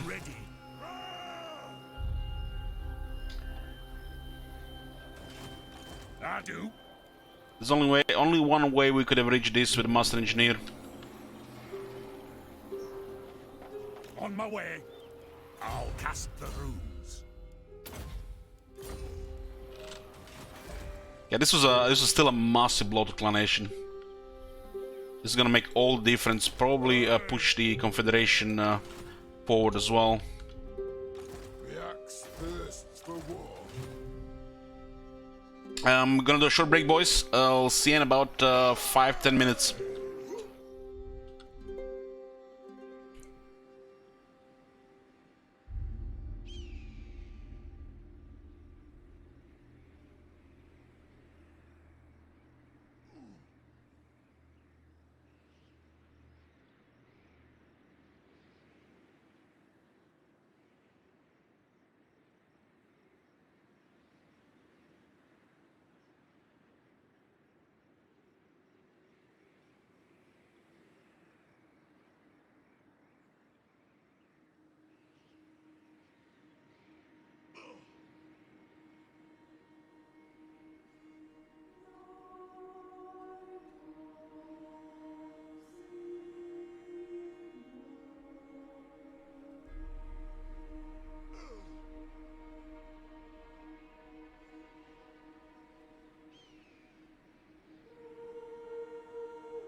Mike boys, sorry for the wait. Now that we know that this is gonna be cleared, surrounded by buffers here, we should drop the tier 2 walls to get extra growth. Otherwise it's gonna take forever to get this to the tier 4. We're also gonna be upgraded next turn. 12,000. And this additional 30 growth as well. Okay. The further technologies. Let's continue with calls upon the also old. What's our research right now? 230. Ooh, 1056. We are upgrading tier 4 in the capital. Growth is 211. Very nice. This one tier 3. Let us begin. Okay, looking good here. How many cylinders do we have right now? 21. The great power penalty is increasing quite a bit. The Emperor doesn't have to have any real enemies. It is good to see our allies of the mountains. Look at Mussolini in Reichland. What the hell?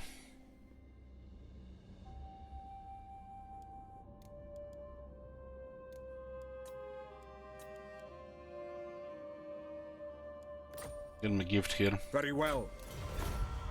Try to avoid conflict with Reichland, but it might not be avoidable as the great power penalty increases, since we can't get non-aggression or alliance. It's lower costs on the Coreless Rangers, Grudge Throwers, Bolt Throwers. And we can also soon start upgrading the city here, so we can also get tier 3 gold mining in this here. You get any sleep today? Not today, no. It's still 9:30 AM.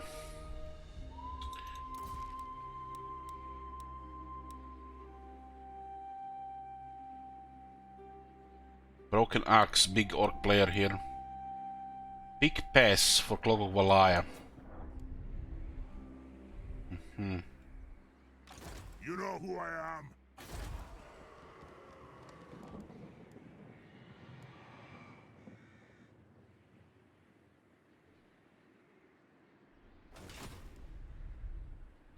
Looking great. It's snowing outside actually. It actually looks like a proper winter outside, and spring just started. Haven't seen snow like this winter, and it's spring now.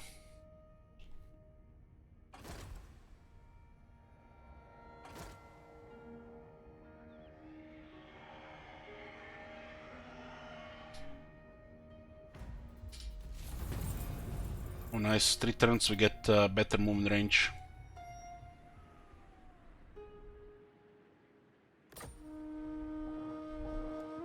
Okay, Shekel's HQ. Let's get the big landmark here, the Brightstone Mine. Do we have a Grange available? It would actually be quite a bit of money if we get Grange here. 1 turn delayed, not worth it since this generates insane amount. 1500 base, 1800 thanks to adjacency to the capital because of the core building. And it will also favored by tax bonuses, which we can get at plus 15% later.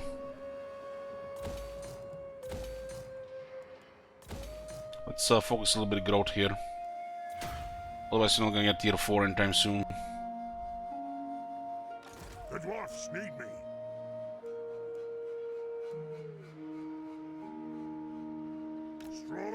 Okay, Gromdal will go back so we can finish off Clan Ashen on this side. Looks like they've taken Darkhold. It shall be done. Yeah, they did. Valaya's will binds me to you. There's a dead master here. Let's see if anybody's on the other side. Looks like it's pretty safe for Shit Wizard to complete this province. Our allies have an army here as well. I answer to clan and hold. What? Okay, 2 armies of Tomb Kings here. My faith And there were Tomb Scorpion in one of them. for the wisdom of Valea. Time for a reckoning.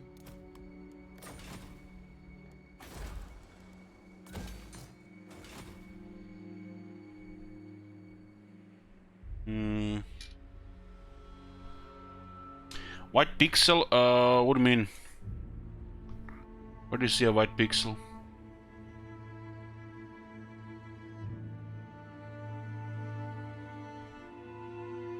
Uh-huh. Yeah, if it's modded, it will be a white pixel in the left corner. That's a marker that the game is modded, been modified.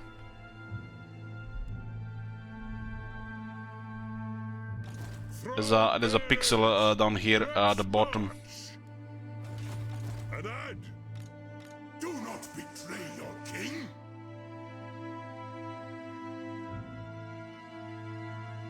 My servant fails me. I forbid this. What? My faith in you wanes. To war!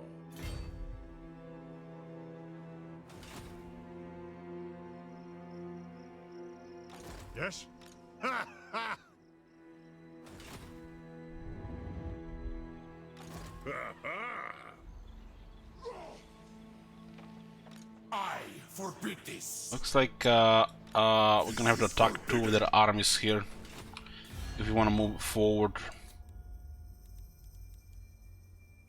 Looks like this could be everything they have right now. Ready. What? We could also declare war on Karak here to make the Empire and Border Princes happy.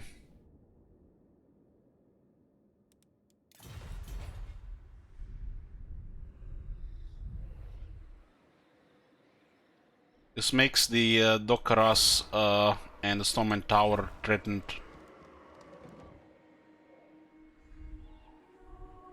It's totally viable though.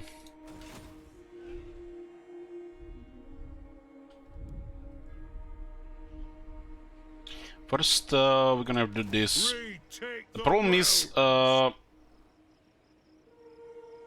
we might not have the follow-up here in range. No, not this time.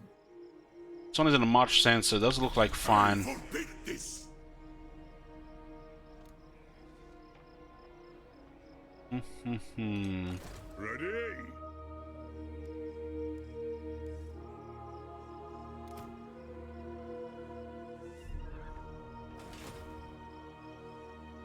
Aye.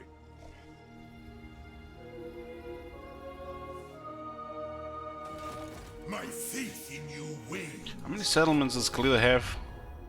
Asap 3. smiles on us. There could be a couple of tomb guards here. My servant fails me. This is forbidden.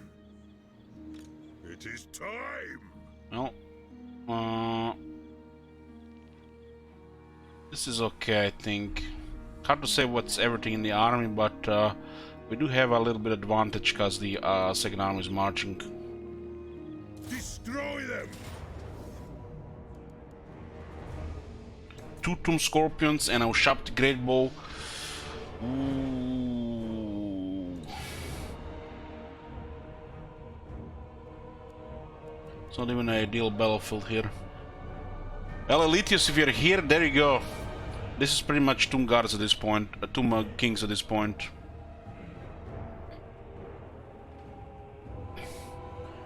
Doesn't really get better than this at this turn from the AI.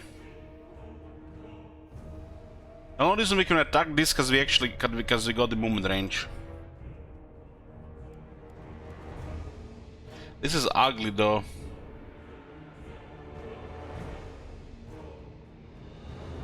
But their second army is marching, so this is the only reason to attack this. Otherwise, this would be not good to attack.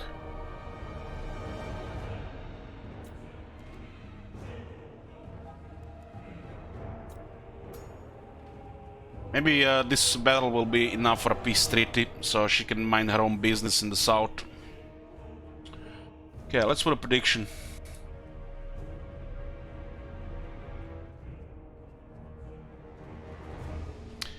Blue for close victory, red for order. Go.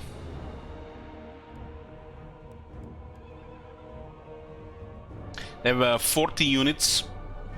They have Tomb Swarm, which is currently bugged, has to be used on top of Lords for some reason. And their main army is marching, which means they're gonna also be tired. The terrain is not ideal though, but our army is pretty good.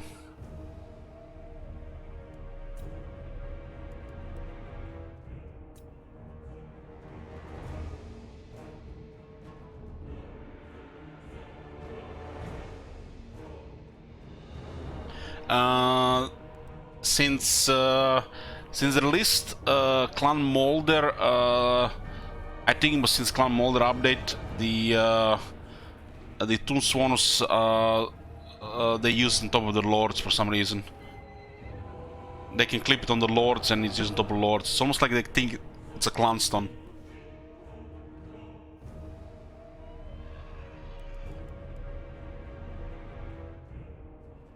The main issue here is the artillery with sharp to great bows and the scorpions.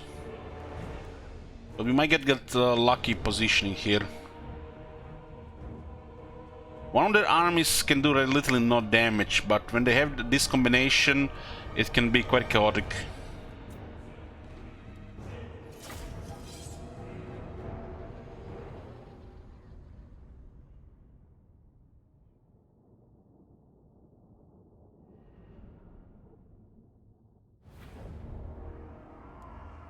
The reinforcements are coming on the right side, which means we deploy here. Perfect, it's flat as well. Between two rocks, this is actually really good on this left side. The battlefield looked much worse on the preview. This left side is perfect. This army will be slow, and we can deploy 4 fire around this area, and 3 cannons will rain hell on them. This is a very good terrain for us here.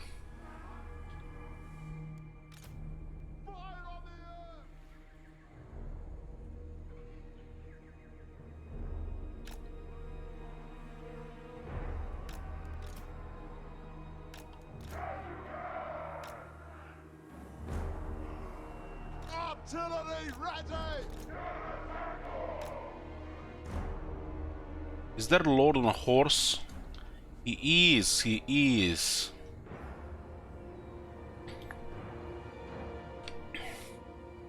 There's a skeleton chariot there as well.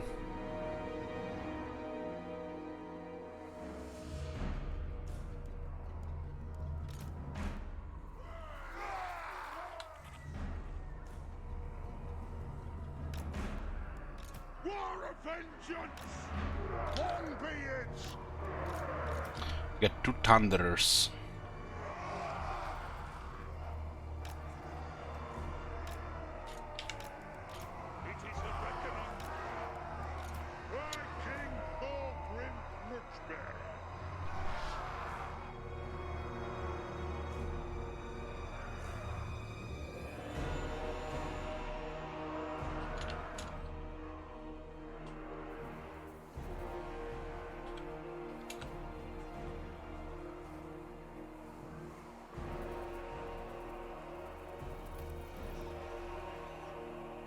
That left one is this one is a little bit blind here. For the ancestors! Thunderers! For the ancestors!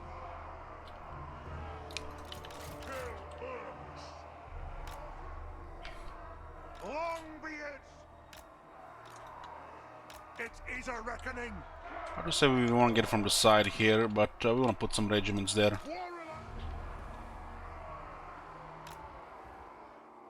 For the Karaz!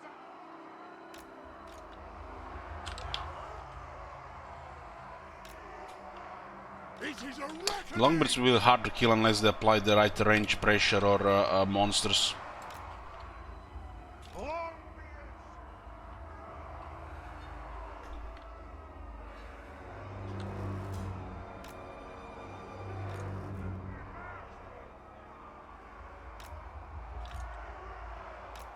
For the High King! Warriors! Keep one back because they're sharp too. Would have been great if we had a Slayer here.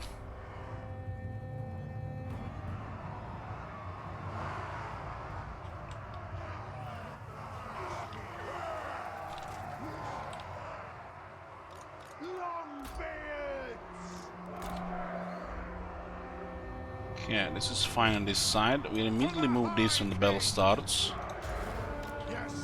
Cannons will start firing immediately. Should definitely shoot their lord here. We might get lucky with a couple of double hits.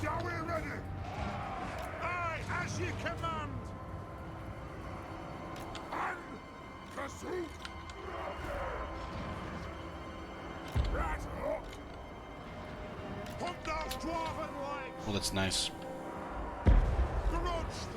Regarding this, we should give them targets here. There's a cannon, there's a chariot on the right side. Who's that? This guy have? Doesn't have nothing special. Don't need to worry about him. You can see the bug with the Tomb Swarm.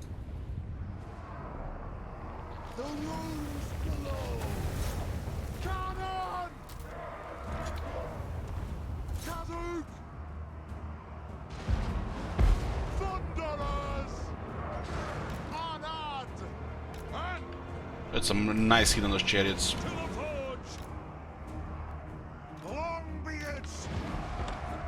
Why is this guy disappearing and why this cannon is moving like an idiot? What the hell?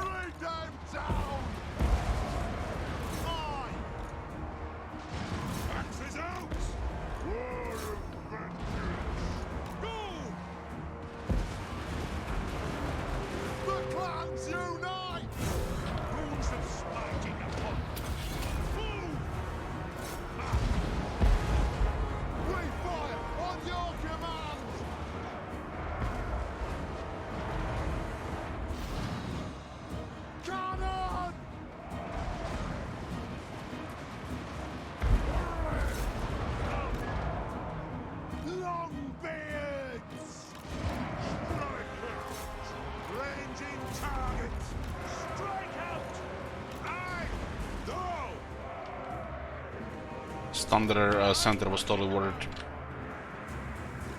Now we close it. It's not safe anymore.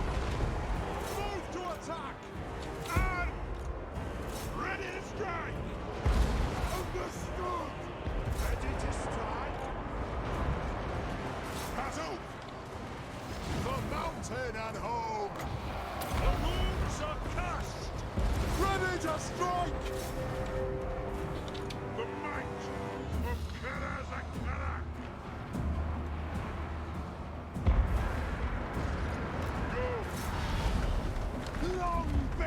Nice, on top of Longbeards.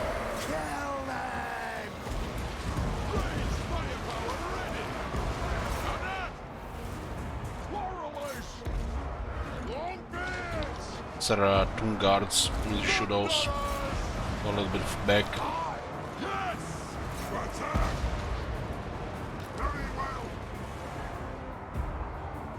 We're gonna take the left rock since clear the side here. Beautiful, beautiful. Switch fire here.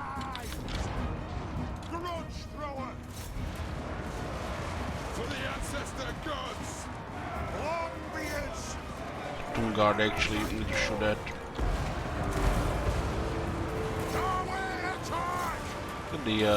Clear this thing here first and shoot him from the side. We have one Thunder shooting Tomb Guard here and one Thunder shooting Tomb Guard here.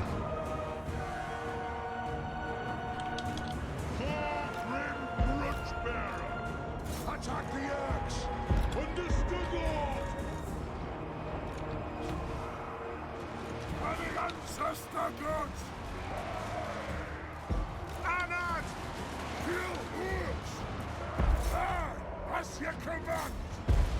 Beautiful, beautiful. Beautiful. This for this position is like this is like how much good part of the map with with this artillery matters. This is like perfect for cannons.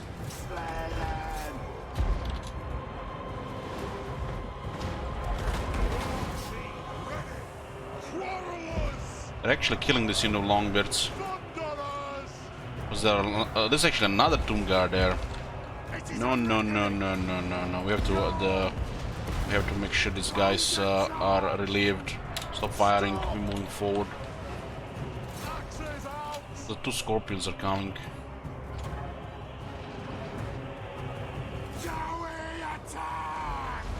Nothing can stop us! Or not! We'll guard it!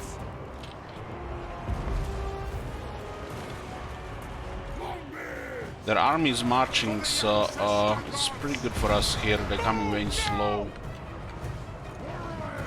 Might not even get threatened by those scorpions. They actually got hit hard there by the cannon just now. Pretty good volley there. Oh, I know what we're gonna do here. Target scorpion.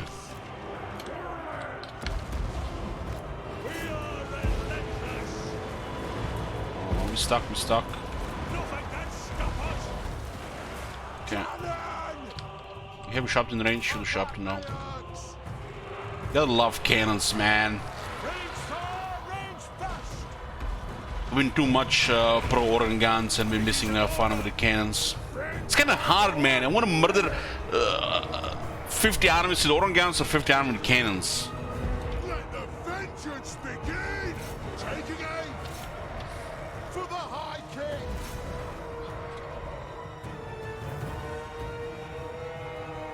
Longbeards! Thunderers were leading everything here. We actually out of ammo on the grudge throwers.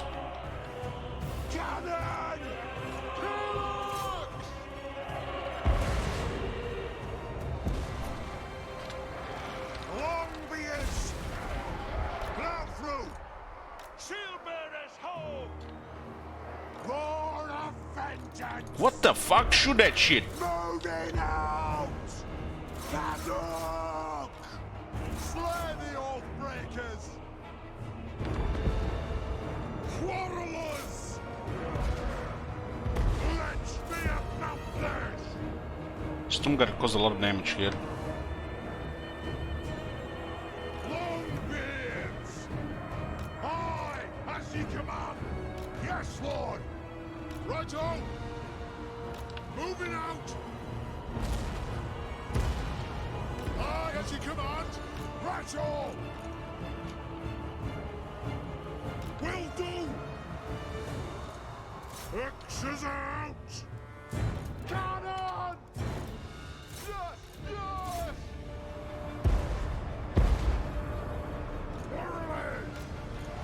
Did they have artillery out there? It's really far in the back. For some reason it's not even moving. Yeah, we cleared Tomb Guard. These guys are taking way too much damage. The clans unite! For the High King!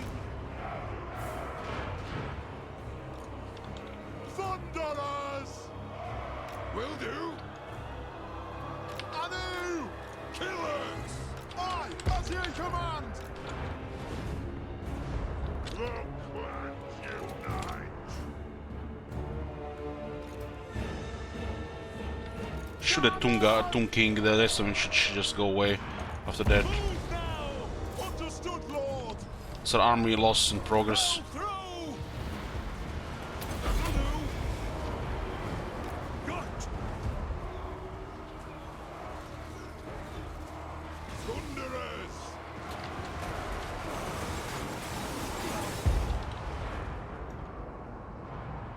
Yes, yes!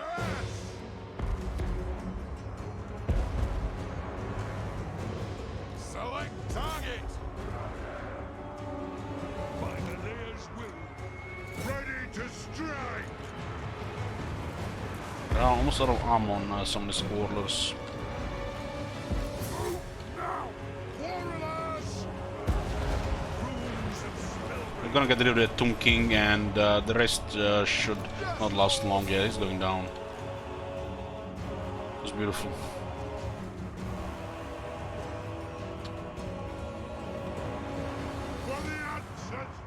Didn't even use Cedar Stone here on second army. Heroic victory, boys. What a slaughter. 46% build predicted order over close.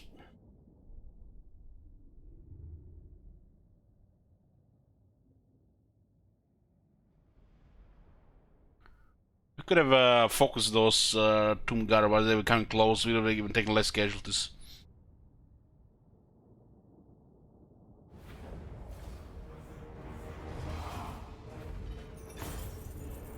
Thunder is totally shined this fight. The march stance on the second army made all the difference. Move the throng. Can we take this element this turn? Good. Grimnir's axe thirsts. Oh, beautiful. Retake the Okay, round. Tomb Kings have been evicted out of the Blight Water. You dare engage with me? Woman, you already lost 4 armies. Just, you know, go fight somebody down here. What's next? She's gonna go friendly with Clan Morse. She doesn't want not peace, maybe next turn. The High King acts. Okay, more ammo and damage for the artillery. Going for the Rune of Rotten Ruin here.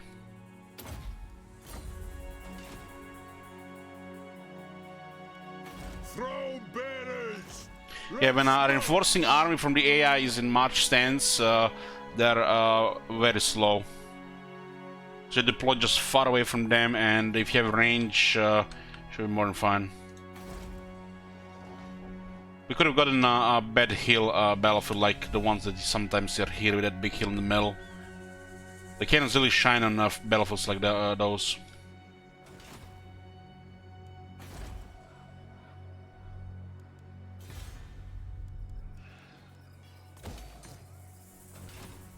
I feel like we should declare war on Karak here. But what if they just begin an army here and ignore everything here?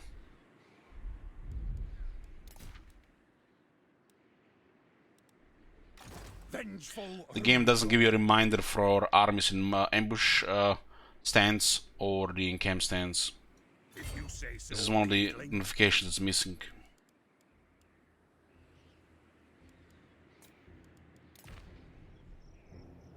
We have dealt a serious blow to Clan Nation, but this army has taken heavy damage. By the Forge, Father. Army on the left, army on the right, 50-50.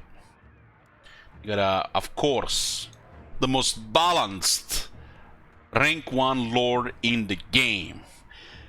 The Skaven AI thinks. Are we gonna roll RNG with a Warlord, or are we gonna get the Warlock OP Master? Spellcaster, casting Warp Lightning, Warp Lightning, Warp Lightning like a pro. Armored, anti-infantry, armor piercing, more defense than more units can handle. And it's hard to hit because it's also infantry just moving around and his power armor just hitting left and right.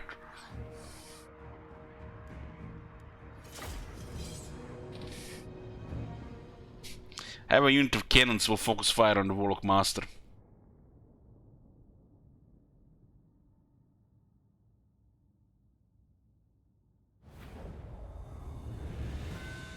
This side is excellent for artillery here, because the enemy has to go through the water.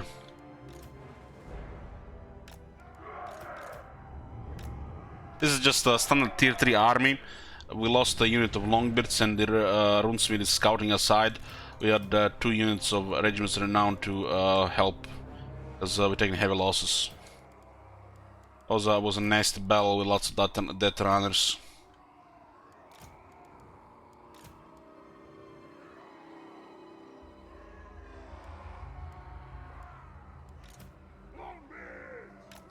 We were not in range to take the settlement turn before, unfortunately, so we didn't get a replenishment, but there is no clanation in range.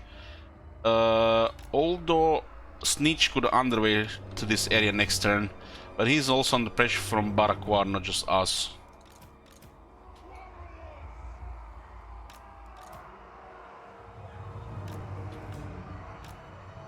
This campaign, unlike the last one, where the Grimgor just went in, destroyed Barakwar, we signed an alliance with Barakwar, and then Grimgor declared war, and then we just rushed Black Crag, destroyed 2 armies, and taken Black Crag, and Grimgor just waited for settled above until basically lost 3 armies without having ever chance to attack Barakwar. So basically, with the reason why Barakwar and Karak-a-Karak are alive, because we went hard on the Grimgor's our boys and the enemies of Karak-a-Karak and Barakwar.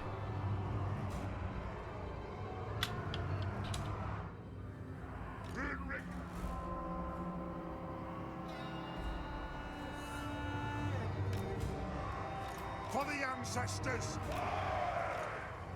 Thunderers! The clans unite!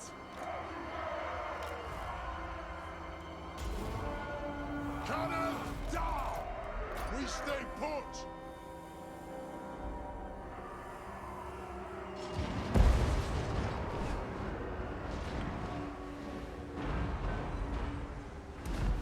We had to also deal with 2 armies of Bloody Hands before that, and then 3 more armies of Bloody Hands after we got rid of Grimgor from Dead Pass and Bloody Valley.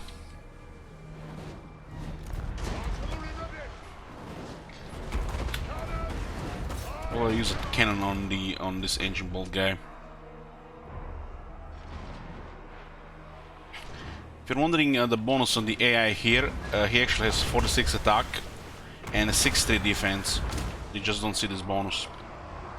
You get plus 15% to attack and plus 10% to defense, which is massive. Which makes this guy even better on a higher difficulty. Quite a melee expert. This guy is literally a sword master. Sword master red because of the power armor he has. Which can cast warp lightning.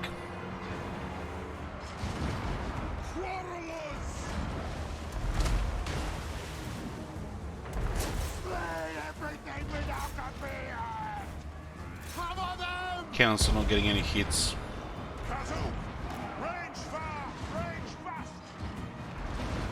Oh, we got a hit there. This is our 3rd army, and we're actually getting very good results from with Clan Nation here. Gromberdal is coming as well.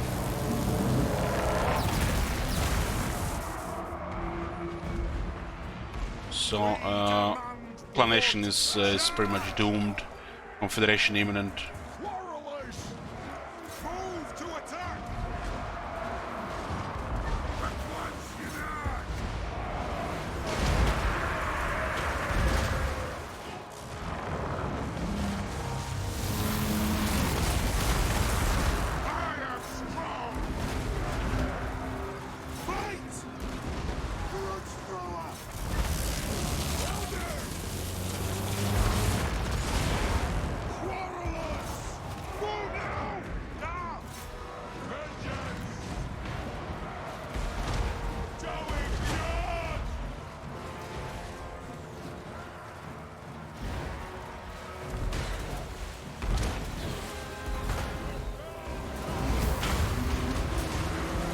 Focusing him with a lot of units.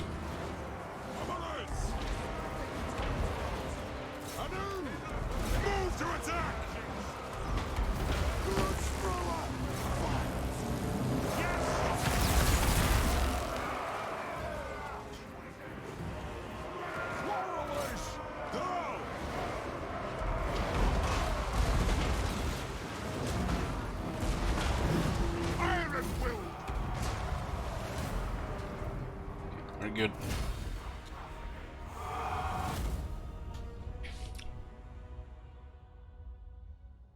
His arm is missing a runesmith and velocity unit of Longbeards. We're getting tier 4 in the capital as well. We'll get access to Ironbreakers. The economy is also getting that as well. Getting some tier 3 gold mines, Bryston mine, and expanding with more everywhere.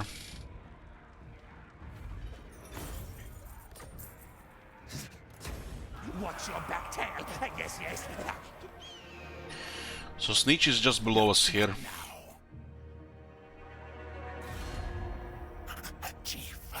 It looks like his only army. He might have started recruiting a lord to start recruiting new stuff already. They lost 3 armies recently. And I'm not sure where the hell did Imri go. They've taken Pig Barter, okay? So they're basically moving around. Lord of Clan Morgrim.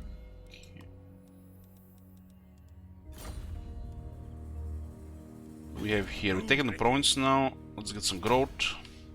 This is Mount Greyhawk here. Drop industry for some replenishment. Trade over 7,000. We're getting over 2,000 per turn from the Empire, which means we could use that money to prevent war from happening. As the relationship is deteriorating, we just feed them 2,000 every turn that they give us from trade. We get from trade every turn from the trade goods. Because the trade with the Empire will grow, so to maintain diplomacy we can just give them every turn 2,000, which is all, the highest amount for minor gift. And it should be fine. Because we're not just gonna let it, you know, deteriorate to the point where they cancel trade and then we lose over 2,000 and potentially get a massive enemy. So we're gonna use the trade money that we get from the Empire to make the Empire less likely to attack us.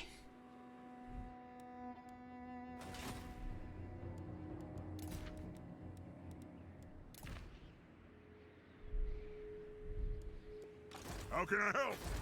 We're getting some really nice infrastructure here in Shekels HQ soon. Gonna be a massive boost. Massive boost. We are what, rank 13? Yes. We need to consider to confederate Karaz-a-Karak at this point. We're not really making any moves here. This faction, as a minor faction here, could be a target of war declaration from somebody we don't want to fight. Well, Barakwar has okay military. We literally have to confederate both of them. Barakwar is helping right now. But Karak-a-Karak, tell them to go attack Lamia. And the moment the confederation is available, we'll confederate. We'll get a Crook and Fang fort, and we'll get Karak-a-Karak and Spite Peak.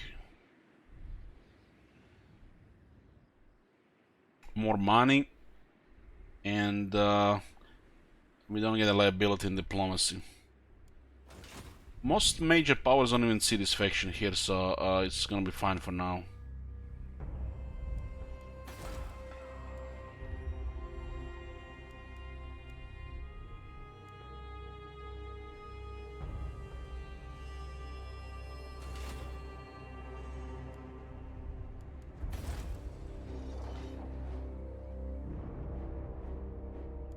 We might have went with overkill regarding public order here. 100 public order, 211 growth. We don't need 2 beer buildings. We don't need this bonus here, although it's nice.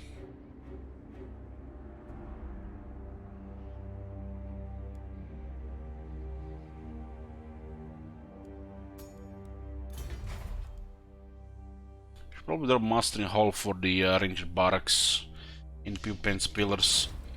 You're no longer going to need longbeards once this hit tier 4. Get access to Hall of Oaths, Grom Forge, and we get our best infantry.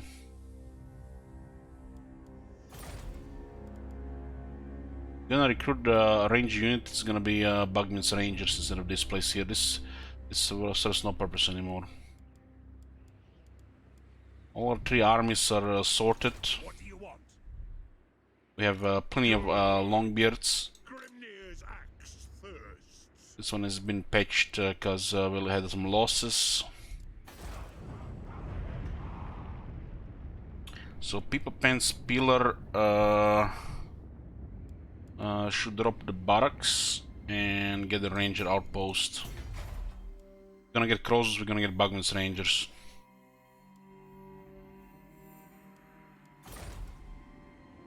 We can time it with Master of Steel Stone once this hit tier 4. We're gonna need to save treasury anyways for the upgrades. It's gonna cost a lot.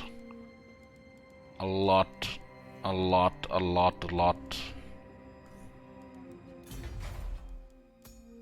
A lot.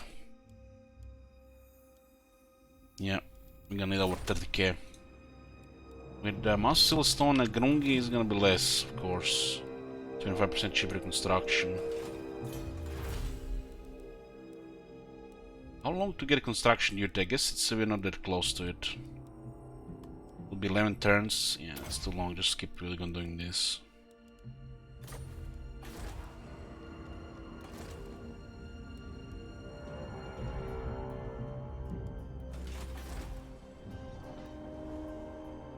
This is on one turn left. We'll switch to the different commandment.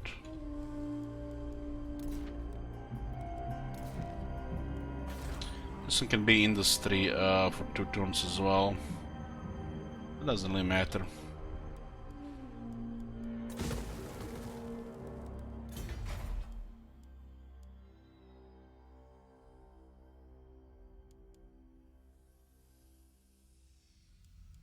Gonna have to build some building from scratch as well. Also get access to engineers.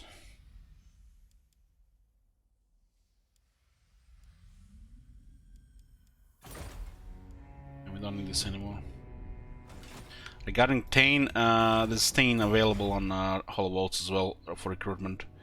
We also get capacity here and higher ranks for the Lords and Tains.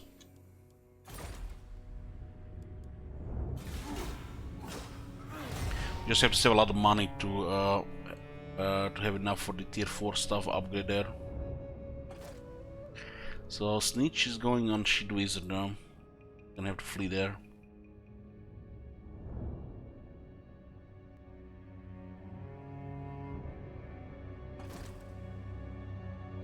Now Barakwar will just take the rest of the settlements. Welcome, friends of the Dawi. This is deteriorating pretty badly. They have negative 15 because of the Trust Wars as well.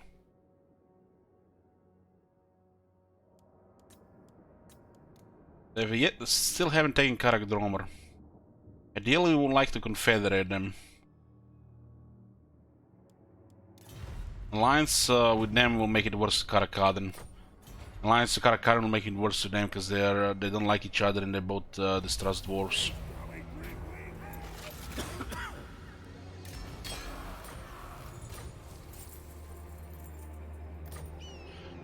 What items have grabbed this campaign? A bunch of the lower stuff, you know, the usual stuff like Slayer's Ring. We got Aramander's Tankard. We got Scepter of Stone. The usual stuff.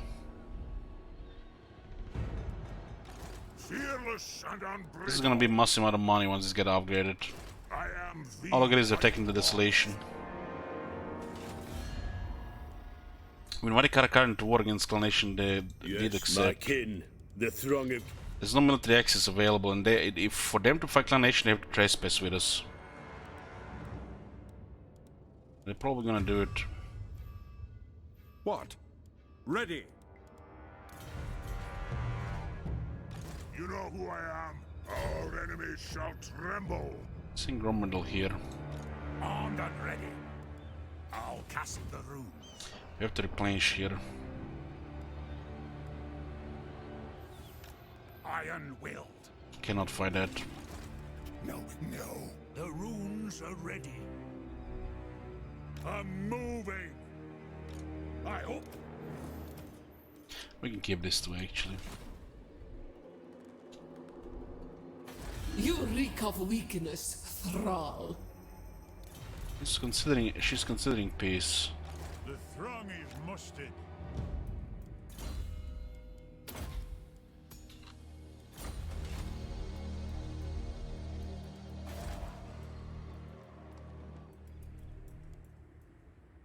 And we're gonna need a lot of money from construction. Some of these things are hitting tier 3 again.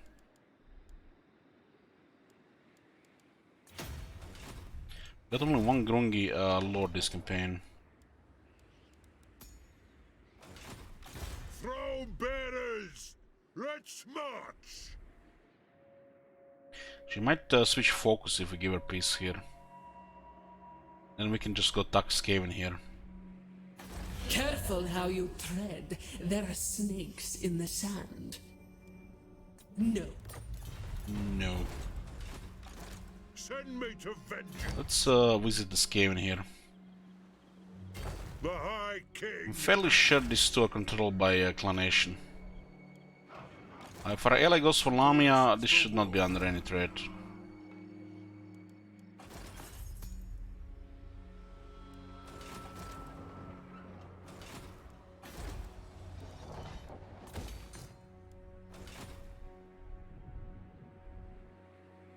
You summoned me. A wise direction.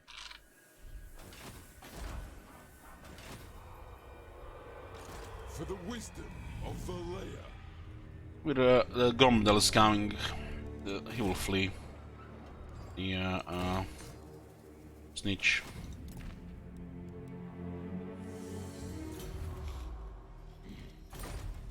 Oring.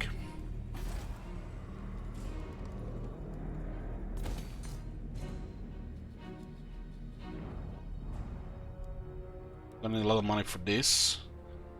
And we're building some other stuff as well.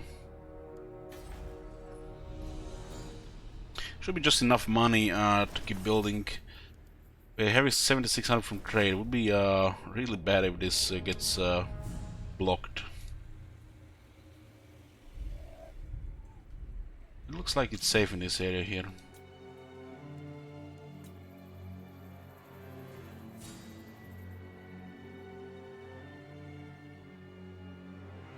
Look at Wisseland, we're taking all these regions here. Hard to say what Reichland will do, but we can use the trade money we get from them to give them gifts. We will still get another 20 negative from Great Power. This Kara here could be a stalemate for a while.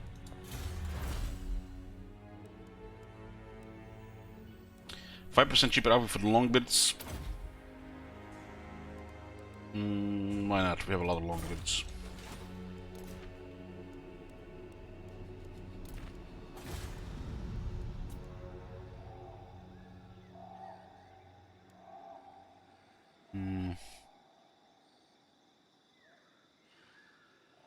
Yeah, we'll go for cheaper construction here before we upgrade stuff here.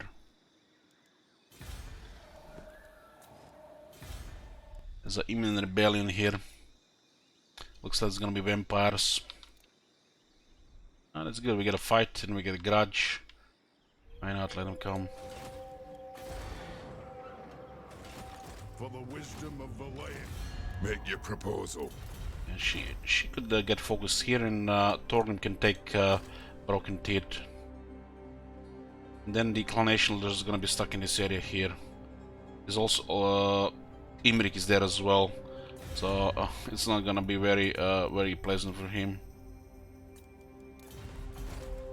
Let's see, 1, 2, 3, 4, and 3 more here.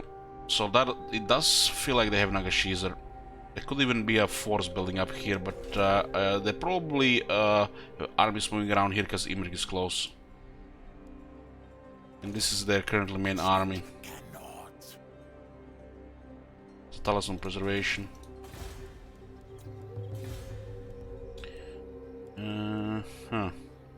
Lower construction cost here. Or we should probably not delay this, because this is one turn closer to getting a gold smelter and more industry. This is just a bunch of income here. We can also get the trading depot for to increase even further. We'll put this when it hits in tier 3 in 4 turns. So it looks like we need a shit ton of gold right now to upgrade the buildings. Everything's starting to hit tier 3, and we get a couple of tier 4.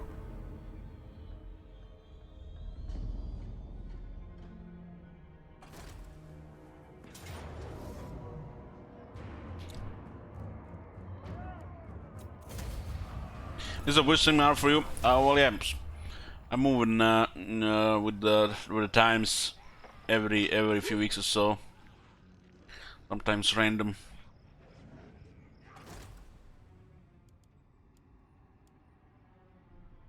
Strange didn't occupy it.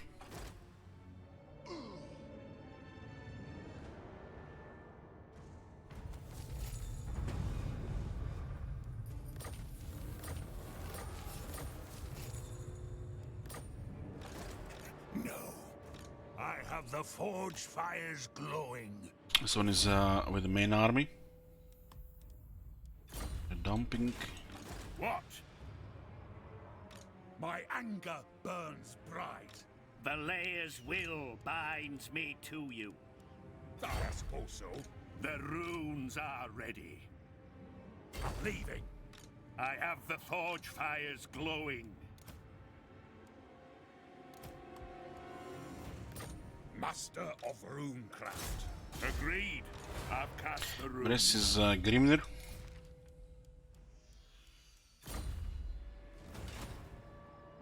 Rune Lord.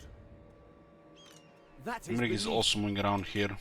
And what can He's the at war devil with do Barakwar for too. you on this fine day? Ready. Greetings. This confederation will be available again eventually.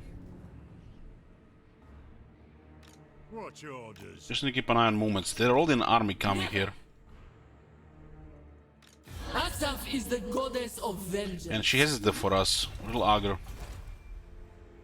The axe thirsts for war.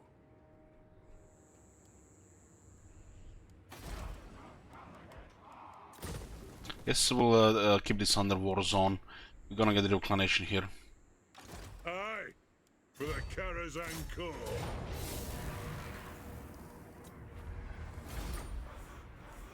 Destroy them!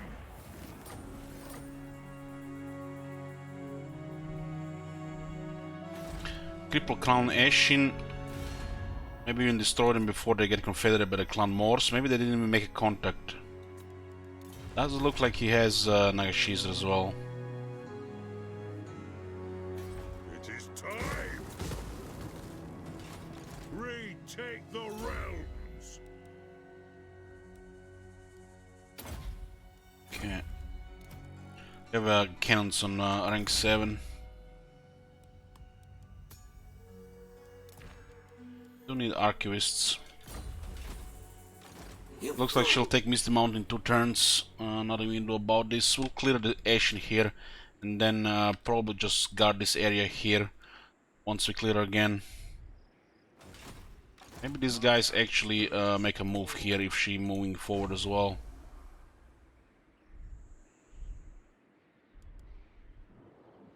You summoned me? The dwarfs need me. Don't you? Okay, let's send the Gromrindal. We'll say Gromrindal should visit to take down Sneech there. How can I help? We won't be able to do anything if their 2 armies coming.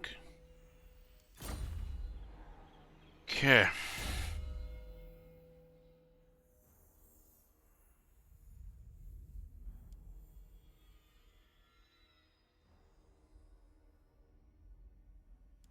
Let's get the rest of the battle skills here. Still gonna be the usual setup with campaign skills. We get the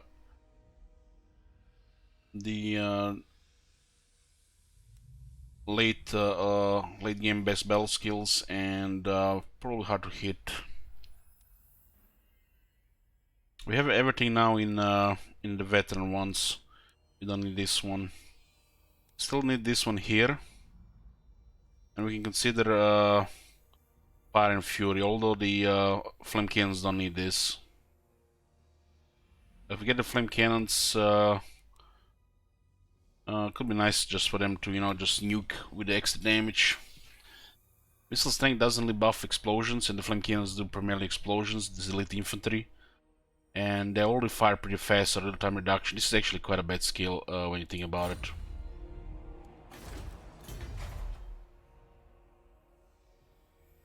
It has direct hits though, which can also do quite a bit of damage. Look at this 9 seconds on ring 0. So this thing will just run out of ammo, like it's gonna be shooting so fast. And battle skill, it's making it reload even faster. Well, this one gives ammo. This one should give a reload, and this one should give ammo, because this one's actually need more ammo. Reload could be very useful for the Garage and the cannon here.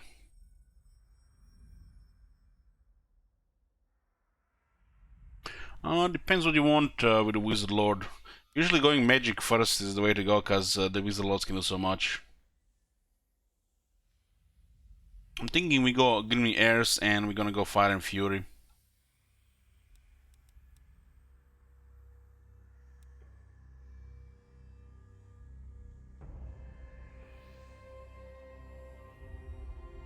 If I just put the Gleaming Airs, we can get the Deadly Onslaught. I actually can, we're missing one for that. 8, 9, 30. Past the hard to hit here is not really worth it.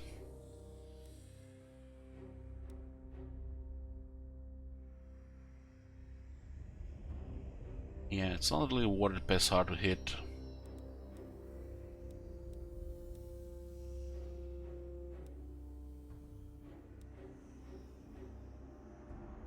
Which means we can get auto forging.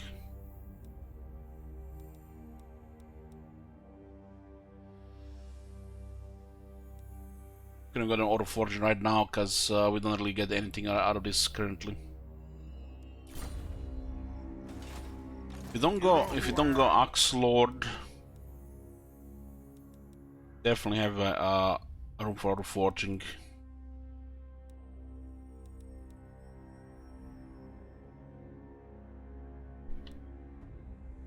Just defense here is fine.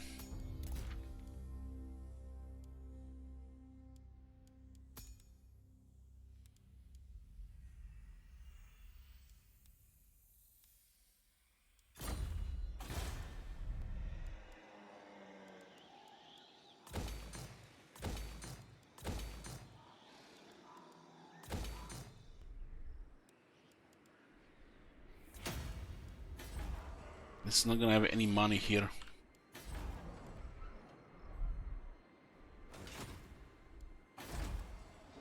It's gonna be quite a bit of money in 3 turns.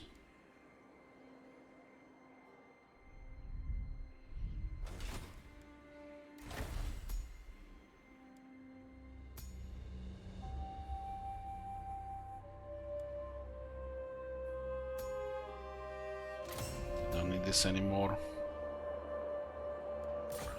What do we have currently on the gear? Shield Wizard needs gear. Breast needs gear. The dwarfs need me.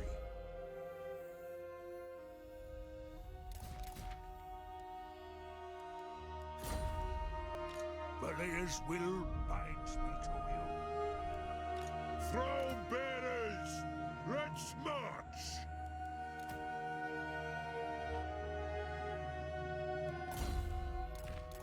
We don't need this stuff here anymore. This is my favorite faction, pretty much. The dwarves don't really need much. Maybe a Slayer Lord and Hero. Runes to actually can be equipped on the units from the Runesmith and Rune Lord. And a little bit more flavor on the Thane and the Dwarf Lord regarding extra skills.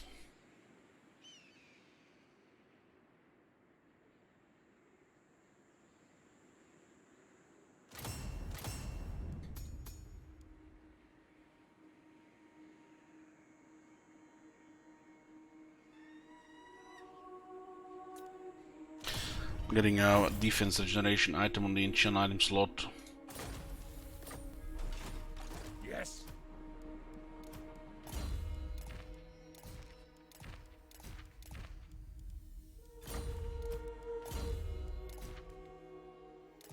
Still the Slayer belt because we're missing odd gold to get the rest.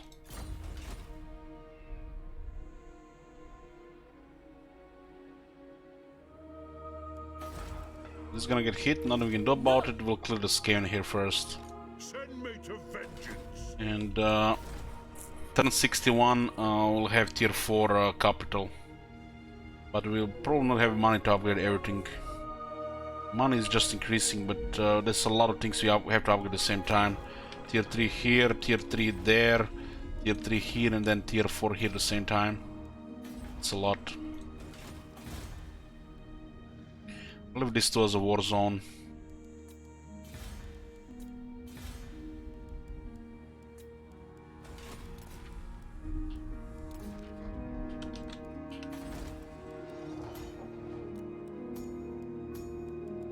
Another Grungelor will be okay as well. So it looks like Khalida wants to keep fighting, she doesn't want peace. You might just go direct by Barakwar. Nope. We're gonna get nice replenishment there. It looks like it's gonna be more than 2 turns for her to reach Misty Mountain.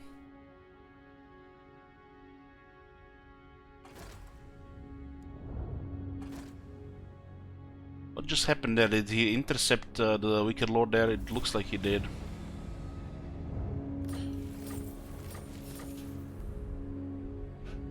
Okay, this is good. This guy's even taking a Trish here because it's not corrupt enough. It's like 40%. Looks like all good, boys. We'll save it here. This is gonna be for part 3 to be continued. This is gonna be a long campaign.